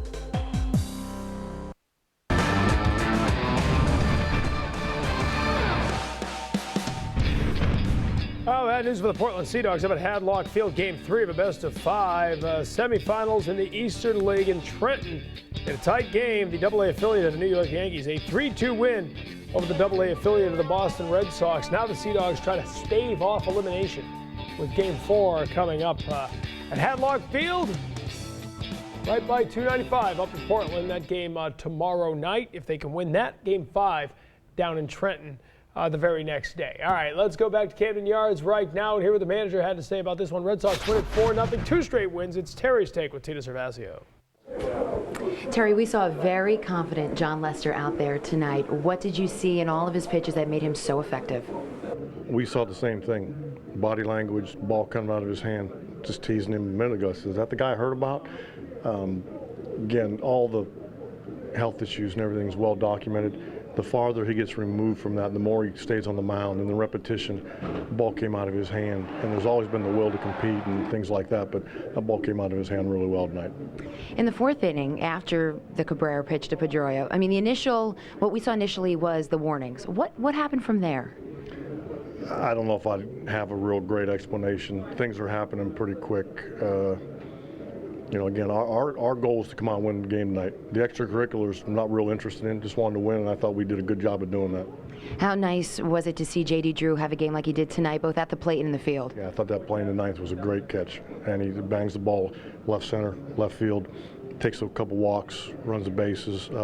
We need J.D. You know, if we run away from him, that's not going to help us. You know, sometimes you got to be patient with guys that are struggling. When we get him going, we're a different ball club. Terry, thank you. Tina, thank you. We had a question about that via text message in the pregame show tonight, hanging in there with J.D. Drew. And I said at the time, this is one thing Terry Francona does, and sometimes fans don't like it. This is Red Sox Nation. They want immediate gratification. They want it today. They don't care about tomorrow. And J.D. Drew is struggling. But one thing we've seen, he did it with Kevin Millar in 2004, and Millar ended up being a big part of the postseason. Terry Francona, like he did at the beginning of the year with Dustin Pedroia, gives guys a chance to turn things around. Yeah, well, you know, like I said earlier, J.D. Drew is a proven player at the big league level. You know, this could all be explained by it being his first year in the American League and having to make some adjustments. You saw tonight, though, driving the ball the other way for a ground rule double to left center. Couple walks, made a nice play out there in the field, so he contributed tonight. Yeah, if he's getting a hit and a couple of walks, getting on base 3 times a night in the playoffs, nobody will be complaining about J.D. Drew in October. Plenty of complaints from Red Sox fans about David Caberra tonight. Our Sovereign Bank player profile in his 4th season with the Orioles is now 1-9 lifetime. You see the high ERA against the Boston Red Sox. 3 starts this year, all against John Lester. All have been losses. In fact, John Lester, 3 of his 4 wins have come in games against Danny Caberra on the season, including tonight. Red Sox win this one by the final of 4-0. Lester through 7 strong innings, scattering 4 hits and walking just 2, striking out 4 over 98 innings. 98 pitches. Let's get to the break, shall we? John Lester, the Red Sox win 4-0. Presenting the 263 horsepower Lincoln MKZ, rated highest in initial quality according to J.D. Power and Associates. Now joined by the fastest-selling luxury crossover, the Lincoln MKX, with its award-winning safety and panoramic vista roof. Reach higher, and you're destined to reach the top. Now drive the innovative Lincoln MKX for $389 a month.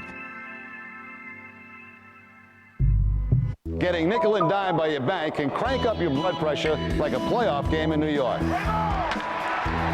But with free interest checking from Sovereign Bank, there's no minimum balance to worry about.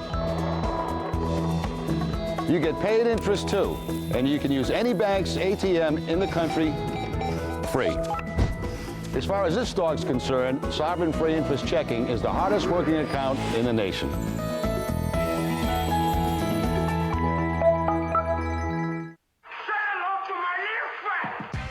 Text Tony40 to 40100 and get a real gangsta tone of the week. Me, I want what's coming to me. What's coming to you? The world, and everything in it. Text Tony40 from your mobile phone and send it to 40100. The world, Chico, and everything in it. On the next Sox Appeal, Bob is a retired photographer looking for his picture-perfect match. Watch the story develop next Wednesday after Red Sox coverage. And there's an encore of this week's episode with Robbie Roadsteamer. Check it out Sunday at 9. It's all presented by 1-800-Flowers.com. Coming up next, it's Granite City Electric's Extra Innings. Actual here from John Lester. Check out the race, the best of the best in the American League, and preview the 3rd game of this 4-game set. Daisuke on the mound, trying to bounce back from a loss.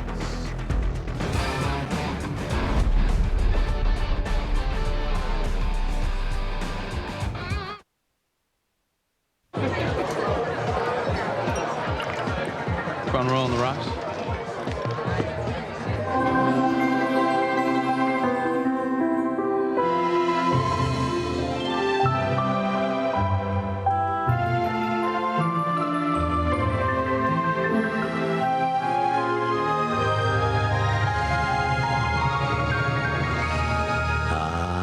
Jealousy. Crown Royal. Good things go fast. Real fast.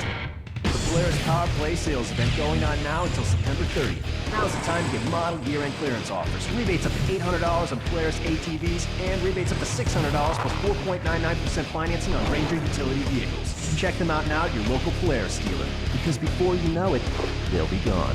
Polaris, the world's toughest ATVs.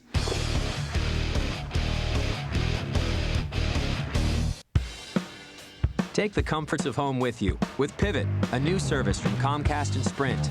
Watch Comcast Mobile TV and browse your home TV listings. Check your Comcast.net email or other email accounts. Even make unlimited calls between your Sprint wireless phone and Comcast Digital Voice home phone without using any wireless minutes. Feel at home anywhere. Add Pivot now. Buy one M510 for $49.99. Get one free. Pivot from Comcast and Sprint. Sox Appeal, making romance a reality, one game at a time. Wednesdays on Nessun.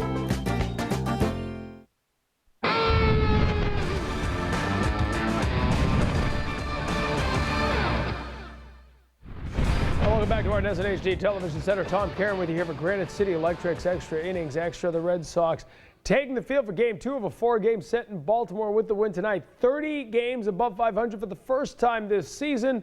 The magic number now, the total of wins or Yankee losses is at 15. If they get it done, they'll win their first division title since 1995. Game highlights brought to you by your friends at Crown Royal. They invite you to be a champion and drink responsibly. John Lester on the mound, making his 8th start of the season. Some offensive support here in the second inning. Jason Varitek with a base hit that brings in Kevin Youkilis. It's a 1-0 lead for the Red Sox. And then things get a little strange. Coco Crisp on third base. Little dance, little move, and it's a balk from Daniel Caberra. That brings in a run. Red Sox take a 3-0 lead. Very next pitch right behind the head of Dustin Pedroia. Now, a warning at the moment. Cabrera's steaming. I don't know why. He's the one who threw behind Pedroia's head. Both benches empty. And in the end, this is most likely what got Cabrera ejected, but he gets tossed.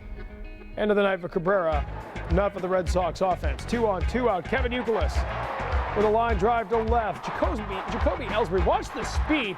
He was 2 steps shy of third base when the outfielder picked up the ball, and he beat the throw cleanly. 4-0 Red Sox in the lead.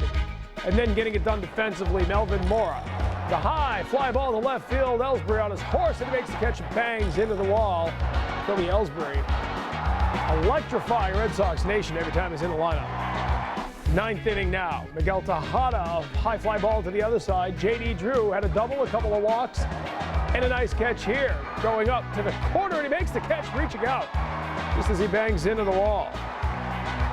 Red Sox win it. Manny Del Carmen pitches the 9th, 13th shutout of the season. The Red Sox pitching second most in baseball, most in the American League. A 4-0 win over the Orioles. They've taken the first 2 games of this 4-game set. Everyone but Julio Lugo had a base hit in this one tonight, and plenty of walks as well. As you can see, 5 walks in starting lineup tonight. Red Sox win it 4-0 behind the pitching of John Lester. 7 strong shutout innings. He only walked 2, struck out 4. Javier Lopez and Manny Del Carmen, a couple of innings of scoreless relief.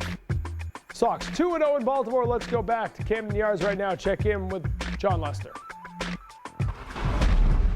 Yeah, you know, it's been close for a while, and today was probably, you know, probably the best I felt just mechanically all year, and just felt like, you know, I had a clue on where the ball was going, and I knew how to correct the mistakes and the misfires, and you know, go from there. What was the difference in your velocity tonight? In the velocity? I don't know. What was it? You can touch a 94. Really? Mm-hmm. I don't know. I just throw the ball. Do you notice a difference strength-wise? I'm starting to feel better. You know, it's been a progression this whole year, strength-wise, and I felt good for a while, you know, stamina-wise and conditioning-wise, but it just feels like the past couple times I've gone out there, it just seems like, you know, I've been able to repeat my delivery a little bit more and have my legs under me. So, I mean, I don't know if that's contributed to anything, but, you know, the workouts stay the same, and I feel good, so. And John Lester looked good. He didn't just feel good, he looked good tonight. Good, crisp fastball, and again, mixing in all his pitches. This is what we heard about John Lester. Keeps hitters guessing, but he can throw that fastball by you if you're not ready. Yeah, he definitely did that tonight. You know, he had the good off-speed stuff. He had the best fastball I've seen him have, and with the combination of that and the mound presence that he had out there tonight, I think it was his best outing of the year. And kept his composure while all the other stuff was going on. It's like a 25-minute wait, because after the ejection, a pitcher had to come in and get all warmed up. The ejection coming when Daniel Cabrera threw behind the head of Dustin Pedroia. Things got ugly there. We'll hear some reaction from some of the people involved. It's coming up next. It's Granite City Electric's Extra Innings Extra continues. It's Sunday night. You know where your sports are. Every Sunday at 11:25. Turn to the network you turn to all week long. Nesson and the new sports desk lights out. Sundays on Nesson. Your sports weekend isn't over until Nesson turns the lights out. If Granite City Electric can light up Fenway Park, imagine what we can do for your home.